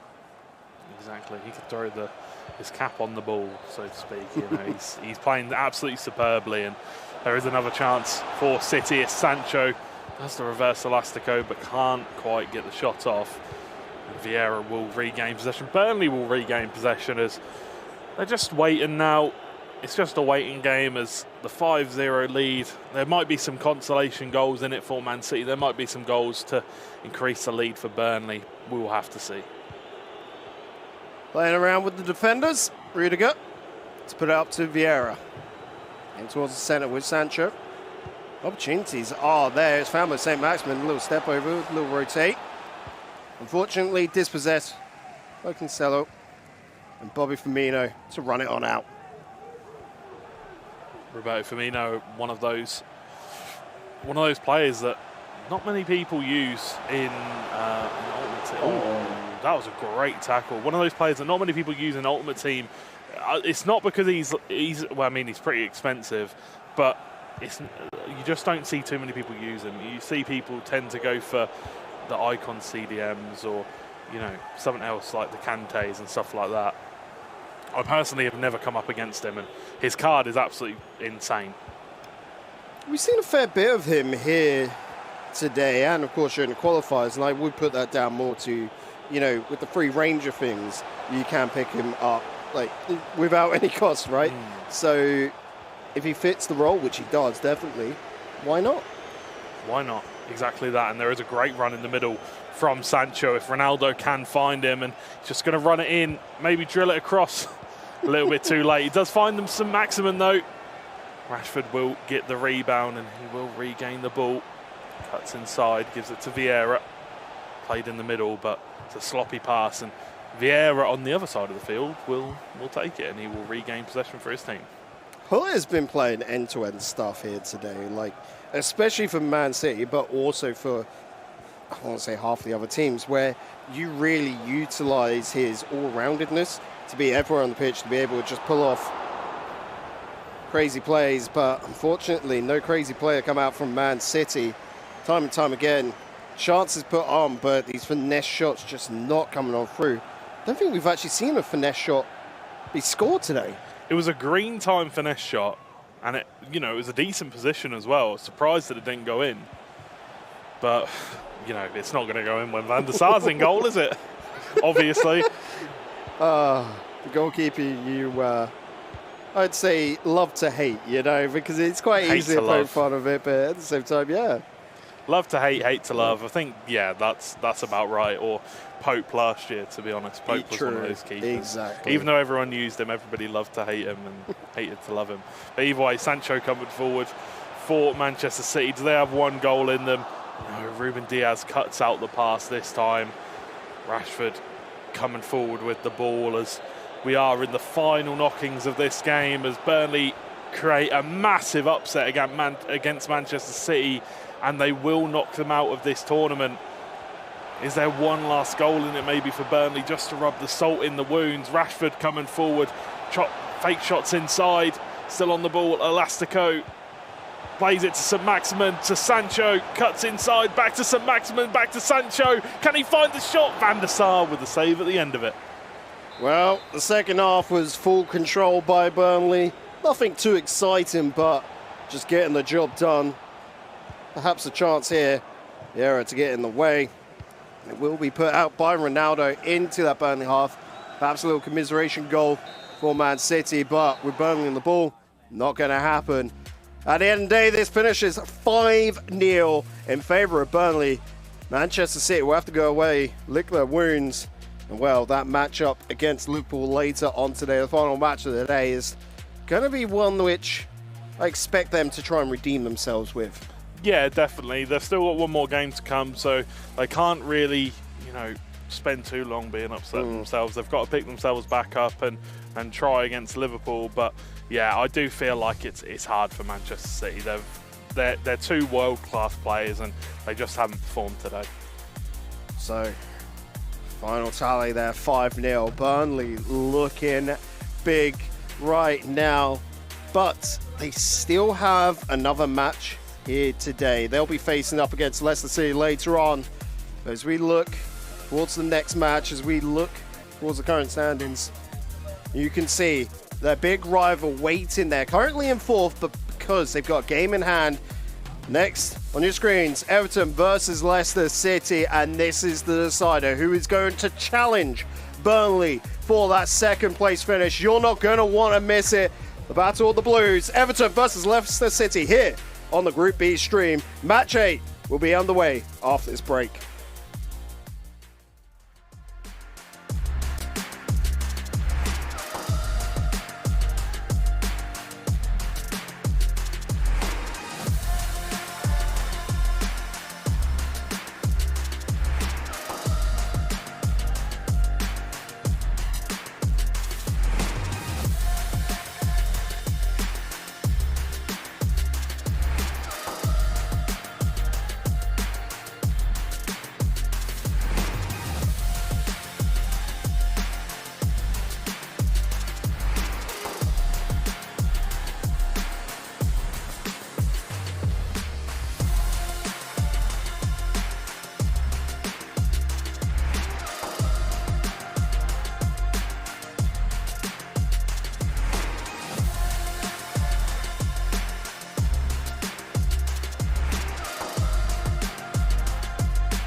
Welcome back, ladies and gentlemen. We're heading on in to match number 8 here in Group B. The last match of round 4. Everton versus Leicester City, the battle of the Blues. And a massive one at that. Everton with the chance to do big damage and make a great statement to finish out second in Group B. Leicester City looking to turn things around, and then they've got Burnley after this. I'm Digital Bacon, Corridor, if you will. Co-caster George, currently right now, out getting dinner. So I'll be taking leg 1, the Xbox side of things, and then he'll be stepping on for the PlayStation side of things. Of course, players right now that aren't playing the matches, also grabbing a little bit of grub. And these two teams just were able to eat during that last match, so they're all fueled up, ready to go. And this first match in particular, one of interest. As you look on over towards the Everton side of things, Callum so far today not living up to his expectations, but could turn that around right now in the final match. Over for Leicester, I mean, Painter, what else can you say? Such an incredible defender, being able to hold up, and this is going to be a moment where Callum is going to have to show his worth. Painter's not a high goal scorer, so it shouldn't be a runaway game. Setting up lovely for Jazz for the second leg, but Callum nonetheless having to pull off a performance. If he can tie this up, you know, finish 1-1. For me anyway, that's a success. But there is the possibility he can do what, and I'm checking my notes here, no one really has done before. And that is get 2 goals onto Painter. That is crazy, just as, you know, I thought straight up earlier on text. 1-0 against Painter in that match up against Man City. Well, Painter finished that 1-0. Callum on the opposite end. The unfortunate 5-0 game against Tex. And up against Man City. Well, we did see Ryan really sharp to form in that 2-1 matchup. Callum, I think it's just the nerves of the day. Being in this studio. Complete different atmosphere after 2 years of playing from home. It is a whole different ballpark, a whole different beast. Surrounded by friends, family, and rivals, as well as the stage lights and all the attention that is provided with it. We can see the players getting their headphones on. Callum pumping some music. Painter, I mean, the classic ways, right? Just straight up game sound, get into the zone. Should be getting onto the pitch any moment now. Everton versus Leicester City. The fight for second place in Group B is underway. Everton in their away kit. Leicester with the home blues. It's going to be an interesting one. I'm so excited for it. And a little bit sad I missed the second leg, but you're in the safe hands of George. This first half, we expect Painter to keep playing that slow, defensive game, really wind down the opposition. The question comes to how does Callum play in this one? Change it up once again today. Put on a bit of aggression himself with James running it down on the right wing. Cross, low driven into the box. Not going to be able to find a result there with Hullett. Just keeping his back pass, keeping possession going. Painter, so phenomenal to keep control of the game. And, well, up against Ryan earlier, we really saw the frustration that he was able to breed. Can Callum just keep his head in the game, keep it cool? That's the real question here. Beautiful pass from Rashford to Bobby Firmino, but unfortunately offside for him.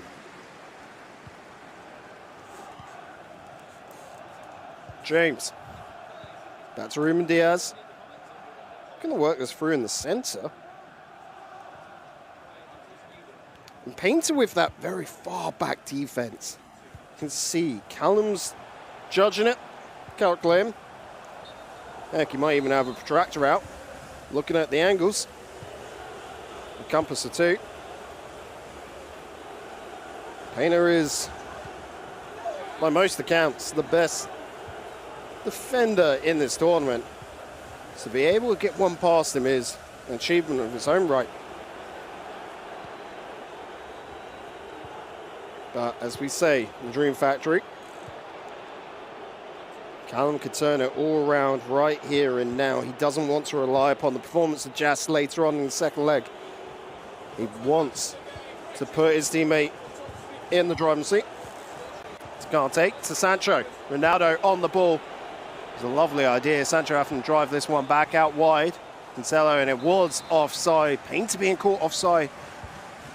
What's that, 3 times now? Offside trap must be being played here by Callum.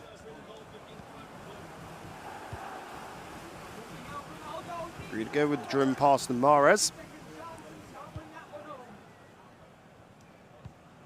Again, slow build up. Clever by Callum. Don't make any risks. That's how they calculate in this game. Don't give any opportunity on over as Mahrez with the lofted pass. Beautiful connection on over, and Callum is back in form.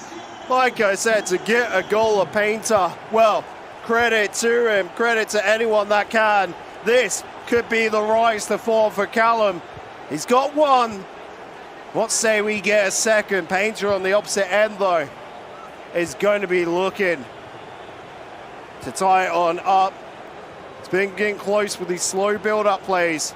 Is he going to be able to finish it off? Well, we still have 65 seconds left, left on the clock. Tons of time. Kante. Good pass out to Ronaldo, but Cancelo was there. Hullet.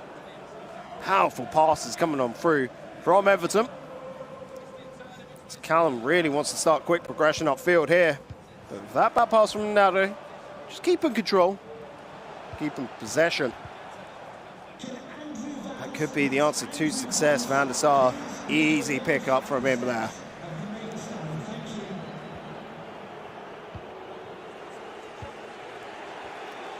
Right down the middle, out wide on the wing to Bobby Firmino. Yeah, keeping control. Respectful game. Both of these two sides having a good judge of each other and just trying to wait for any opportunity, any gap between the AI control players. That's it, found by Ronaldo. Sancho with great eyes, but defenders again, every single angle covered. Callum, phenomenal defense so far, but could this be the caster's curse? Bobby Firmino looking for the step in, the pass across, it was deflected and found by Hullet. And now a runaway with Mahrez. Yeah, wise, take it back. Keeping control. I feel this is the difference to Callum, who's been told, calm down. If you get it, go up. If you're tied up, play that possession game. You don't need to rush it. And there is a little bit of frustration for Painter. I know it's only one goal. But Painter likes to be in the driving seat. He has had the majority of possession so far, but as me and George talked about earlier, in these early moments, very few chances. It doesn't tell the whole story. Both sides have had a good chunk of possession.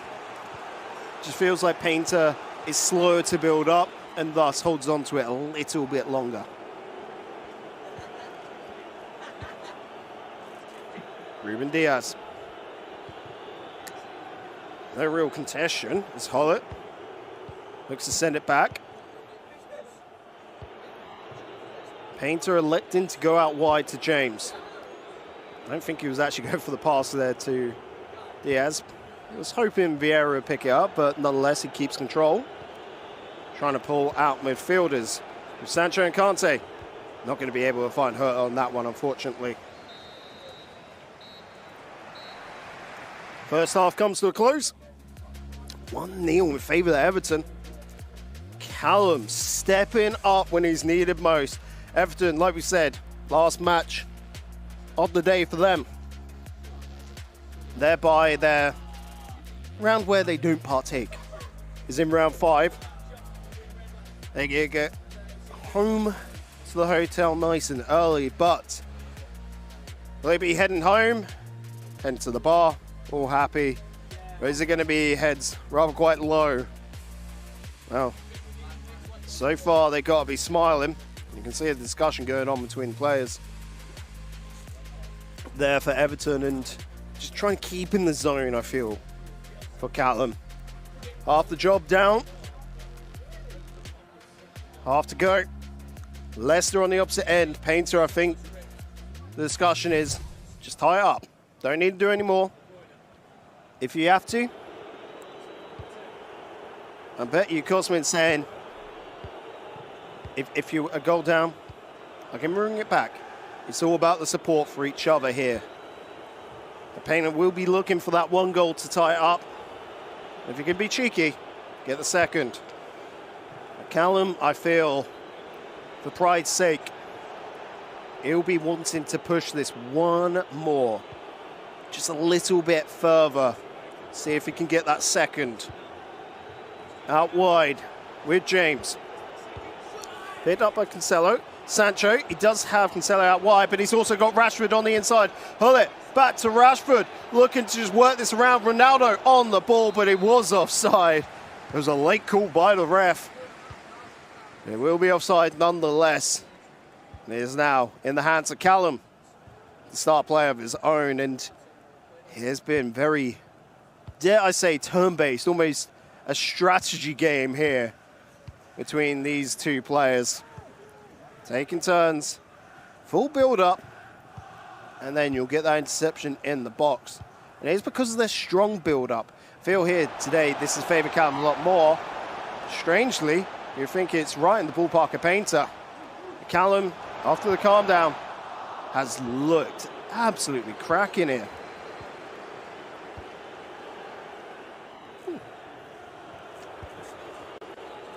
Good block out in the back line there from Painter. Dissolved all threat. The openers in front of him just aren't showing themselves. Does find Cancelo finally, and then on to Kante, but oh, he has just been squared out there in the mid. Well done by Callum. Nullify any threat. So this is put out wide to James. Back to James from Ronaldo, not liking that opportunity switch. See what's going on there, get a better view of the pitch as well. Naturally, of course, the map down below, but just trying to get more data.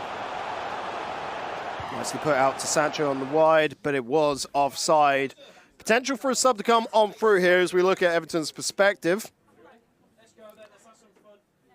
Wonder what Painter's deciding to do. I'd imagine a little bit of change up in strats as we see Coutinho pulled on to that left wing, of course, with strategies and decision making.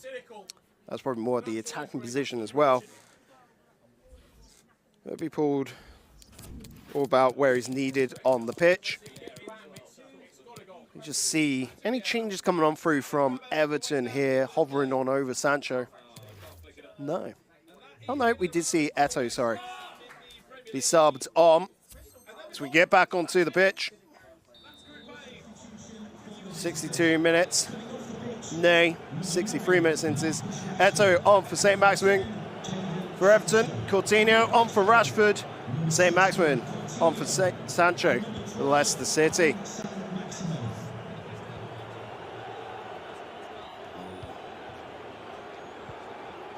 They call it the Battle of the Blues. It's only Leicester wearing the Blues today, and I wouldn't say they're feeling blue just yet. It's only one goal separating them, but Painter holds himself highly, knows he can pull it back. And I reckon as we get into the final 20 minutes, he will start searching, probing, looking for that equaliser. Cancelo on the ball, Kante.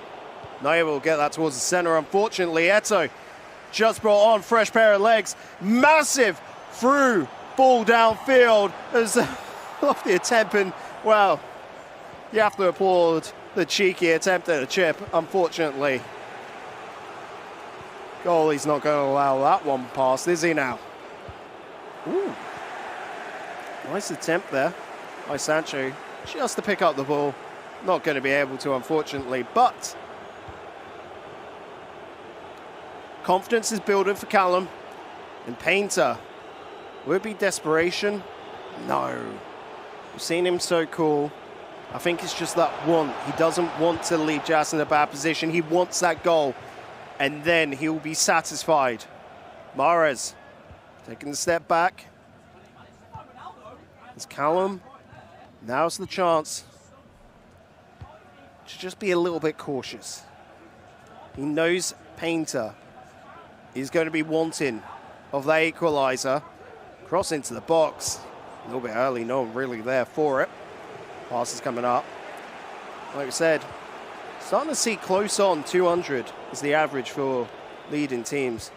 The more possessive teams, if you will, especially when you've got Painter there of Leicester.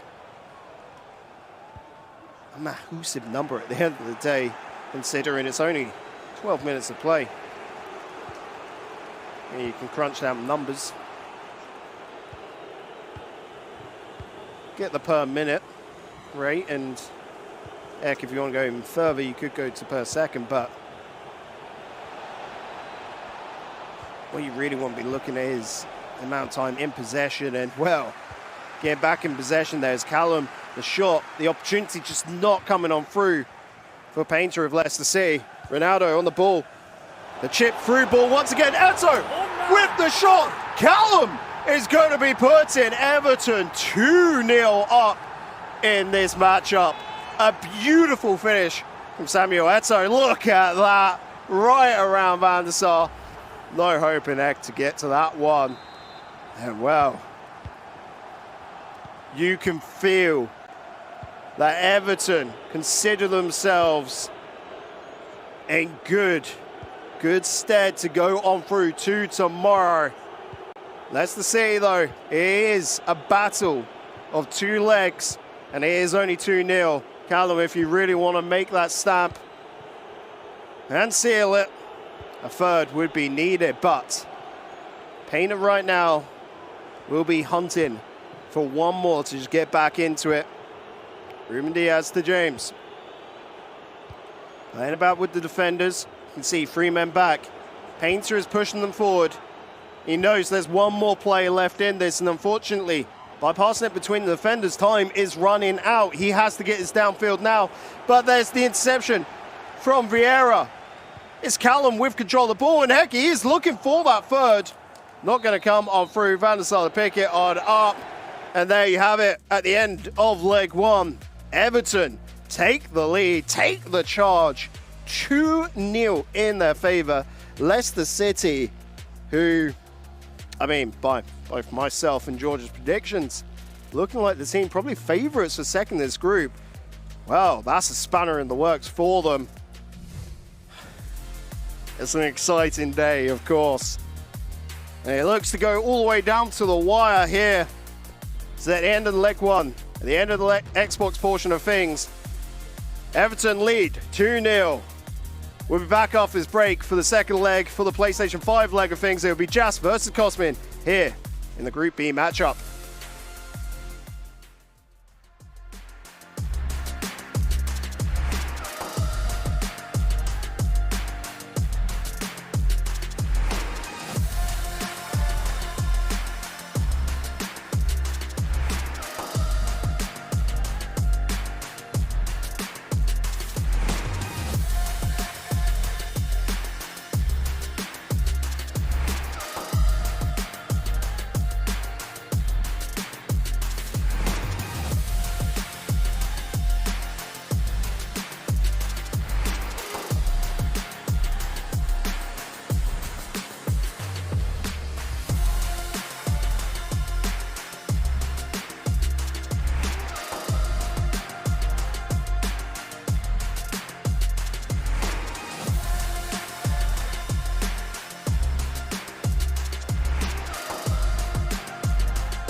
Hello ladies and gentlemen, and welcome back to the ePremier League finals. We are in Group B and we are here for the second leg between Everton and Leicester. It was a 2-0 start for Everton. It was a massive, massive first leg for Callum, picking up the dubs and finally showing us exactly what he has to offer to this team, exactly why he is one of the best teams, one of the best players in this competition. And here you can see Jazz ready to step up and potentially take home this win for Everton, and that could have major, major complications for this title race. He said that he needed to win this game in order to qualify for tomorrow's action, and they need to win it still. It's going to be Jazz versus Cosmin. My name is George Overton, and we are here for this matchup, and we are ready. It should be an absolute banger, and I'm ready for it. Jazz, obviously, look, Jazz is one of the best players in the league. He's one of the best one of the best players in the world. He's one of the best players at this tournament.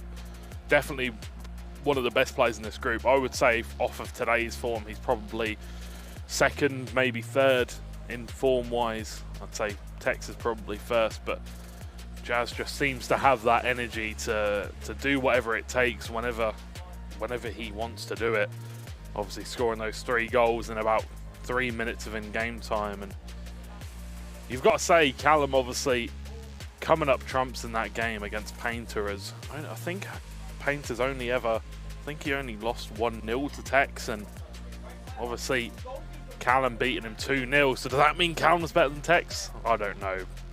But either way, Callum definitely came up there and looked really good. But it does look like we're about ready to get underway with this one, and both of these players look like they've got their game faces on and ready to go. It's going to be Jazz versus Cosmin. And here we go. We are underway. It's Everton versus Leicester. It's going to be Leicester in the home kit. It's going to be Everton in the away kit. And we are ready to go. Kicking it off, Leicester are going to take possession and try and get the first play of the match. But I expect this one to start fairly slowly. But you never know. It could be explosive because, you know, Cosmin. It's James here. And the ball to Vieira, to Hullet, to Rashford with a chance, and it's a great save from Van der Sar, and it's a great start to the game from Cosmin. It's a really good start from him. Ronaldo on the ball, playing out to the area. Sancho, St. Maximin now on the ball. Vieira with a good strong header away, and maybe a chance to counter-attack now for Jazz coming forward with Marcus Rashford on the ball. There's plenty of blue in front of him. There's a wall of blue in front of him, but he's managed to find St. Maximin. Van der Sar comes out and makes a save, and Cosmin was very happy with his goalkeeper's work there. Definitely a great move from the Dutch goalkeeper, but 8 minutes into this game, both had a chance. Both goalkeepers have been forced into action. And we're going to see who is going to break the deadlock here in this one. Everton with a 2-0 lead. So ideally, if you're a Leicester fan, you want Cosmin to take the lead here. And, well, obviously you want them to take the lead if you're a Leicester fan. But, you know, ideally in this situation, if you are a mutual supporter, you want Leicester to take the points here and try and move on up the table. But Everton fighting their way through it. Jazz fighting his way through it. He said he wants to win. St. Maximin goes up for the header, but he cannot get there. James so strong, holds him off, doesn't let him get over him. Ronaldo now coming forward for Leicester. Callum did the job.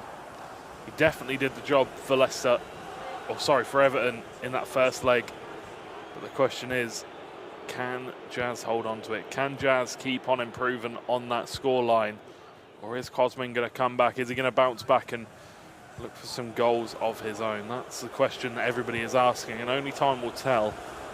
As we don't have, you know, this is the second leg. It's now or never. Ruben Diaz now on the ball. João Cancelo. Back to Diaz, back to Cancelo once more. The Portuguese internationals playing together in style. N'Golo Kante, back to Vieira. Diaz, Cancelo, cut out by Ronaldo, obviously a fellow Portuguese international, and doing really well there to cut out the ball. Vieira, Hullet coming forward, back to James. This build-up play from both players slow, making sure they don't make any mistakes. Hullet coming forward, Stops, turns back to James. Going to switch the play all the way out wide to João Cancelo on the other side of the field. Maybe he's got a little bit more space out there, he's thinking. To Sancho, back to Cancelo, to Vieira, to Hullet, to Rashford now, and it's starting to get good in this attack for Leicester. But Ronaldo can't hit the target. He cannot find the back of the net. And Cosmin is smiling about it, but inside he's furious that Ronaldo did not hit the target in that situation. Vieira. Reece James on the ball. Vieira, Ruben Diaz, João Cancelo. Vieira being played at centre-back in this match. Pretty sure he's on 7 cam in this situation. Maybe had 3 midfielders and switched him to centre-back with custom tactics. I'm not sure. Played 3 at the back, maybe 5 in the midfield. I'm not sure. But I'm guessing he's on 7 cam. Anyway, Sancho coming forward for Cosmin, for Leicester City, who, as we approach the halfway point, need to get a goal sooner rather than later. Sancho coming forward now for Everton. It's a good tackle from Vieira, though, just to put him off his path and stop him. Jazz hasn't really been able to get much going so far in this leg, in this half, in this leg. St. Maximin now for Cosmin. Looks for that finesse, but blocked straight into the player. Maybe thought he had a little bit of room, or a little bit of room was coming. Rashford being pressed fairly highly. It's really good footwork from St. Maximin. Plays the ball round the corner to Ronaldo, whips it in, but a little bit too much power. Sancho manages to control it. Cancelo takes it away, though, this time. Hullet on the ball. Reece James, there's a ball through for Ronaldo potentially to be played, but he chooses the slow route, chooses to calm things down, doesn't want to rush too much. He knows he's got plenty of time to pick his chances. So Maximin heads the ball down to João Cancelo. Vieira now, out wide towards Reece James. The pause is going to come out, some potential changes. Sancho, Hullet, the overlap, Ronaldo. Ronaldo with a glorious chance, finds a shot, but it's a great save from Van der Sar once again. How is the keeper saving that, Cosmin says? Absolutely no idea. Van der Sar has been playing absolutely out of his mind all tournament long. And right there again, saving Jazz, saving him from a potential goal in the back of the net. Jazz knows that he needs to clutch up in this situation. He knows that if he wants to move on to the finals tomorrow, the knockout stages, he needs to clutch up here. But so does Cosmin, so does Leicester. There's so much on the line in this game. This game decides who's going to be going through, basically, or, well, it's going to decide who gets to continue to fight to go through. That is Cosmin getting a little bit frustrated now with some of the decisions not going his way. The goalkeeper obviously making an insane save. Maybe he's feeling a little bit hard done by. Needs to keep going. Kante. Rashford. João Cancelo with a fantastic bit of play, and the ball's going to be kicked out. Cosmin's going to throw his hands up in the air, and that is going to be the half-time whistle being blown at 0-0. Callum's got a smile on his face. Jazz must be happy with it. It's been fairly steady so far. He's been closing that game out. The defenders dropping back, nice and tight at the back as well. Not many chances coming through, but he needs to be careful. Can't let too many of these chances go through, because eventually Cosmin's going to take one. But either way, getting into the second half, Cosmin obviously, he has been on the front foot most of the game, to be fair. Cosmin, he's had a lot of chances, but unfortunately he has yet to really put his stamp on the game, really take, you know, you need to get goals. It's all right having lots of possession and having chances, but you need to have goals. You don't win games without goals, and he has not got any yet. His team has not got any yet. Leicester yet to score over the last 140 minutes of action. But here comes Cosmin coming forward now. Sancho on the ball. Gives it back to Vieira, to Hullet. And It's a bit of a deflection off Hullet, but it will go into the path of Jazz, and he can now look to come forward himself. Reece James now on the ball. Vieira, Kante, Ruben Diaz, all the way out to Cancelo.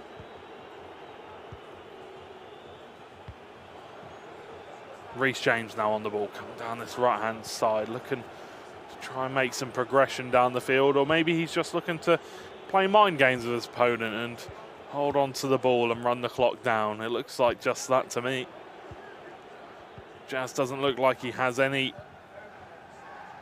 need to come forward with a 2-0 lead on aggregate. Can just close the game out. Gives the ball to Rashford now, though. Sancho tackled by Sancho. Cosman needs to come forward. He's only got one more half to do this. He doesn't have long at all. He's already 10 minutes into the half. He's got about 30 minutes left on the clock. Needs to start thinking about throwing more players forward here. If not, this could potentially be doom spelled for Leicester City. Vieira gives it to Hullet, to Ronaldo, to Reece James. Pinged across the field to João Cancelo, who has a lot of space to run into here. Going to whip it to the back post. Where's the goalkeeper? Ronaldo puts it in the back of the net. Where was the goalkeeper in that situation? What was he doing out of his box? I have no idea what's happened there, but the goalkeeper just completely miles off his line. Van der Sar nowhere to be seen, and Ronaldo with a free header puts it in the back of the net, and Cosman has himself a goal. Leicester have a lifeline.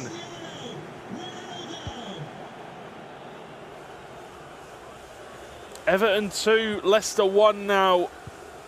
Everton, well, Callum clutching up in the first game against Painter, getting a 2-0 lead.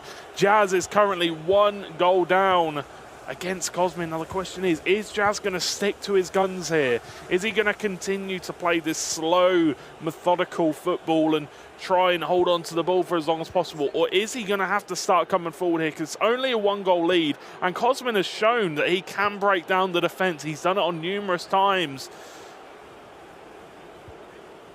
It's a hard situation, really, for Jazz. But here comes Rashford, gives it to Ronaldo. This would kill the hearts of Leicester. And it's deflected and into the back of the net. And although it's a deflection goal, it will feel a bit sour in the mouth of Leicester. Jazz will absolutely take it. Everton will absolutely take it. And that is now a 2-goal lead once again. 3-1 on aggregate, 1-1 in this current game. And Everton might just have done enough. Some substitutions coming out potentially for Cosman.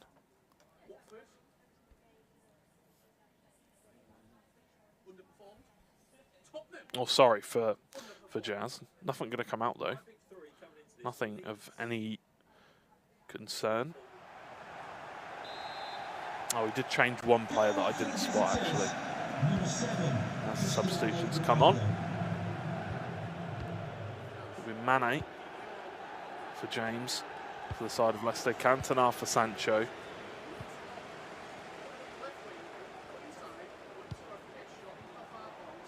And that is it, apparently. The scoreboards don't want to show us anymore. Fair enough. Fair enough.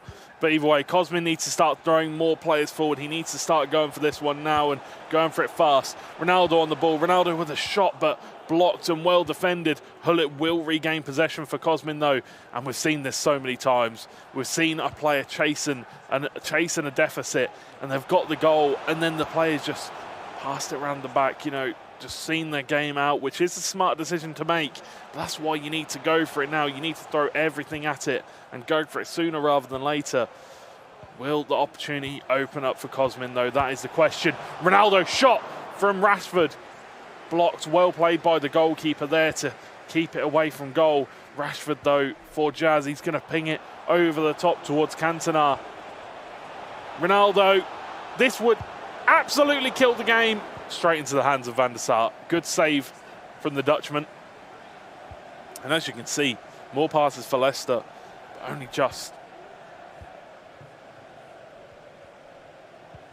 Cosman has been passing around, trying to get it round this Everton defence, this Jazz defence, but he just can't. It's so difficult. He's so good at defending, Jazz. as we reach the 80th minute of action here. We'll play down the wing. Vieira passes it back to the goalkeeper, and it's do or die time now. 10 minutes left to go in this game. Cosmin needs to find a solution. He needs to find an answer to this mathematical equation, because Jazz is so difficult to solve. He's so difficult to open up. Vieira on the ball now, looking to try and play it into the middle, but look at this press. It's so clean from Jazz. Defended so well, and the pause will come out. I'm not sure what he can really change, but he's going to try and change something, but I don't think Jazz wants to let him. Jazz is just going to play it away from him, doesn't want to let him get that pause out to change those tactics, and I think that will just be the game. He's going to play it backwards all the way to the goalkeeper. It's going to infuriate Cosmin, and rightfully so. Rightfully so, it's going to frustrate him. It is very annoying, but what can you do? What can you do? It's the right decision to make for Jazz to confirm the win, to get the win, and he's going to come forward with Cantona. It's Cantona marking Cantona, and I don't think he even cares about getting the goal. He's just going to hold it out wide for the last few moments of the game. He doesn't care. It's the win. It's the dub. It's all that matters. And here comes Cantona still coming forward, and Ronaldo still through on goal. Ronaldo finds the back of the net, and that is going to be the win. That is going to be the win for Everton. That is going to be the 3 points being picked up for Everton. Congratulations, Jazz Singh. He had to do his best, because Cosmin was always going to be coming for him. He was always going to be trying his best to get back into this game. But in the end, it was just not enough. Jazz leaves before the game has even finished. He's going to go for the handshake. Is Cosmin going to give it to him? Is he going to give it to him? No, they're not going to do it. They're not going to have a handshake. Surely not. Have a little bit of sportsmanship, lads. Come on. A little bit of a fist bump going on. No, he's not after it.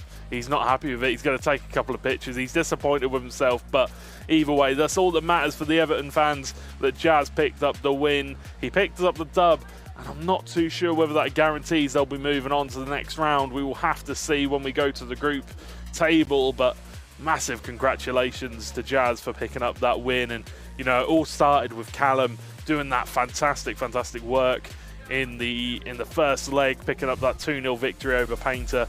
And as you can see, a 4-1 victory for Everton over Leicester City. A fantastic win for them. Painter, Cosmin, you battled your hardest, you fought your hearts out, but in the end, Everton just had that little bit more they needed. Maybe just wanted it a little bit more, I'm not too sure. But let's have a quick look at the league table, the group table, to see how this is levelling out. And as you can see at the top of the table, the two Merseyside teams, Liverpool and Everton. Liverpool, 3 games played with 9 points. Everton, 4 games played with 7 points. Burnley, 3 games played with 4 points. They've still got the chance to go tied with Everton. And if they do, they could potentially, well, they would take them over on goal difference. Leicester, however, 3 points. And I think that means that they can't actually qualify anymore. So I think that means that Leicester is actually out of the tournament. And Manchester City sitting at 3 games with 0 points. So they are definitely eliminated from the tournament. Up next, we do have Burnley versus Leicester. And both of these teams, well, it's do or die for Burnley. They need to get this win here. If they do, they'll be moving on to the next round of the tournament. And Leicester, well, they might not be able to get into the next round of the tournament, but you bet, yeah, they're going to fight for it. We're going to throw it to a very quick break before we get into this next round of action. Make sure to go grab yourselves a drink, and we'll be back with match number 6, leg 1.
Welcome back, folks. We move on into match number 9 of the day. It's Burnley versus Leicester. We're back as a little duo here, George, or I got your name right that time. Thank you. Not Joe. I was going to make a joke out of it, but I know that was really, that hit deep, didn't it? I'm sorry. It hurt my heart, it hurt my feelings. At least you aren't calling me Joe anymore. Oh. Joe who? Joe.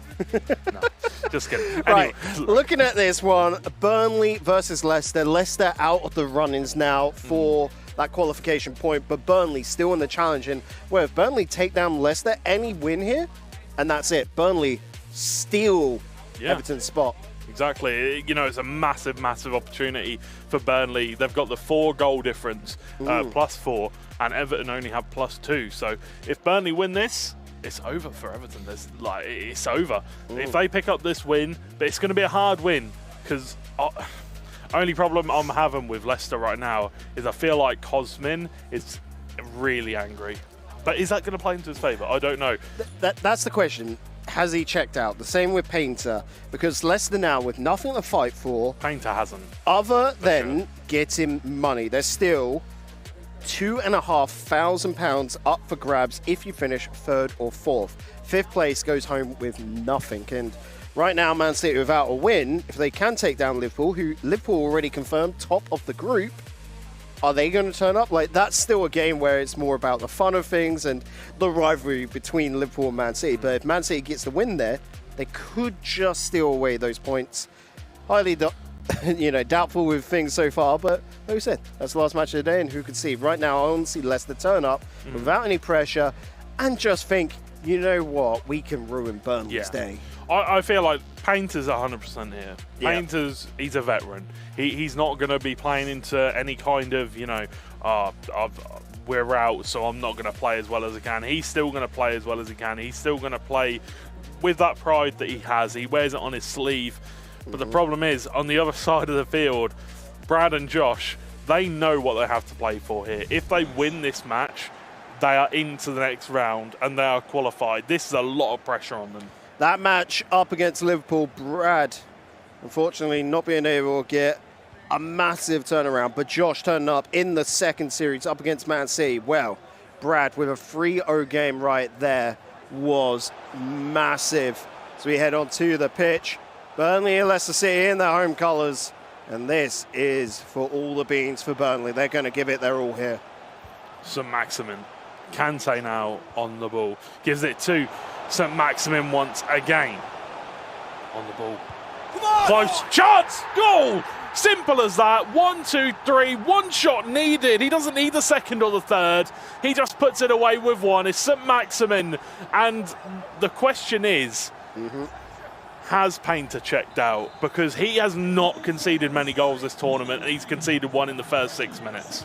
You say that he hasn't conceded many goals, but like we said, in that last series against Everton, against Callum, 3 goals. And we were talking about Painter, the most he had conceded was a single goal. How does that turn around? Here, and it was against Hex, and that's understandable in its own way. But Brad is really coming to his own. And I think Painter, it could be on the mental hurting right now, still trying everything. Yeah, I mean, he's got his pride to play for, which is very true. And we will have to see what he's going to do to change up here. But we are going to see. Either way, Hullett on the ball now coming forward for Leicester. And I feel like right now for Painter, you don't really have too much to play for other than staying out of the bottom place. Yeah. Don't want to fall that far down. And again, pride still on the line, still repping your club. Still want to come out as high as possible with as many points as possible. And of course, naturally, these are professionals. They're going to want to win everything they can. Of course, yeah. I mean, when you've been in the game for this long, you're going to want to win, and you don't want to lose. Simple. It's the simple truth. You don't want to lose, just not because of money or because of you know, anything like that. It's a pride thing for sure. You never want to just lay down and feel like you're just going to get beaten over and over again, but sometimes it's not your choice. But either way, Ronaldo threw on goal for Painter, and he will level it up with Ronaldo Team of the Year item. He is not going to roll over and die. He's not going to let go that easy. Painter, with all the pride, wearing the badge on his chest, going for the second, and that is Leicester City in the lead. That is Painter going back-to-back goal after goal, and it almost feels like we're in a highlight reel right now. We're going to the player cams, we're coming back to the game, and he's already through on goal, but no, this is live action. Leicester getting 2 goals in quick succession, and Painter is now in the lead. But the thing is, Burnley need to win this game. A lot of pressure on Brad. It's only been 23 minutes now, George, though. Still tons of the match left to go, and Brad hunting for another. Unfortunately, playing the way, fantastic marking of St. Maximin. You could say he's under pressure. Dum, bum, bum, bum. I don't know what to say in response to that right now, bud. 25 minutes into this, and well. This has definitely been an eye-opener. Everyone thought this could be, I would say, a little bit of snooze fest, you know, considering. Leicester turning it up, though, again, showing that pride, and that's what you'd love to see, the pure competition here. It is pure competition. Almost half an hour into this game, and 1 goal lead for Burnley, and then Leicester come back. Painter comes back, and he gets 2 in quick succession, and he's definitely showing that he wants to stick around. He's trying his hardest, but unfortunately, it's mathematically impossible, but definitely playing for that pride, playing for that prize money. Obviously, if you finish bottom in the table, you don't get any, so he is definitely playing for that pride. 31 minutes into this game, Burnley versus Leicester. Burnley need to win this one in order to move on to the next stage tomorrow. If not, Everton will win via proxy. And there is another chance, hits the post. Painter hits the post once again. He's disappointed. He thought that should have gone in. I thought that was a tough angle. He expected Rashford to be able to do that, and I don't blame him. That looked so close, but unfortunately for him, he's got to go hunting again. I think he quite likes this challenge. Right now, with all the pressure off, you know, I feel Painter's coming into his own. Yeah, so do I. I feel like he's playing quite well here. I feel like, obviously, look, we've had plenty of games today. We've had our chances to warm up and stuff like that, but he's obviously ready for this game, and there could be a chance. Sancho on the ball, twist and turn, and gives it to Ronaldo. Can't find the opportunity, though, and that's what we're saying. Painter's so good at defending in those situations, and maybe he's regained his trust in himself. Maybe he's regained his form, and maybe he's just going to keep it to 1. Who knows? But we're approaching the halfway line. Burnley need a goal. If you're an Everton fan right now, you're also a Leicester City fan purely because you want to see them keep this goal line. Keep the score line, sorry. Keeping the lead. Bobby Firmino not being able to find routes towards the net, so taking it on back is with Rashford in the box. Unfortunately dispossessed, and Burnley go again. They do indeed. Is he going to play the ball over the top? No, going to slow things down. Play it out wide to Reece James, who runs onto the ball. Roberto Firmino going to stop him from making that run. James once again gives it to Mahrez. N'Golo Kante on the ball now. Back to Mahrez, who looking for somebody in the middle, looking for somebody that can make a run in behind, but the pass is just not good enough, and it's going to be intercepted. Ball's going to be put out, and that is going to be the half-time whistle being blown. 2-1 Leicester City. Painter with a big comeback. So in the first half, though, he's got to play another 45 minutes, and Brad here is going to be talking with Josh, coming up with a plan. How do I turn this around right now? Because it's such a pivotal matchup between these two, and every single goal is really going to count. Burnley, like we said, have to get the win. A draw is not good enough. Leicester on the other end, without any pressure, can just play their hearts out, play their best, and not be, you know, way down. That's the truth right there. Burnley, it's difficult because Painter is really good at defending. It's hard to pinpoint exactly what you need to do to break him down, but Brad is a fantastic player. We've seen him perform throughout this group so far. The question is, What does he have to bring to the table right now that he can use to beat Painter? He needs to find that wing. He needs to get down that wing and cut inside. We've been seeing him doing it so often. Also, that ball over the top. But the problem is, Painter drops back so quickly that he can never find that ball over the top. And that's why Painter's so good, because he can never get counter-attacks. I was talking to the coach of Man United, whilst having my grub, and he was super surprised. We were both watching the Everton versus Leicester City match, and just he thought Leicester City were in a top 4 contention. And it was just that one match. I mean, just straight up said, they don't look like themselves during that one match. Here, coming up against Burnley, they look like themselves again. This looks like Painter on the pitch. And is it just a play style difference? Couldn't really work it on out. The energy, the vibes just weren't there for that last series. And it's good to see him back on track. It really is. It is good to see him back on track. And I feel like Everton, you know, Jazz specifically, one of the best players in the world. I said this while you was away, I think, or I said this at some point. Jazz is in my top 3 at the tournament right now, or at least in this group. You know, form-wise, I feel like he's been playing absolutely fantastically in this group, and he really has been clutching up for Everton. So we'll have to see whether they can qualify or whether Burnley will be able to mount the comeback. Ronaldo, rainbow flick. What's he doing? He's looked for the pass. I'm not too sure what happened there. Couldn't control the rainbow flick. I don't know if it was the right skill move. Ball played over the top, though, for St. Maximin. And just about does well enough defensively to get the ball away. Yeah. Sort of a little passing play. Try and work this out of defense. Again, as always, Painter going to be cautious. Not wanting to just hand this on over. Slow build-up at that. A little bit sloppy. A little bit forced there from Painter, to be fair. Trying to get him behind, but you know, you've got to take those sometimes, but there is a chance. Good interception from Patrick Vieira at centre-back. It's definitely surprises me how many players are using him at centre-back. Yeah. Though. It's interesting. I don't know whether he's on 7. I'd love to know if he's on 7 or 10 cam. I like that we have like a lot of choice here, and whilst naturally we're seeing near enough 2 different mix-ups, it's good to see many options because, well, a month ago I would have near enough only seen Rudiger in that back position right now. Now having that second choice of bringing in Vieira, it's just cool.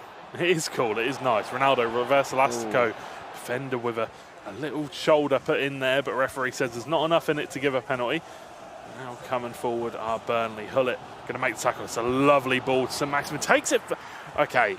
I would have taken a touch there, brought it down, maybe looked to twist and turn, but first time, it's a bold statement. I've seen you play, George. You hope you would have taken that touch, but you would have shot it just the same right there, buddy. Come on. The opportunity is there. The ball dropping towards his feet, but the defender just too smart, too clever, gets in the way to get the block. That's why we're commentators, though, with the third party, with the backseat Andes. Yeah. We've got to make these comments. Ronaldo for Leicester. And it's a great interception from Varane. Up towards Hullet. Down by Ronaldo here, looking to run it downfield to Sancho. Back towards St. Maximin.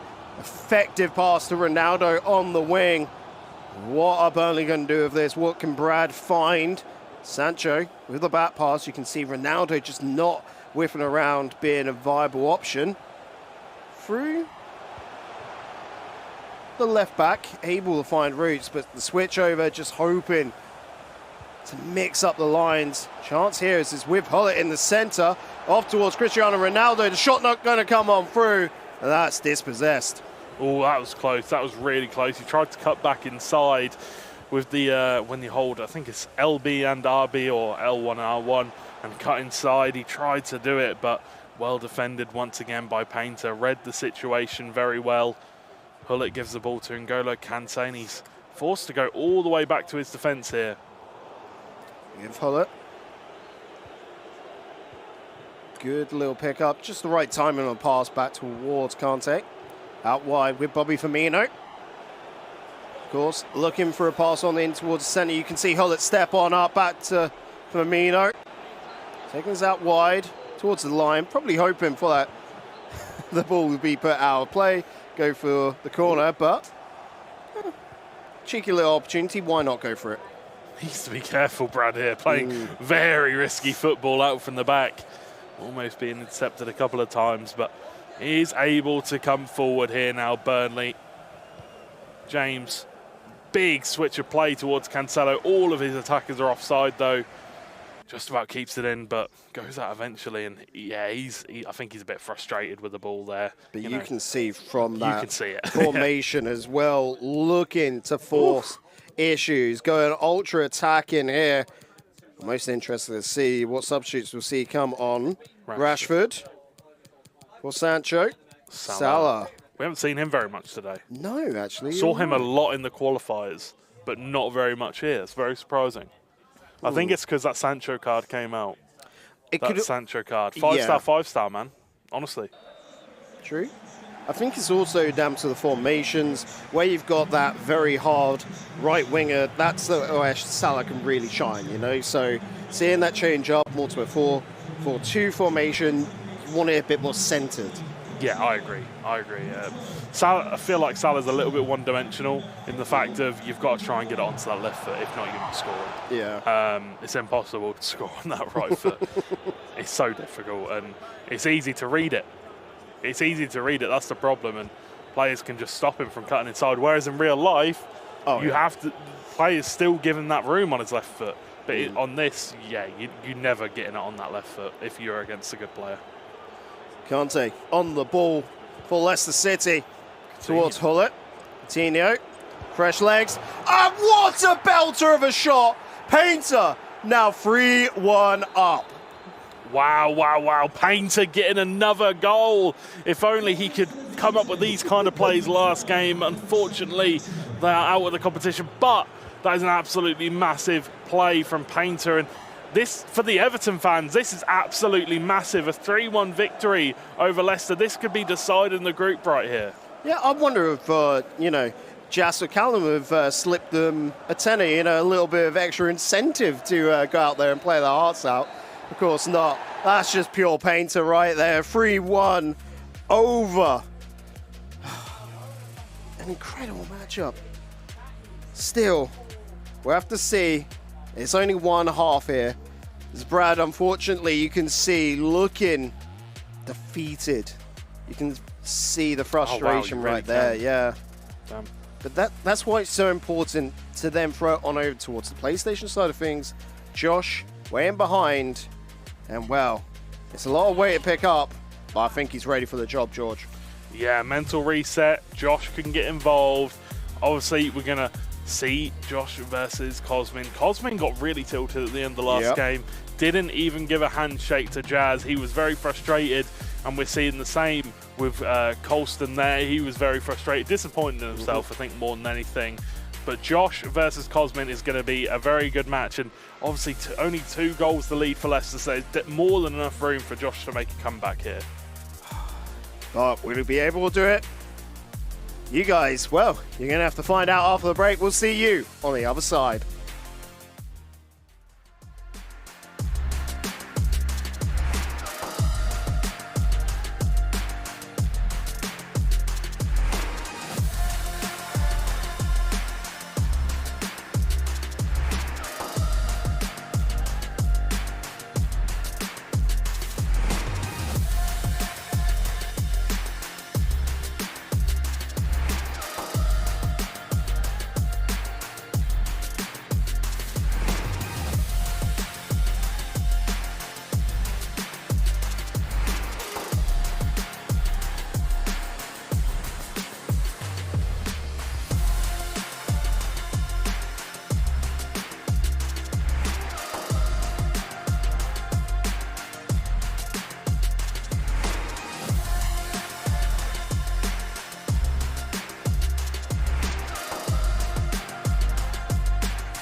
Welcome back, folks. We head on into the second leg between Burnley and Leicester City. And well, Leicester City really causing an upset here, aren't they, George? They really are, you know, considering they're currently sitting, well, not very good on the table. They can't qualify for tomorrow at this point. They are causing a massive upset to Burnley, trying to make sure they can't qualify either. They're getting mad. They're getting angry.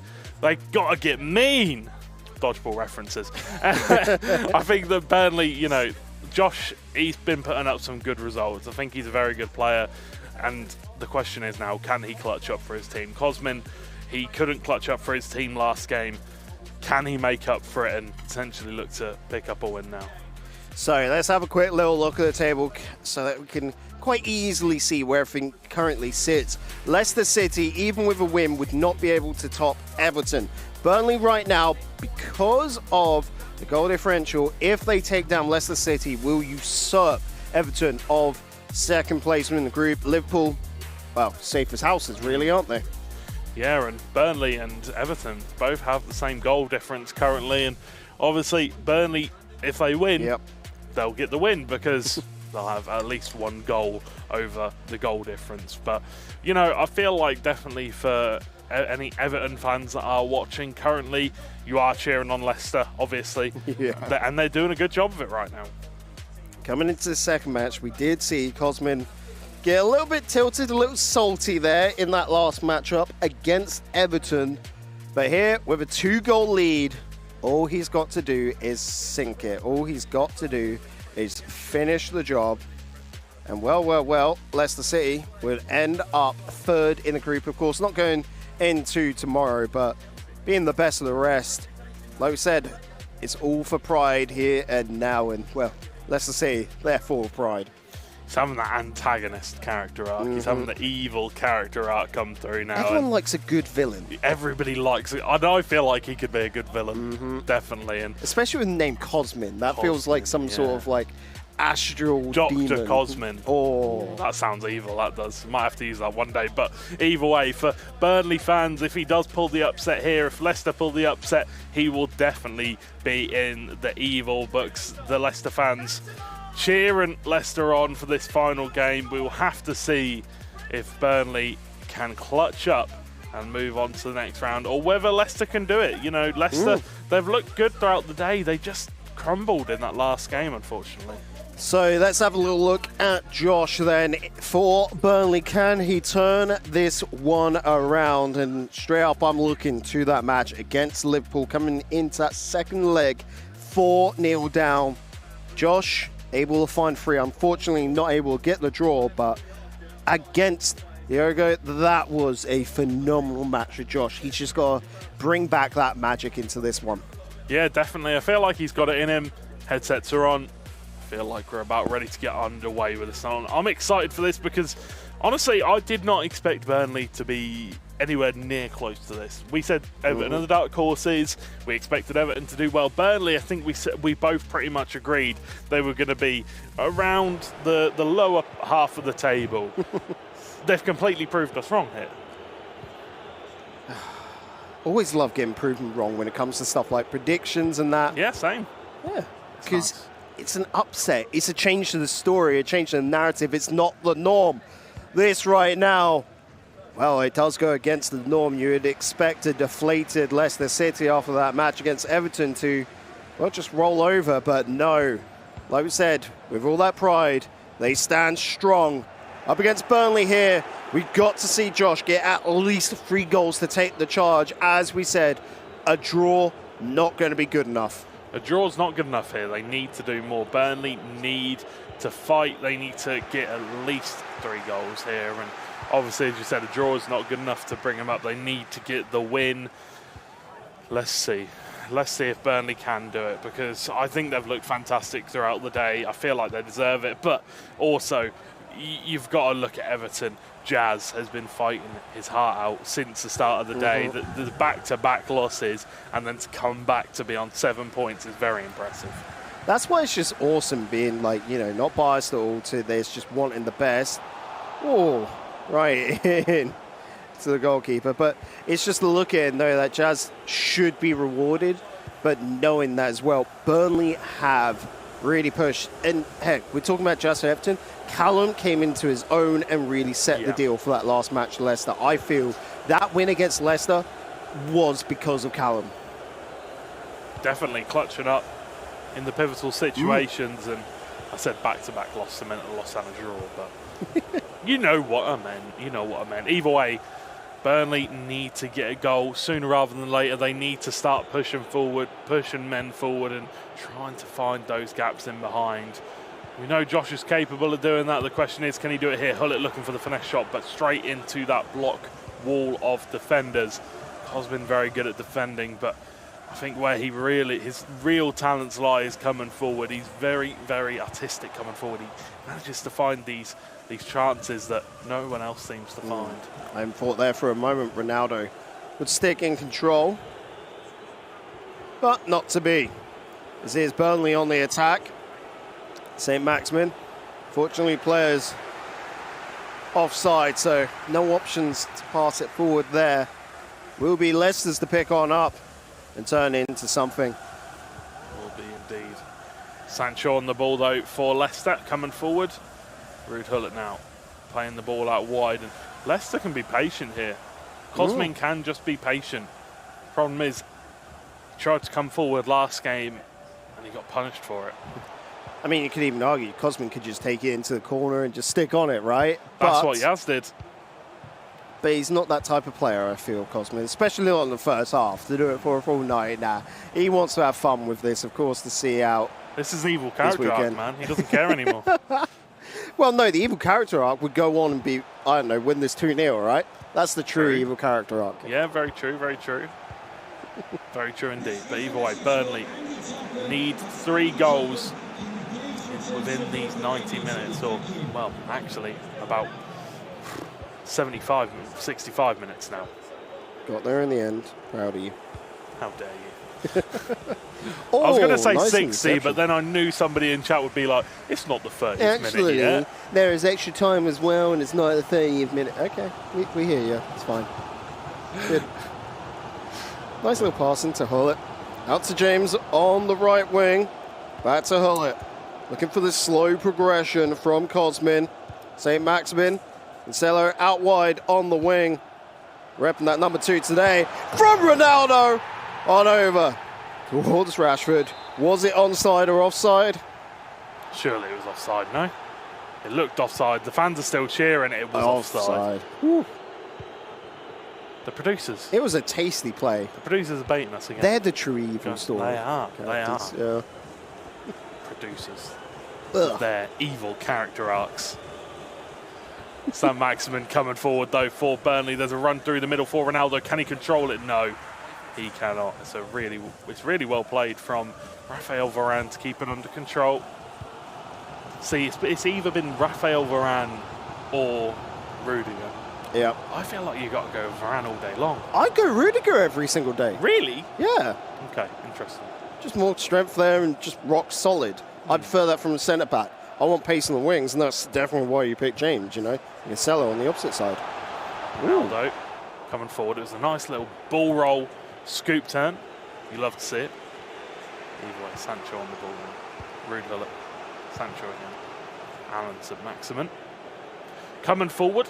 Burnley in need of 3 goals, and the clock is ticking down here, and it is getting nervous. It's starting to, you know, when the clock ticks in a movie and it starts to slow down and get really basic. It's just like doof. That's what time it is for Leicester, for Burnley. It's still within the first half. You've still got the second half, but yeah, you want to see it out with a single goal at least to just get that spirit behind you. Unfortunately, right now it's Leicester City on the ball. Cosmin looking to charge it deep downfield with Sancho. Been out wide and wing, but they're taking it back to Ruben Diaz. Varane out to James. Just keeping full control of this situation. Full control of the situation indeed. Ball whipped in, but cleared away fairly easily. And that will be the half-time whistle being blown. As right now, Burnley's still trailing. Burnley still yet to get anything back in this game. A half down, still 0-0. Josh shaking his head. I don't know. Maybe he's feeling a bit demoralised. He doesn't know what to do, but I can't lip read. So yeah, to me, it seems like, or just like, you know, looking at his reaction, they can't figure a route in. He's tried it all, and it's not good enough. Cosmin, by only having to play defense, really, has taken full control. And here, headphones off, talking to his teammate. Suggestions, maybe. Yeah. Open up the suggestion box. He's saying, maybe try this, maybe try this. And he's saying, yes, no, maybe it will work, maybe it won't work. But we've already been saying this. The first half is usually the half where they stick the feelers out. They see what they can feel. They see if, you know, the other player can defend the situations. They test and try and see what they can do. But right now in this situation, in the second half, I feel like there are going to be some chances open up. It's do or die. Burnley have nothing to lose, everything to gain. You throw everything out the window of this one. Pretty sure I just saw a flying kitchen sink. Let's see if they're going to be able to get juiced up and do the job. 3 goals to find for Josh, but does he have it in him? Cancelo on the ball now for Leicester. Diaz now, and you can see still playing it around that back 4. João Cancelo making a deep run in behind though, trying to create some space to come forward. St. Maximin now. Vieira back to St. Maximin, and they are creating a little bit of room down there, but unable to make any use of it, and Burnley win the ball back. But some good pressure from Cosmin to win the ball back once again. Out wide on the wings with James. The switch over. Been popular so far. St. Maximin. Try to go for a cheeky chip, but unfortunately that will be offside. Goalkeeper's kick, and well, Van der Sar hasn't really had any trouble here today in this match. He hasn't. Even if he did, you know, he never concedes anyway. So I kid. But either way, we'll have to see what happens. Vieira on the ball. Hullet now. Back to Vieira. Diaz. St. Maximin on the ball. Sancho. They're trying to break down this defence, but it's so tight, so deep. Chance. Marcus Rashford. Ronaldo finds the back of the net. And that might just be it. Clean, clinical passes. Only have to cover a short distance, but they found their way around the defenders. Josh can't believe it. As CR7 goes and gets the first in this leg, but the all-important 4th on aggregate. Leicester City. Crazy. Yeah, crazy stuff for Leicester, you know, fantastic stuff. A 1-0 lead, and honestly, what can you say? What can you say for Burnley? It's disappointing. They've played so well. They did a great job coming into this. We didn't really expect them to do this well. Inside the box once again. This is dangerous for Burnley, and they need to find a route out. It was easy in the end. They still got to get it downfield. In front of the defenders right now. St. Maximin trying to go the long way around, and unfortunately, just not able to do it. It's going to be a throw-in for Burnley. It is indeed going to be a throw-in for Burnley. 4-1 currently. The pause is going to come out. 4-1 the lead for Leicester. And so far, it has been it's been a tough game for Burnley. Yeah. What do you even say? Because it's so demoralising for the players. Because it feels like real football. That's what you say right now. It's the reality of the situation when you turn up on match day, and should have been the finisher for Burnley. Like we said, Everton felt their fate was in another team's hands. You don't ever want to put your fate in another team's hands. But, I mean, Leicester City looking pretty trustworthy right now for a win. Yeah, exactly. Leicester obviously, you know, trying their hardest to come back like they did last. You know, they should have done this last game. Is the thing. They should have performed like this last game, and well, you could see on the player cams there. You could see Josh was very frustrated and clearly quite animated in his frustrations, and now needs to score 4 goals for them to get to take the lead. Last-ditch efforts now. Bring every attacking player you can onto the pitch. Just being a bit curious about Coutinho swapping off Sancho. Putting him on the left wing. Coutinho, Ronaldo, Cantona. I think, was it Mahrez that he brought on as well? Yep. That's a pretty killer lineup. It is. Been a 4-2-4 formation. Is it going to be able to get the job done? I mean, I can see him getting a goal, perhaps even 2. But having to push on for a whopping 4? Yeah. With this amount of time left, that's jazz levels to come back. Gauntlet's been thrown down. Leicester City in the lead, doing bits. Can Burnley turn this around? Well, right now they're going to have to work it back from their defense into the midfield with Ronaldo on the ball. Well, you can see there, the runner in from Coutinho. Does he have options towards centre instead? The pass comes up through, but goalkeeper to knock it out. It's Van der Sar again. How does he keep doing this? It's illegal. Stop this man. St. Maximin over the top to Ronaldo. Leicester City. What? Oh my goodness. Again? Van der Sar whipped into the middle. Van der Sar collects again. Hashtag just Van der Things. Exactly that. Van der Sar has been absolutely incredible today. Played forward, intercepted by Cosmin. Leicester City 4-1 up. They're looking like they're going to take this one, but it's almost just a consolation. But it is, you know, it's the nail in the coffin for Burnley. It's heartbreaking stuff. It's heart-wrenching stuff. The team that dreamed, they can come true, but this time, you know, what can you do? Offside. Burnley, of course, already made all 3 of their substitutions. This, to me, I was going to say reeks, but it definitely has all the suspicion of just buying time, letting Burnley stew, letting Josh just sit there with impending doom. Like we've been saying, arc, man. It's that character arc. He's evil. The evil character arc's coming through. We've talked to him, lovely lad, of course. Yeah. It's just here in this moment, if you can play spoiler, if you can get the win as well, why not? Why not? Exactly. Why not? It's definitely, you know, something that a lot of people like to do it, you know, in real life. You know, you got a Sunday league game and there's a final or something.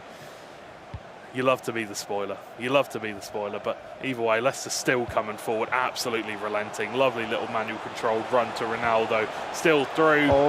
St. Maximin fires wide, actually, in the end. It was a tough shot. It did get the net, though. Unfortunately, the wrong side. Exactly. Something. Silver linings and all that. Burnley, a silver lining right now would be, I think, getting a goal here for Josh. Just to know that he did his part. Even Stevens in the second leg, but there's still a big arse potential, but cut out by Hullett. Rashford coming forward for Leicester. This will probably be the last chance for Leicester coming forward as we reach the 90th minute, and probably 1, maybe 2. We haven't seen many 2s. No, it's a 1. 1 minute added on. All 1s today. Mahrez, it would be a consolation goal for Burnley, but Leicester get it clear, and that will be the full-time whistle being blown. Leicester win 4-1 against Burnley. Some good sportsmanship coming out, handshakes coming out from the players, but unfortunately that does mean that Burnley are out of the tie. They're out of the group, they're out of the ePremier League, and that means that confirms Liverpool and Everton, the 2 Merseyside teams, will be moving through to the knockout stages tomorrow.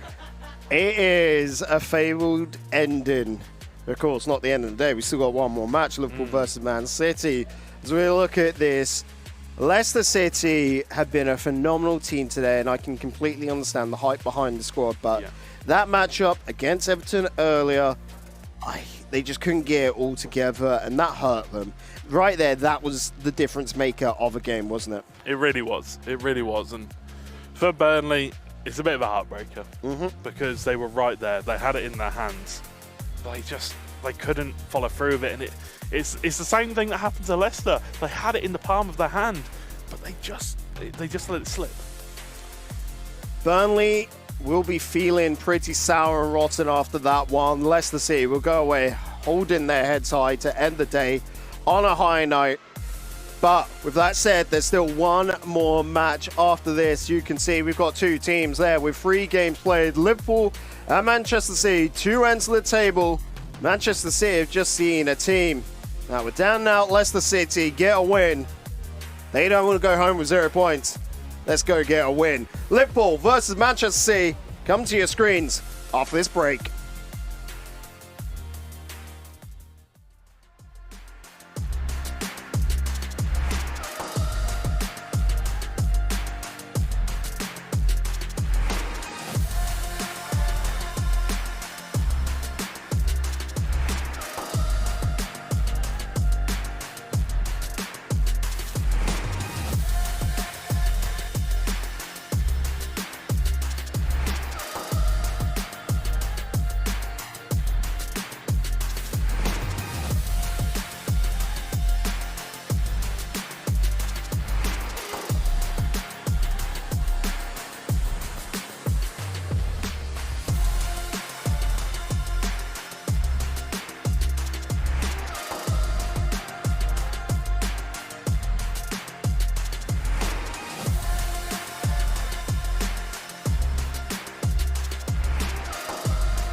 9 down and 1 more to go. It's been a long, long day of FIFA, but it will end at the close here with Liverpool versus Man City. It opened with Liverpool. It did. But George, will it close with Liverpool getting a win, going for the perfect streak? Or Man City still got a little bit of, should we say, spite left in them like Leicester? Well, look, right, this is Man City's final opportunity to get any points on the board. If they're going to do it, they need to do it now. They need to get in this game, and they need to try and pull some sort of an upset over Liverpool. But if you're a Liverpool fan, if you're a Liverpool supporter, if you're a fan of Tex, you're a fan of Diogo, you're supporting them through this competition, they potentially have a run here to go fully unbeaten throughout the whole thing. So, hot take time. Controversial. Uh-oh. Tex has been phenomenal. Diogo has been fine. But I think that's because Tex has always led. So Diogo isn't coming in with that much pressure. So he's just been quite chilled. He's still done the job, you know. Yeah. Still, of course, not lost the series. But I think he hasn't been put in a position where he has had to really push.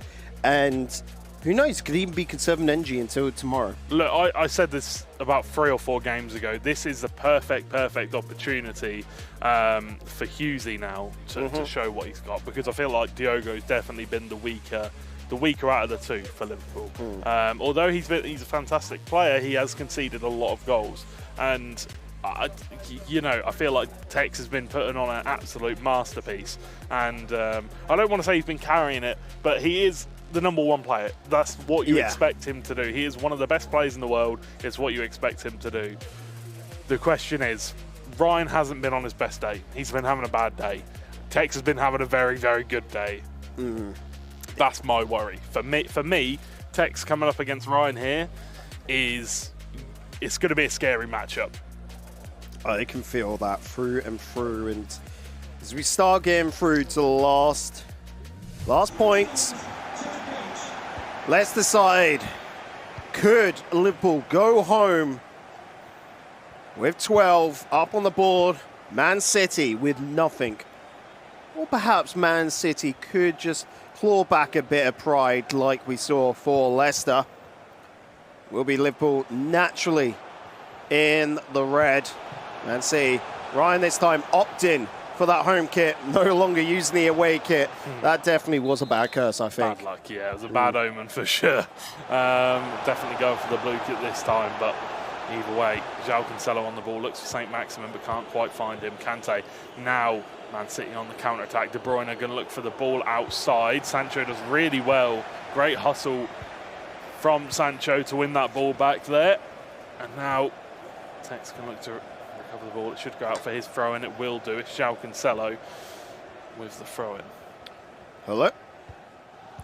Just turn that on back into the defense. Tex, a masterclass so far today. Numerous goals to his name and very few going against him. It's just been otherworldly, it's got to be said. Yeah, he's been godly in this game so far, to be honest. In these games, there is a chance. So Maximin gives it to Rashford, but cannot put it in the back of the net this time. We'll go out for a corner kick, though. Sancho on the ball. He's got plenty of players in arms. I say that statement, very few scored against Tex. 0 so far today. He has not conceded a single goal. I didn't realise, because, you know, so many matches that he has just been that outstanding, truly worthy of the praise. Yeah, definitely. I mean, I wouldn't say that he's on top form, but he's like, unless he was, and he really is. He's playing phenomenally. He's been really, really good, and you know, I feel like definitely clutching up for his team here and showing why he is renowned as one of the best players. So Maximin, lovely ball roll, keeps it in, somehow just rolls it out of play. It was really close. He knows that he had no right of doing that, but really close there. Well, when you're this far ahead, or at least in the mind space, you know, as we said, so many goals to his name, none against him. You're going to go through a couple of cheeky little plays like that. I was amazed that St. Maximin was able to keep it onside for the first touch anyway. Yeah, very true. I mean, the ball roll was perfect, just kept it out. But Tex defended really, really well once again. Just tallied up his number of goals. 10 goals already to Tex. Over 4 games. That's impressive. Over 3 so far, this being oh, the fourth. Yeah, true. He's averaging over 3 goals a game. Chance here. Rashford turns it onto his left foot, back onto his right. Oh, my God, it's silky! Oh, Rashford, Tex, you are absolutely disgusting. It doesn't matter if it was a deflection. He looks disgusted at that because he wanted to be all his own work. He's not happy that he got a deflection. He wanted pure skill. Oh, my word. That was... The left stick dribbling there was absolutely... Even Tex is disgusted at himself. Yeah. He knows that was ridiculously good. That was as soon as this match is done and dusty, he better hit the showers, I'll tell you. Yeah, because he must be sweating. Oh, yeah. De Bruyne to Sancho. Hollett in the centre. Tex looking for another. He's not going to be happy with only a single goal to his name in this one. He wants to go out on a high with Hollett on the ball. Found by St. Maximin. Still in control of it. Wanted the pass down, but there was an defender in the way. There was indeed, and now Manchester City look like they can come forward themselves. Ryan yet to really have an opportunity here in this game, so we'll have to see if he can get it now. Rudiger, but just slow build-up play really from Ryan, but he does look like he's got an opportunity here. Rashford looked for the ball through potentially, but couldn't find it. Hullet, João Cancelo. Ball out wide to St. Maximin is nice. Maybe looking for the player in the middle. Does manage to wriggle off one, but Varane comes out to collect exactly what you expect from Varane. It was a good idea, and honestly thought it was on, but Varane to be able to get a foot to it, disallow, and bring it back into Texas' favour. Liverpool looking strong. De Bruyne out towards Hullet. Putting it on the wing through João Cancelo. And Hullet, nice little pass in towards Sancho. Again, using that left stick to its fullest with Hullet. I'm reckoning he's found Ronaldo quite handily. Not going to be happy here, even though the lines were opening on up. He's so good at left stick dribbling and skills. He's so good at chaining them together. He makes it look so silky. And wins the ball back. It's going to be a foul. Referee gives play on. The advantage is played. And yeah, great advantage there. Gives the opportunity to develop. Ball played over the top. Defender does really well, and Rafael Varane can clear it up.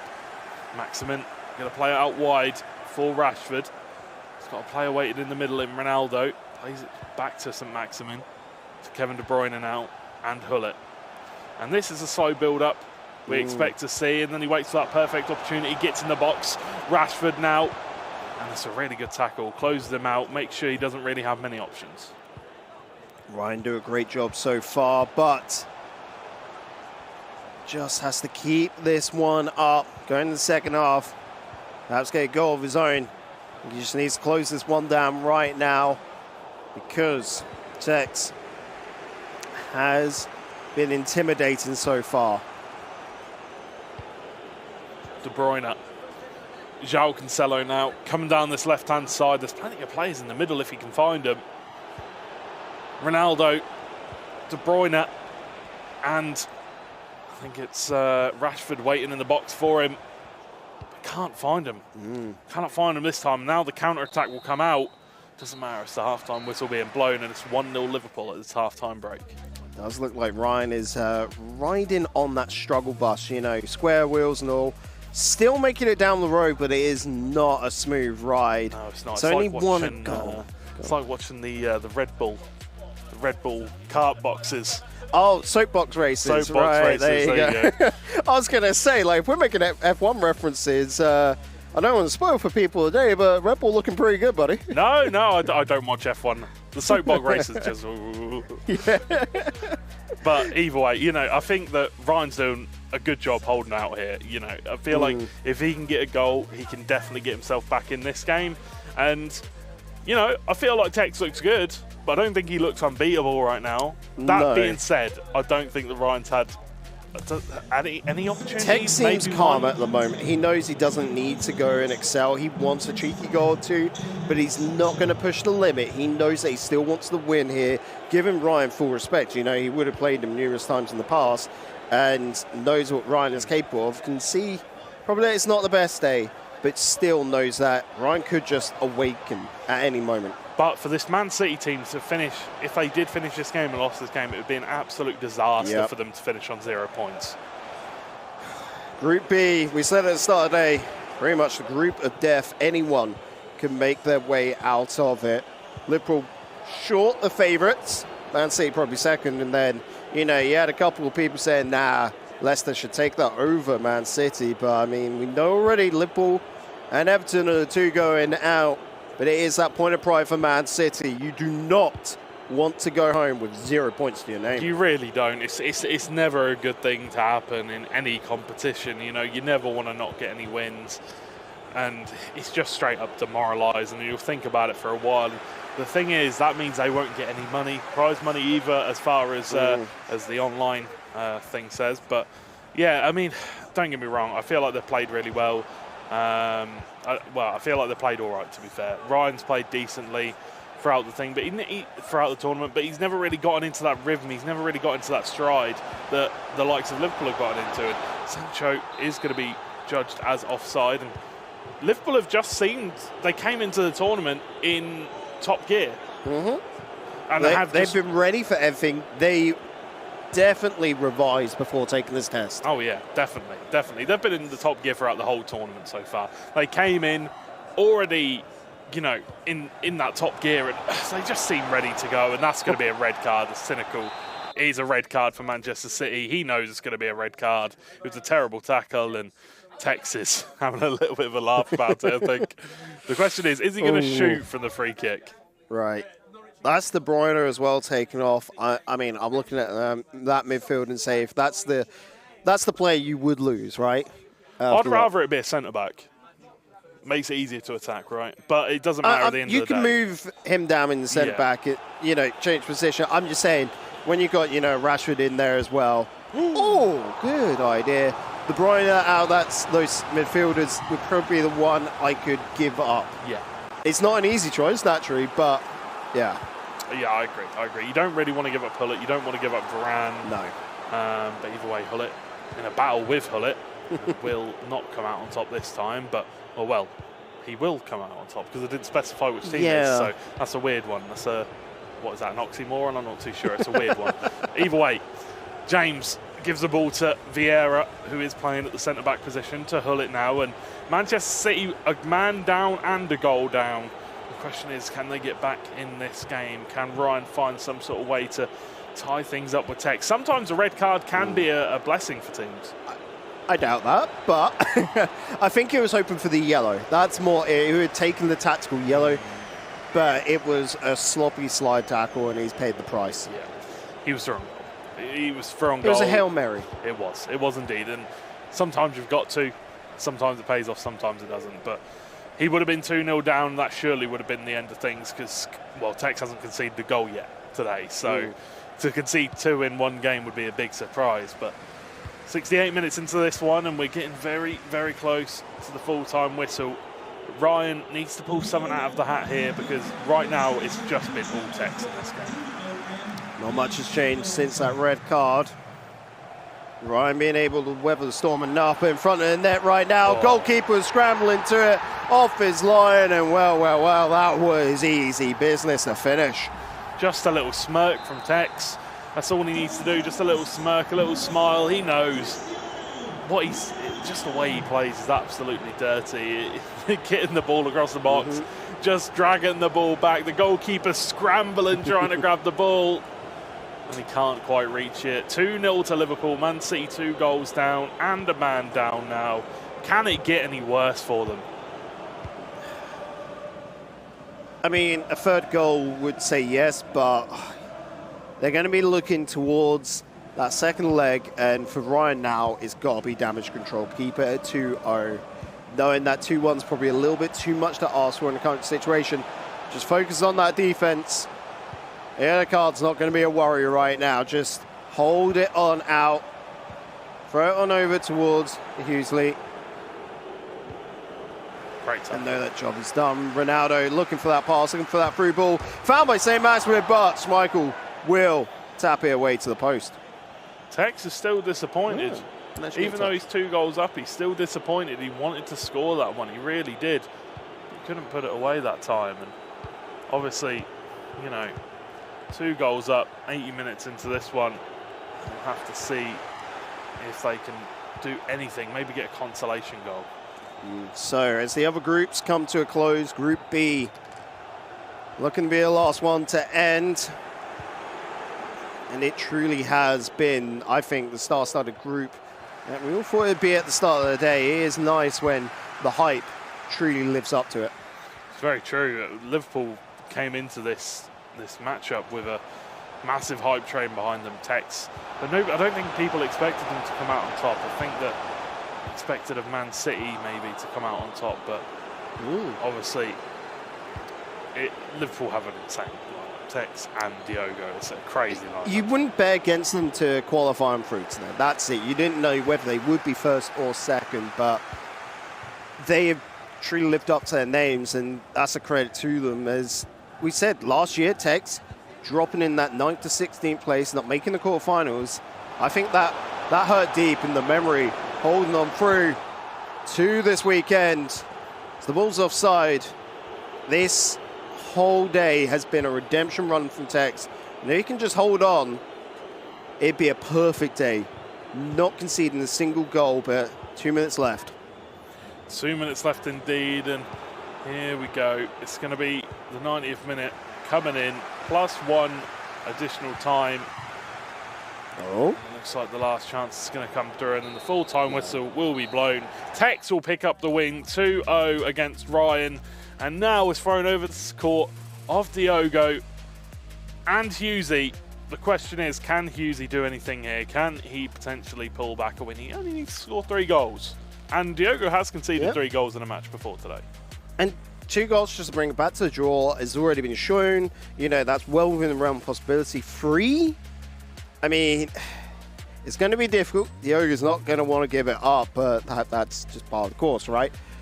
Usually, if he wants to make good on all the hype around this youngster, he's got to perform right here and now. After this break, the conclusion to today, Liverpool versus Manchester City, will continue after this.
One final leg to go, and it is going to be ending on a high, I think, here. Liverpool versus Manchester City. Whilst their positions and results are now locked in stone, Yuzi has got a point to prove. On the opposite end, Diogo does not want to fumble a bag here. He wants Liverpool to go out on top with a perfect run. Exactly. I mean, that would send such a statement. We said, you know, we said the 5-0 win sends a statement. We said, you know, coming top of the group sends a statement. Going unbeaten, top of your group, and Tex not conceding a goal is the biggest statement possible. Although Diogo, you know, he's conceded a few goals, he's had a few rough games, tough matchups, this, that, and the other. This Liverpool squad has by far got to be one of the best teams in the tournament. Obviously, the top team coming into this tournament, in my eyes, was Leeds. But for me, that Liverpool side is looking dangerous. And the thing for me is, Oli Lito would be going up against Tex. So that'd be good that's fun. Clash of the Titans time. That's a big matchup. No, it would be Oli Lito versus Diogo, actually, because Diogo's on Xbox. Yes. And Oli Lito's on Xbox, so that would actually be. Judge, stop looking at the future. We've got a match on our hands right now. I know it's an enticing thought, and I'm not going to be here. Let's give our full attention to Diogo and B. Hughesley to finish the night off here on the B stream. Manchester City currently trailing by 2 goals to Liverpool.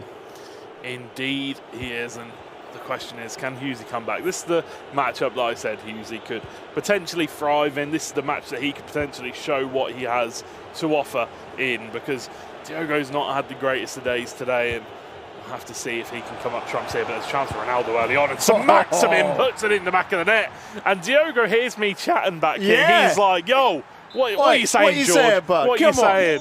Early goal, you should back me, you're a Liverpool fan. And he puts it in the back of the net.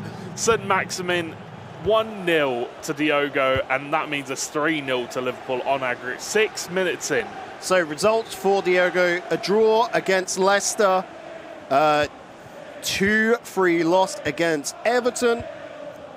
Up against Burnley, it was a 3-0 loss. And this right here is for the redemption. Get the win. No questions asked about it. Just do. And Diogo, with that opening statement, looks ready for the job. Yeah, I mean, he looks really ready. To be honest, he's coming forward again as well. Maybe B. Hughes just demoralised. Maybe, what would he say earlier? Checked out. It's difficult because it was such a demoralising game they lost as well. Maybe. You never know. You never know. Like we said, there's no pressure on this one. Results already determined. Yeah. It's go out there and play your best. Just, you're playing for fun. All eyes are still on you. Have a good time. Yeah. Sancho. Oh, not going to be able to get past Rudiger like that. You know what? I rate him purely on those defensive positions. You're not getting past him. You're not getting past Ruben Diaz either. He is an absolute rock at the back. So fast. That shadow card, you put a shadow card on him, he gets like 90 pace. It's absolutely ridiculous. Silly amounts of pace there for a centre back, but pace is everything, it feels at times. It does feel like that sometimes. The pace is very, very important in FIFA, especially when you're against an opponent with a pacey team. You need to be able to match it. Yeah, you need that 90 to be able to match there. Ronaldo. Oh, that was a cheeky idea, but the man was offside. Ginola looking to take it on out wide, keeping control. Nice little interception by St. Maximin. Sancho to Ronaldo. Good little control off the feet with Hullet finding Bobby Firmino. And still looking for a finisher in the box. St. Maximin maybe even walking it in himself, spinning in circles. I didn't know he's a ballerina, but I do know he's lost control of the ball. He's on the roundabout and twisting and turning, trying to find the man. But either way, 20 minutes into this game and 1-0 to Liverpool, but yet to get any chances really is B. Hughesy. We'll have to see if he can get back into this one. We'll have to see if he can get a couple of chances of his own. spinning around like you're on a roundabout is probably not. No, just kidding. Obviously, he's trying to find a man open and he's stalling for it. So Maximin gives the ball to Ronaldo. Lovely little roulette in there himself. The shot comes out at the near post and not accurate enough. Van der Sar does well. Yeah, it's just Van der Sar things. You know, you can't help it there. Ooh. Potential with the head up. Not going to come to fruition. It's your man, Rudiger. You know it. So no, 1-0 in favour of Liverpool here. Diogo with a great performance so far. Let's just see. What does B. Hughley have in response to this? So only a single goal up on the board. Look to this one single match. Look to your own game. Play your own game in a situation like this. I agree. I feel like Hughley needs to come into this one. He just needs to focus, to be honest. You just need to focus and think, you know, we're already out of the tournament. All I can do now is enjoy myself, enjoy the situation. Look around, look where you are. You've made it to the ePremier League. You've done yourself a massive, you know, it's an honourable thing to do. It's, you know, it's a proud thing to do. You should be really happy with yourself. And for me, if I was in this situation, I'd just look around and be like, you know what? I'm proud of myself here. I've done well to get to this point. I'm going to go in there and I'm going to have a good time. I'm going to have some fun. But, you know, money's still up for grabs at the end of the day. I'd say just for us, we'd be proud to make it to the closed qualifiers, wouldn't we? Yeah, true. True. No, it's true. It's true. Yeah. Quite a few commentators I know have made it to the closed qualifiers and, you know, they get a free shirt and all that stuff and they put it on Twitter and it's like, yeah, but can you get to the finals? That's where the real deal is. We know it. There's James on that right wing back position. We'll look to find a route down on the right hand side. And a nice little bit of passing play there, but Hully didn't have any options in the end, just going a little bit too far. Good interception by Ruben Diaz. And Rudiger will put it out on that left wing. But you can see here that Diogo does prefer that right wing, don't he? Yeah, he really does. He really does prefer that right wing. Here we go, so Maximin coming forward with the ball for Liverpool and almost at the halfway point here. So last chance is coming out. Chance for Ronaldo though, and it finds the back of the net. It's Diogo. It's a second goal for him. He's happy. He's got himself a goal. He's performing well again, just like he did at the start of the day. And the problem is, this Man City side can just not catch a break, can they? It feels bad, man. Straight up. It was not their day. They have to come back next time. But they do have, I guess, the saving grace to know that this was an absolutely stacked group. But if you want to win it all, you got to beat them all. And Liverpool so far have done exactly that. They really have. They really have. They're performing really well as well. I'm very, you know, it's very good to see a team with these expectations, you know, match these expectations. I think that's the thing, you know, coming into this one, we expected Tex to do really well, and he's matched that, and he's done a fantastic job. And Diogo, obviously, being that support teammate, kind of, you know when your teammate is the carry teammate, you're the support teammate. You know what you've got to do. You've got to see that game out. You've got to clutch that win up and make sure you get to the next round. I'm not saying that Diogo's not a good player at all. I think that's he's just a the brilliant role he's player. playing today. That's the role. That's what exactly. happens when you're the second man playing. You're conscious of the fact that you are going to always be playing second, Yeah, exactly. and you've got to hold on to the lead that is created. Exactly. I very much. Well, in the same sense, when we looked at Jazz, he was playing the carry role in the sense there he was looking to, and you know, talking to him, he was happy to play from behind. Yeah. He knew that his whole plan was to go out there and just be aggressive. And we saw that work for him today. Unfortunately, the plan just not working for Man City, but it is a beautiful plan for Liverpool.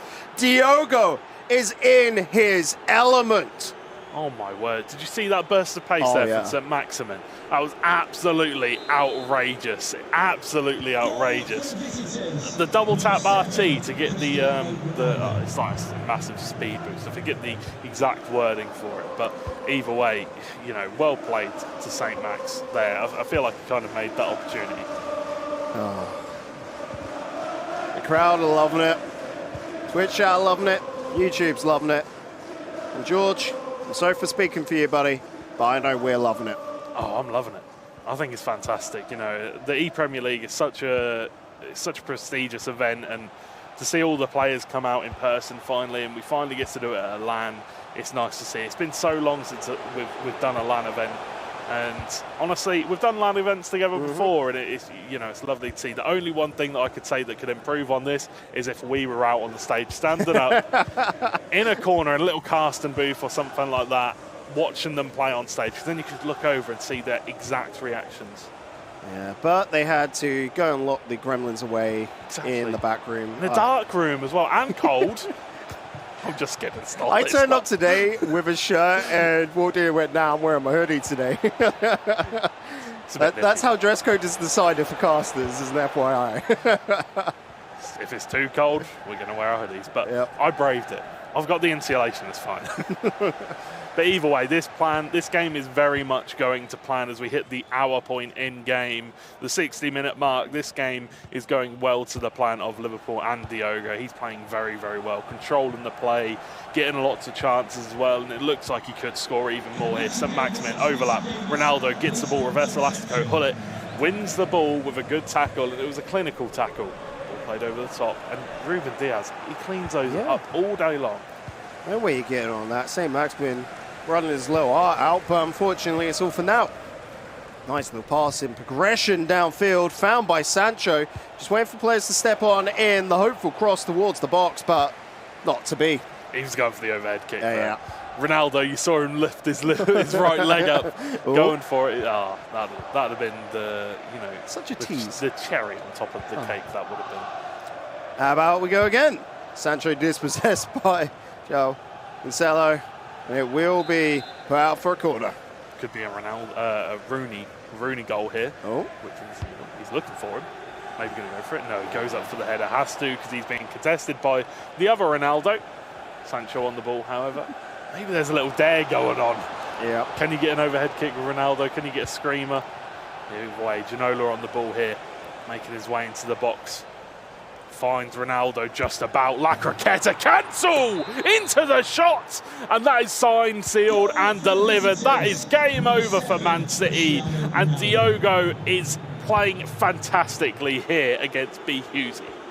Diogo saying, nah, Tex ain't a carry, that's just the position that he was put in today. This is my potential teams that we have to face up against in the playoffs tomorrow. Don't just be scared of Tex, be scared of me. Liverpool are going for the title. They will go for the gold. Manchester City, I mean, was it doomed from the start? I feel like it was a lot of expectations, and I feel like this group was a lot closer than it ever should have been. It's a maximum of another chance. Gives it to Ginola. That's another goal. That's 5-0 in this one game. And yeah, I feel like this group was closer than it should have been. It got blown out of the park in some of the games. Everton picking up insane wins. Burnley picking up clutch wins. But the thing is, Man City just got left behind. They were the club that were dropping these games, and they were the reason why this group was so close. And going into the next major tournament, if these players obviously do qualify for them, they'll have to come along and they'll learn their mistakes from today, I'm sure, because when you lose games like this, when you lose heavy defeats, that's when you learn from your mistakes. We do see the potential in Man City, and today just was not their day. This is a learning step to success. You learn more in defeat than you do in victory, as they say. Get knocked down, stand up stronger. But on the opposite end, looking so strong is Liverpool, of course. Right now, you're just living in their world, and it's a harsh reality, George. It is a harsh reality because you want to be the main character. You want to have that main character vibe. But right now, I'm afraid all the teams in this group, you aren't the main character. Tex and Diogo are the main characters right now because they're playing so well, and they've been playing so well all day. And Man City trying to get that last chance, that You'd consolation love to see it goal. come through.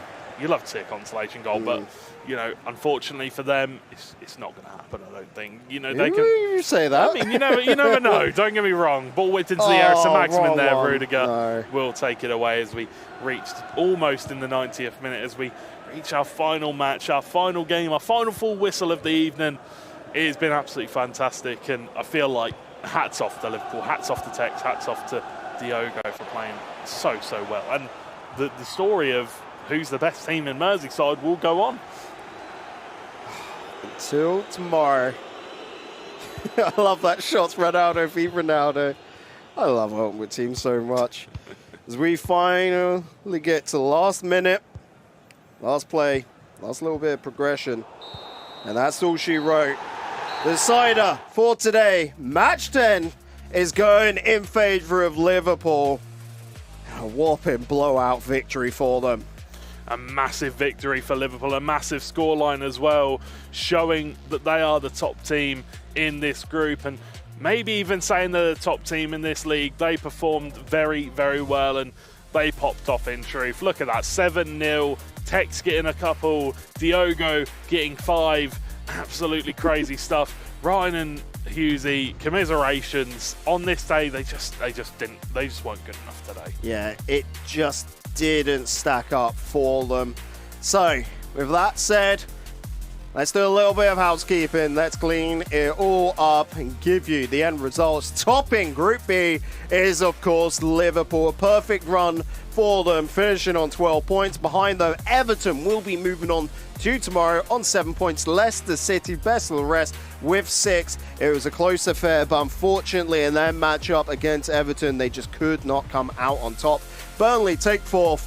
And then, of course, Manchester City there at the bottom. A day that they'll want to forget, but I think this is definitely a lesson to learn from, George. Very true indeed. And obviously, Liverpool, look at the goal difference. 11 goal difference. And Man City with the minus 14. It's unfortunate, but, you know, Liverpool, they were just absolutely dominant in this game.